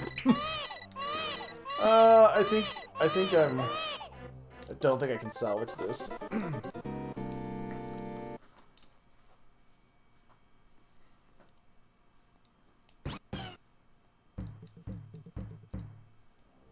Very good Zelda-like game.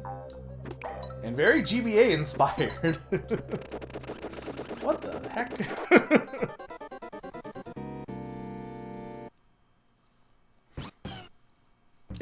Isn't Big Rigs Over the Road Racing like not good? Am I right? That's the one that's like one of the notorious not good games, right? Or am I making this up?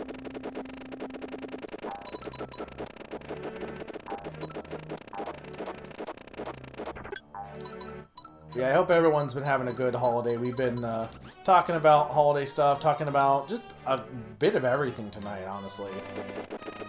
That's the one good thing about playing a game you've played before, is you don't need to worry about talking about the game. Because it's like, you've already seen Yoshi before. I don't need to be like, oh, you know, just something I can do in the background while I talk. The one thing with platformers are a little bit more difficult, only because I can't look at the chat 24/7.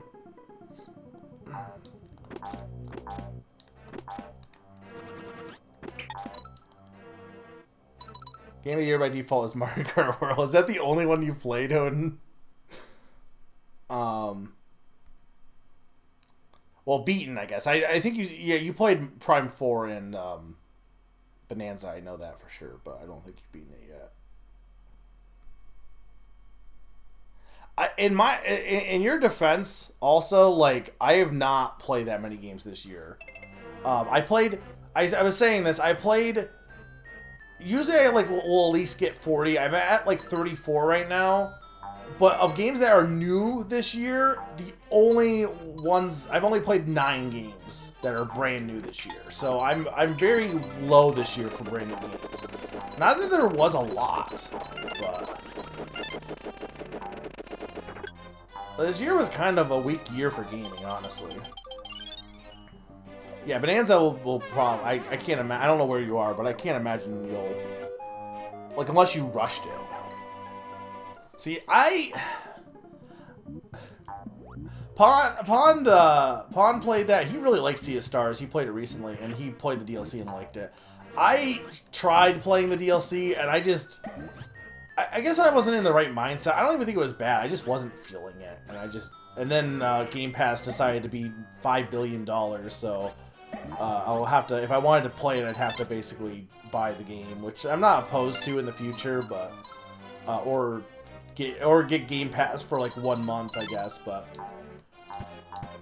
because I didn't really like a lot of the characters I didn't care about the pirates that much in that game, so that was part of my thing. And also, like, I guess for me, the game had been it had been such a break.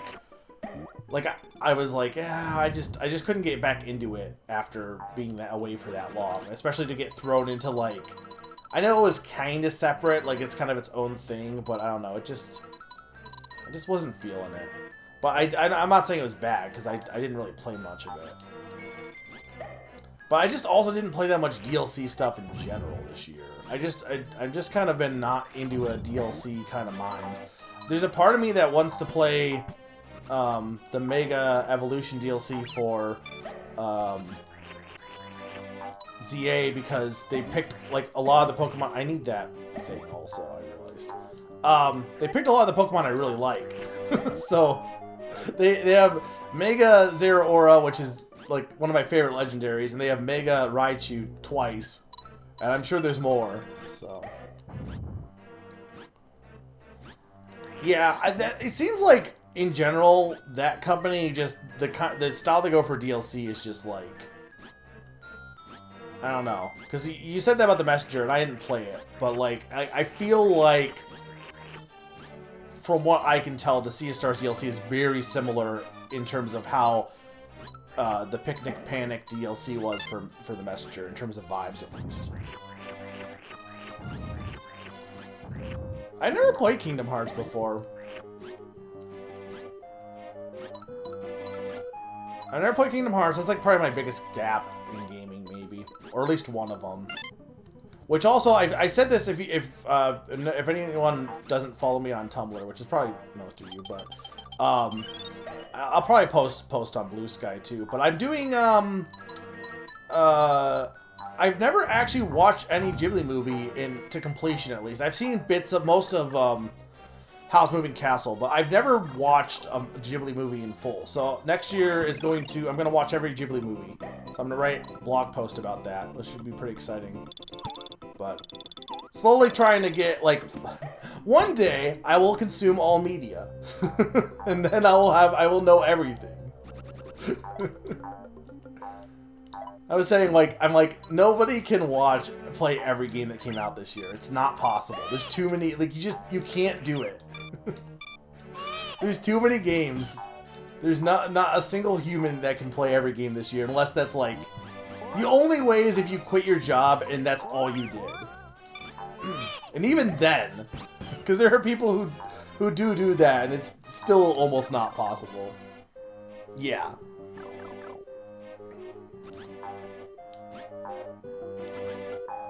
I'm gonna release. If we're going by games that were released in this year, I would say Mario Wario counts technically, but I know you weren't that big a fan of that. Because I would say North American release dates. It's the first North American release. Sea of Stars is good, honestly. I think there were some people who were really harsh on the story, and I thought it was really good. I really like Sea of Stars. I mean, it was my game of the year for 2023. Though I do think Digimon Survive, I think, might be better retroactively for me, but they were both really good.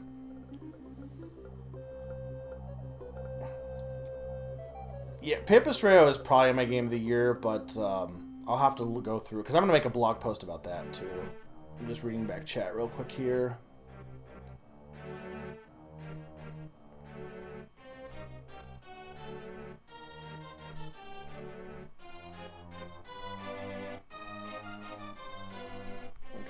Caught up.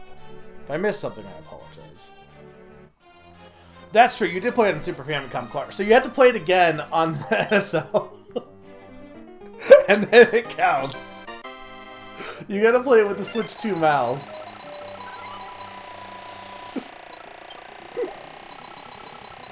That's what you want to do, right, Owen? You want to play Mario Warrior again with the Switch 2 mouse.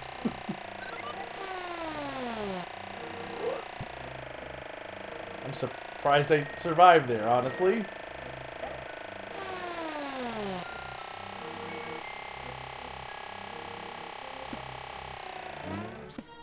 I will not be doing this.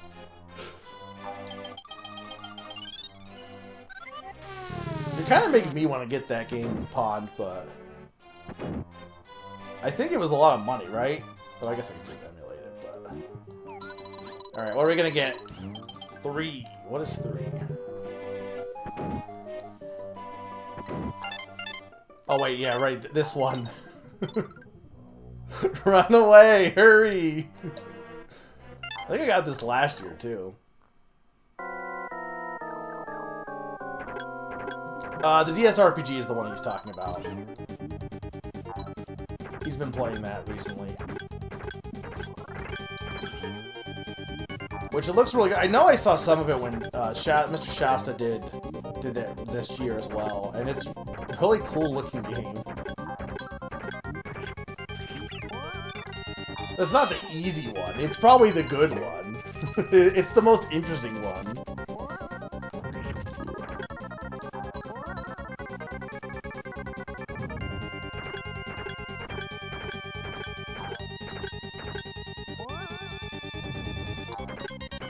Yeah, Tingle, well, the one that wasn't ever released in English officially was Wizard of Oz based, which is a good game. I will stand on the Tingle games are both some of the best games on the DS. But it's made by Vanpool, which is like my kind of my jam. They made them and any company that spun off of the company that made Moon, like some of the people made like Tulip, Chibi Robo, Tingle. What's the other one? There's one big one I'm forgetting. Pawn.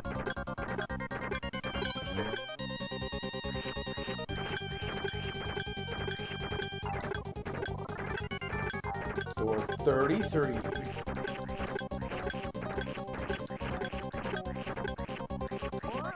Well, Dylan I never got into. I should finally play Dylan. You know what? Okay, here's a question.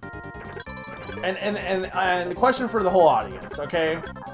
What is one game, only one, you only have to pick one, that's on your backlog that you really want to play? That you keep putting off, but you really, you honestly want to finish it. And, you can have multiple answers, but pick just one. Because for me, I think the answer at this point, because I've covered a lot of my backlog, but I think the answer is Sushi Striker, Way of Sushido, because I feel really bad that I never finished that. So I should get back to that next year and finish that for 3DS. Final Fantasy VI. I enjoyed that. I played that, not last year. No, because, well, this year was Final Fantasy. So, I think it was last year? I guess it was last year.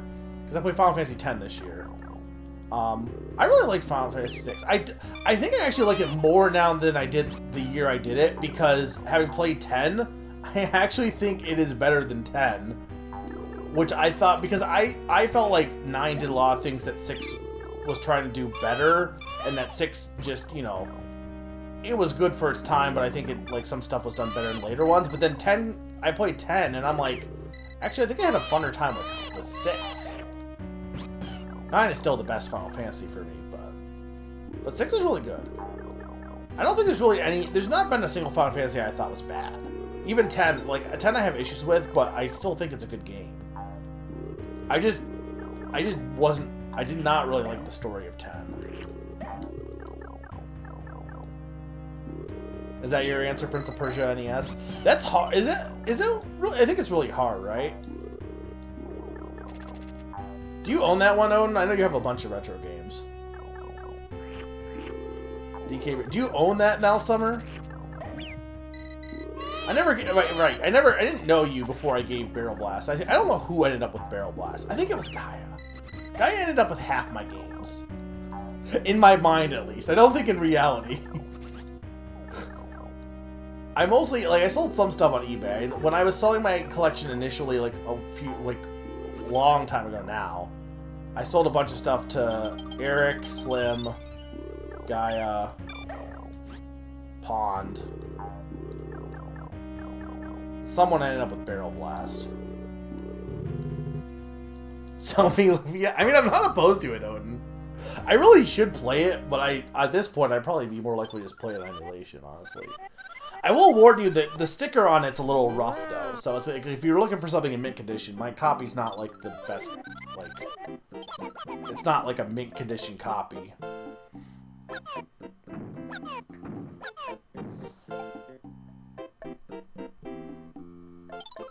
I need to figure out, how to fix my SNES, because it has a problem where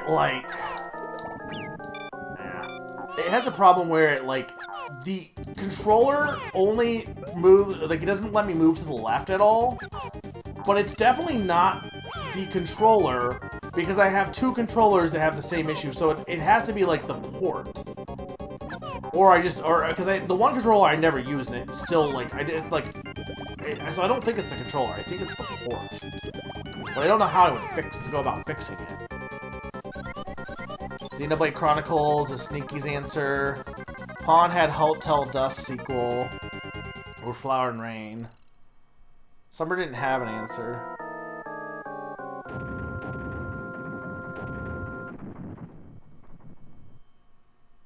I don't hate sushi. I just didn't finish it.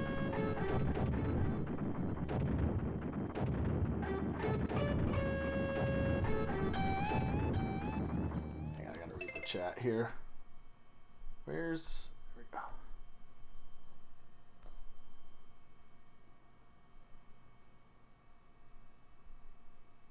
Come on. Why is my Kindle not working?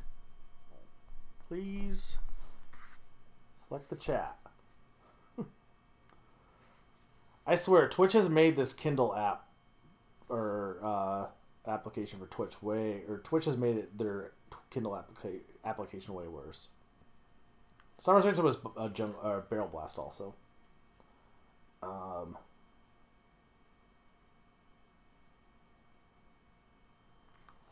The issue with the SNES. Yeah, I don't know. I know I was gonna play a game I think on it and it didn't work, and I tested on a few different games. Like Kirby's Dream Land 3 I think I put in and could only move right. And I don't know, it's gotta be the port, because both controllers do the same thing. Because I think I'd be more likely to play Lufia 2 if my SNES was working. I also have a copy, somebody, as a gift on Reddit a long time ago for their gift exchange. I got a gift of, a ROM hack of, Triforce of the Gods, or Goddesses or something for A Link to the Past, but it's on physical cards. And I wanted to, like, it's on my backlog, I wanted to play it, but, like, I mean, that I could honestly just, like, play an emulator, but, you know, it'd be cool to play it on the actual card. Because it's a cool thing to have. That was a good gift year in general. That person gave me a wall hanger that was like NES Zelda that had It's Dangerous to Go Alone. And I still use it. It's still on my wall. It's really cool. They gave me the complete collection of Yu Yu Hakusho, but one of the season 1 is in French, which is honestly more cool than if it was just the normal season. And then they gave me the Triforce of the Goddesses. That was the last year I think I did it. It was really cool though. Which I deserved that year because the first year I had like somebody who gave me like a really shitty gift. They just picked some random stuff off the Reddit store. And it was like an anime cookbook and some like sriracha chocolate bark or something. Like they were not trying to make any kind of unique gift. I was very nice to this person in the review, but in hindsight, it was a very whatever gift. Yeah, I think having some reproduction cards, especially for stuff that is like either hacks or like has no official like for example, I would love to have a copy of Tingle's Balloon Triple Love on DS with the English translation patch. I know people have done that for like Mother 3, you know. We have saved Christmas. Baby Santa is going to reunite with his baby elf. I made the claim that they never say Mario's name in this game, and because we know that Mario is from Brooklyn in the Mario movie, this can't be Mario. Hang on, I might say Mario here. But he's Baby Santa. This is the twins, so no, I guess it wouldn't be an elf. It would be Santa's younger brother, Green Santa. I'm not sure if it says Mario in the intro. It might not ever claim it's Mario. So in my headcanon now, this is Baby Santa. I like to own the card of the official Trials of Mana. Yeah, that would be pretty sick too. Which I gotta imagine is possible. I know a lot of games will do, like, I know Shantae, like, they made the new Shantae game that came out this year. It was the one that was originally going to be on GBA back in the day. And they have a copy of that that's on GBA as well, which is cool. And it's, like, designed for the GBA. The one is St. Nicholas and the other is Kris Kringle. No, this is Christmas has been saved! Now you guys can have Christmas, all thanks to Yoshi. That was clearly Krampus. Well, people got the ROM extracted from Collections of Mana already. Yeah. I wouldn't be surprised if, like, if you go to Etsy, someone might have already done that, maybe. Because I know there was some site that had a bunch of different reproduction carts. Yeah, thank you guys, anyone that came in at the end here to see the end of the stream. I always like doing, I've done this 6 years in a row, just play Yoshi's Island right before Christmas, or right around Christmas, so. It's fun. I love this game. This is one of my favorite games of all time. I've played it. I've loved it since. Well, I say since a kid. Since I was a kid, kinda. My original, like, I definitely, my mom rented this when I was really young, because like the games I owned for SNES were like Super Mario World and Donkey Kong Country. But I do remember Yoshi's Island being rented at one point. I didn't play it in full until I got it for the GBA when I was older, about like 12 or 13. But I wanted to get it for a reason because I remember playing it as when I was younger. But I really like the game. It's a fun game to play fast. Not that I didn't play as fast as I kind of sucked tonight, honestly. It is what it is. But we got some more streams coming up. We got the end of Vexember for Vexmas next Sunday at 7:30, and I said the name of that game tune at 7 on next Saturday, which will feature only games that came out this year. And then other things coming up, we got Little Town Hero in February, or not in January. I'm gonna do a full playthrough of that because I want to show people that game is actually good. People have just decided that game is bad, and it's like I actually think that game is really good. And then Dragon Quest IX will be started in February. And I gotta, if you're subscribed, if you're in our Discord server, you can vote for which two first look you want me to look at. But you got to be in my Discord server and have it connected to your Twitch subscription. So. People suggest cleaning the port. Are you talking about for my issue or?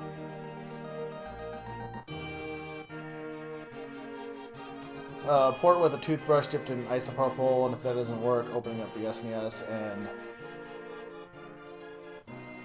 I probably should try that because like getting a toothbrush with isopropyl alcohol is so easy. Probably not bad to have on hand anyway. I probably could just try that. The opening it up always makes me nervous when it comes to opening up anything. Merry Christmas.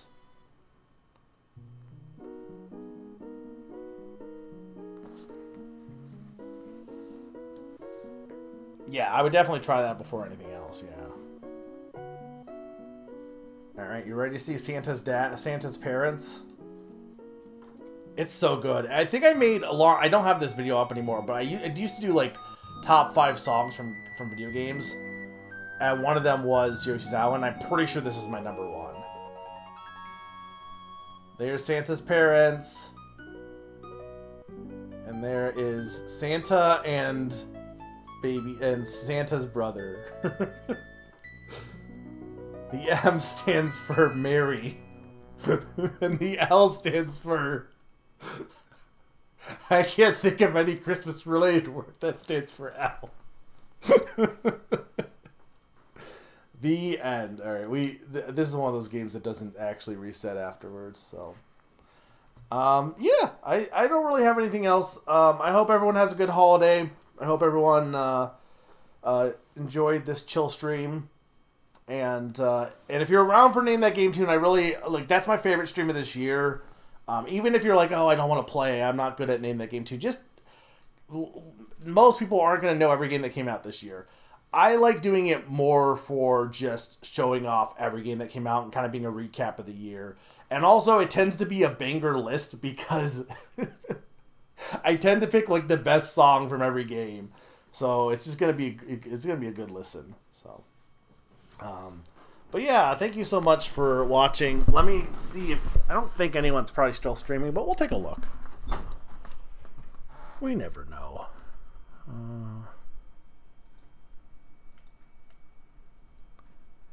Their hats have a picture of 2 Christmas trees, one on the red one, and a sleigh on the green one. I agree with Sneaky. Alright, who's streaming? Anyone? No, it looks like no one. Alright, I guess it's going to be it. Thank you guys for watching, and I will see you next year for more Yoshi's Island, but this weekend for Name That Game Tune and Vex. So have a good night, guys. Merry Christmas, happy holidays, and make sure to have some fruitcake if you have not had fruitcake. I want people to try fruitcake so I'm not crazy in liking it. Later.